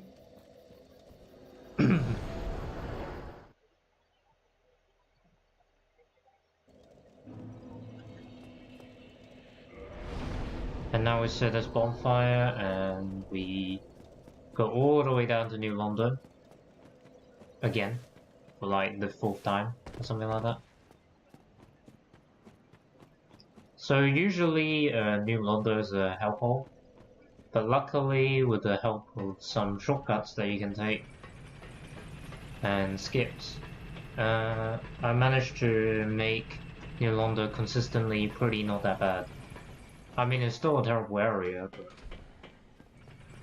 with these skips, it's not too bad to navigate New Londo. So that enchanted ember, we give it to him. Singer's not amazing, yeah. Well, anyway, we're gonna upgrade our club to enchanted +5. Honestly, you can probably skip this part entirely. I just like to have a melee weapon on all builds. But I don't actually think it's necessary. So there you go.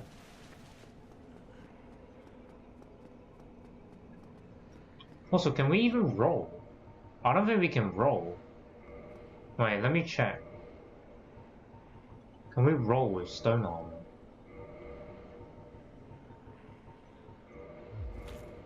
We can, okay. That's fine then. That's what I wanted to know.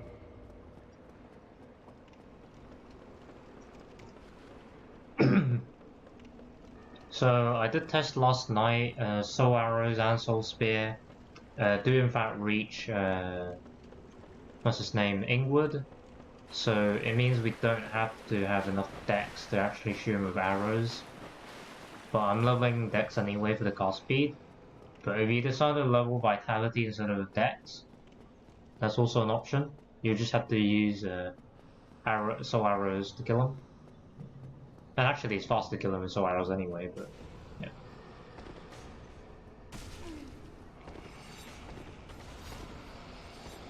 Just spam roll and you should get past that with no problems.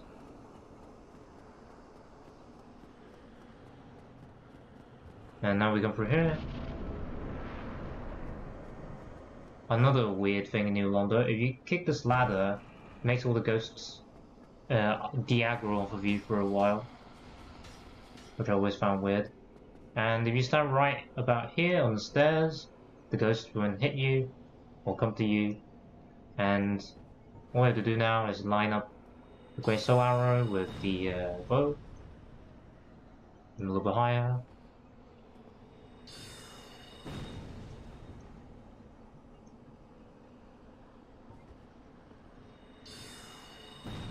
And it looks like we're going to have to be a little bit higher.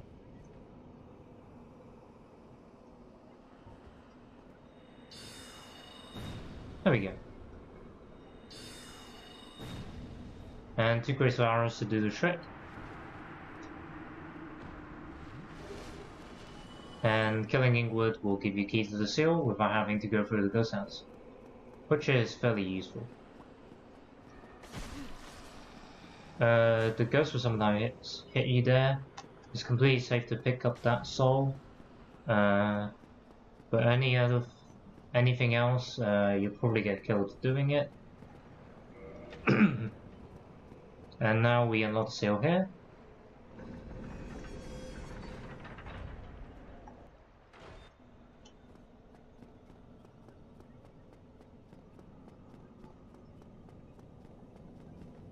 And if you fall down right here, then you'll be right outside Four Kings.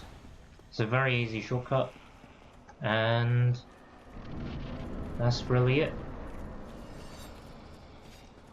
Or maybe I'm speedrunning it. Yeah, Skelly, speedrunning strats actually make New Londo bearable. That's why I do it.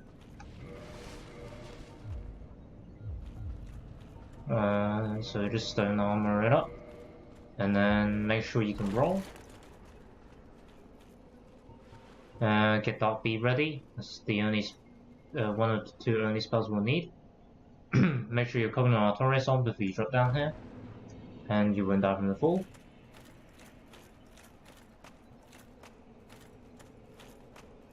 Run around, find the the first of the 4 kings. Hopes he doesn't do a spellcast like he did here. And he kills us. Well ripped.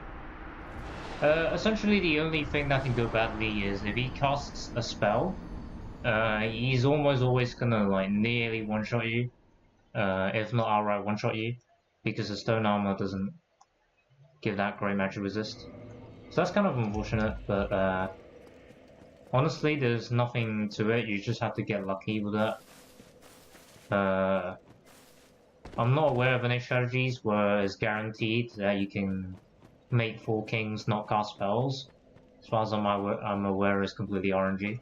So that's the one part of 4 kings I can never get consistently, and as far as I'm aware of, there is no consistent way to do 4 kings if you cast spells like that. So yeah.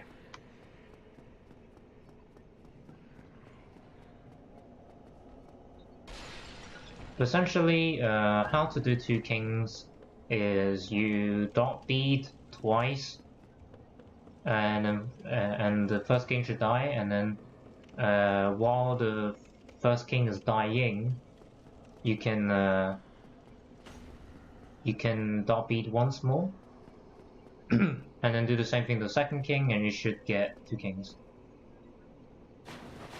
Sadly, we can't stack on any more damage than we are already currently doing. Oh my god. Yeah, if you die, I'm already taking the shortest route, but just try to run past and not parry like I did there. I'm not sure why I parried, to be honest, but Dark Rage should never catch up with you. They are slower than you by default. Looks like we're gonna have to call it a day after 4 Kings, sadly. Don't think I'll be able to do Nido and Gwyn on the same run through, unfortunately.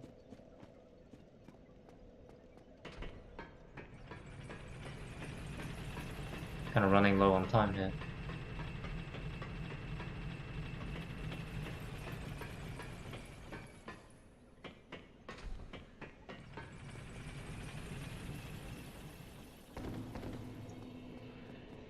Right, so back in on the ruins.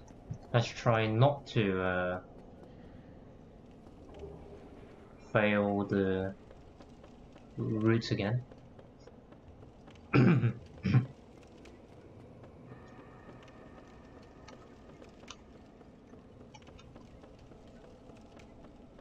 So how I like to do this part is to aggro the ghosts and run as wide as you can so their long hits don't hit you.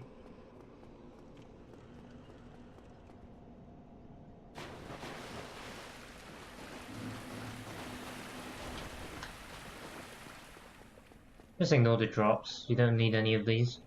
And just keep running. If you keep running, the Dark Race will never keep up with you. Apart from that one who can stab you, so you need to roll that attack. After this, just walk through the gate again. And roll, just so the ghosts don't hit you. And you're back in the boss fight now. You're doing this on base health like I am, make sure to chug to full. You need to be exactly full to survive exactly 1 hit of the spell. And now we drop down. Same shot as before, 2 dark beads to kill, 1 while he's dying, and do that twice to get 2 kings. Don't cast spells, don't cast spells, don't... Oh god damn it.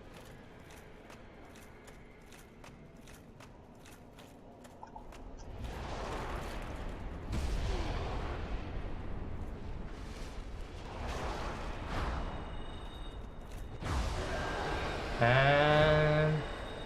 okay, we accidentally fired off 1 too many dark beads. So we're gonna have to incorporate Crystal Soul Spear into our 2 kings setup now.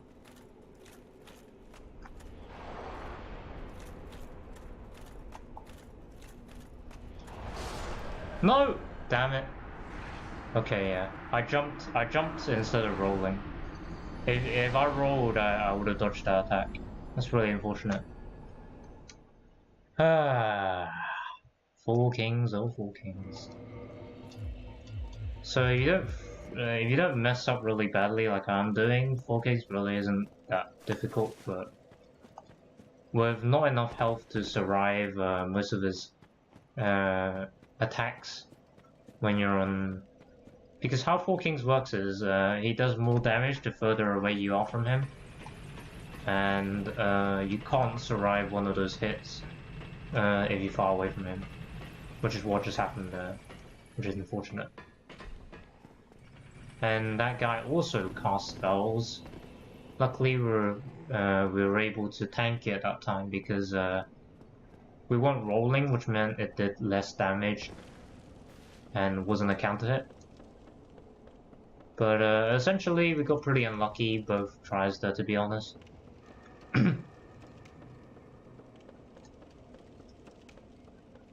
Ideally, you don't want to be you don't want to see that spell cast ever. Just that sometimes you get unlucky like I do there, and just gonna block that attack, and you're gonna get screwed over by those spells. There really isn't any way to force RNG this one, I'm afraid. Just have to deal with it, and there really isn't much you can do about it.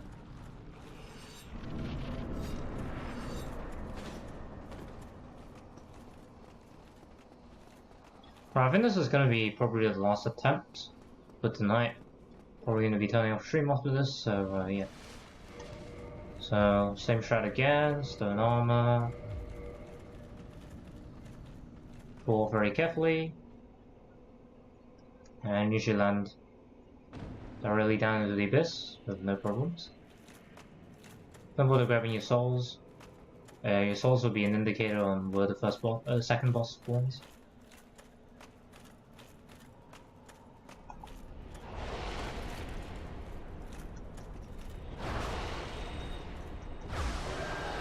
And 3 dot beads, perfect. Grab souls and chug. Look for the second king.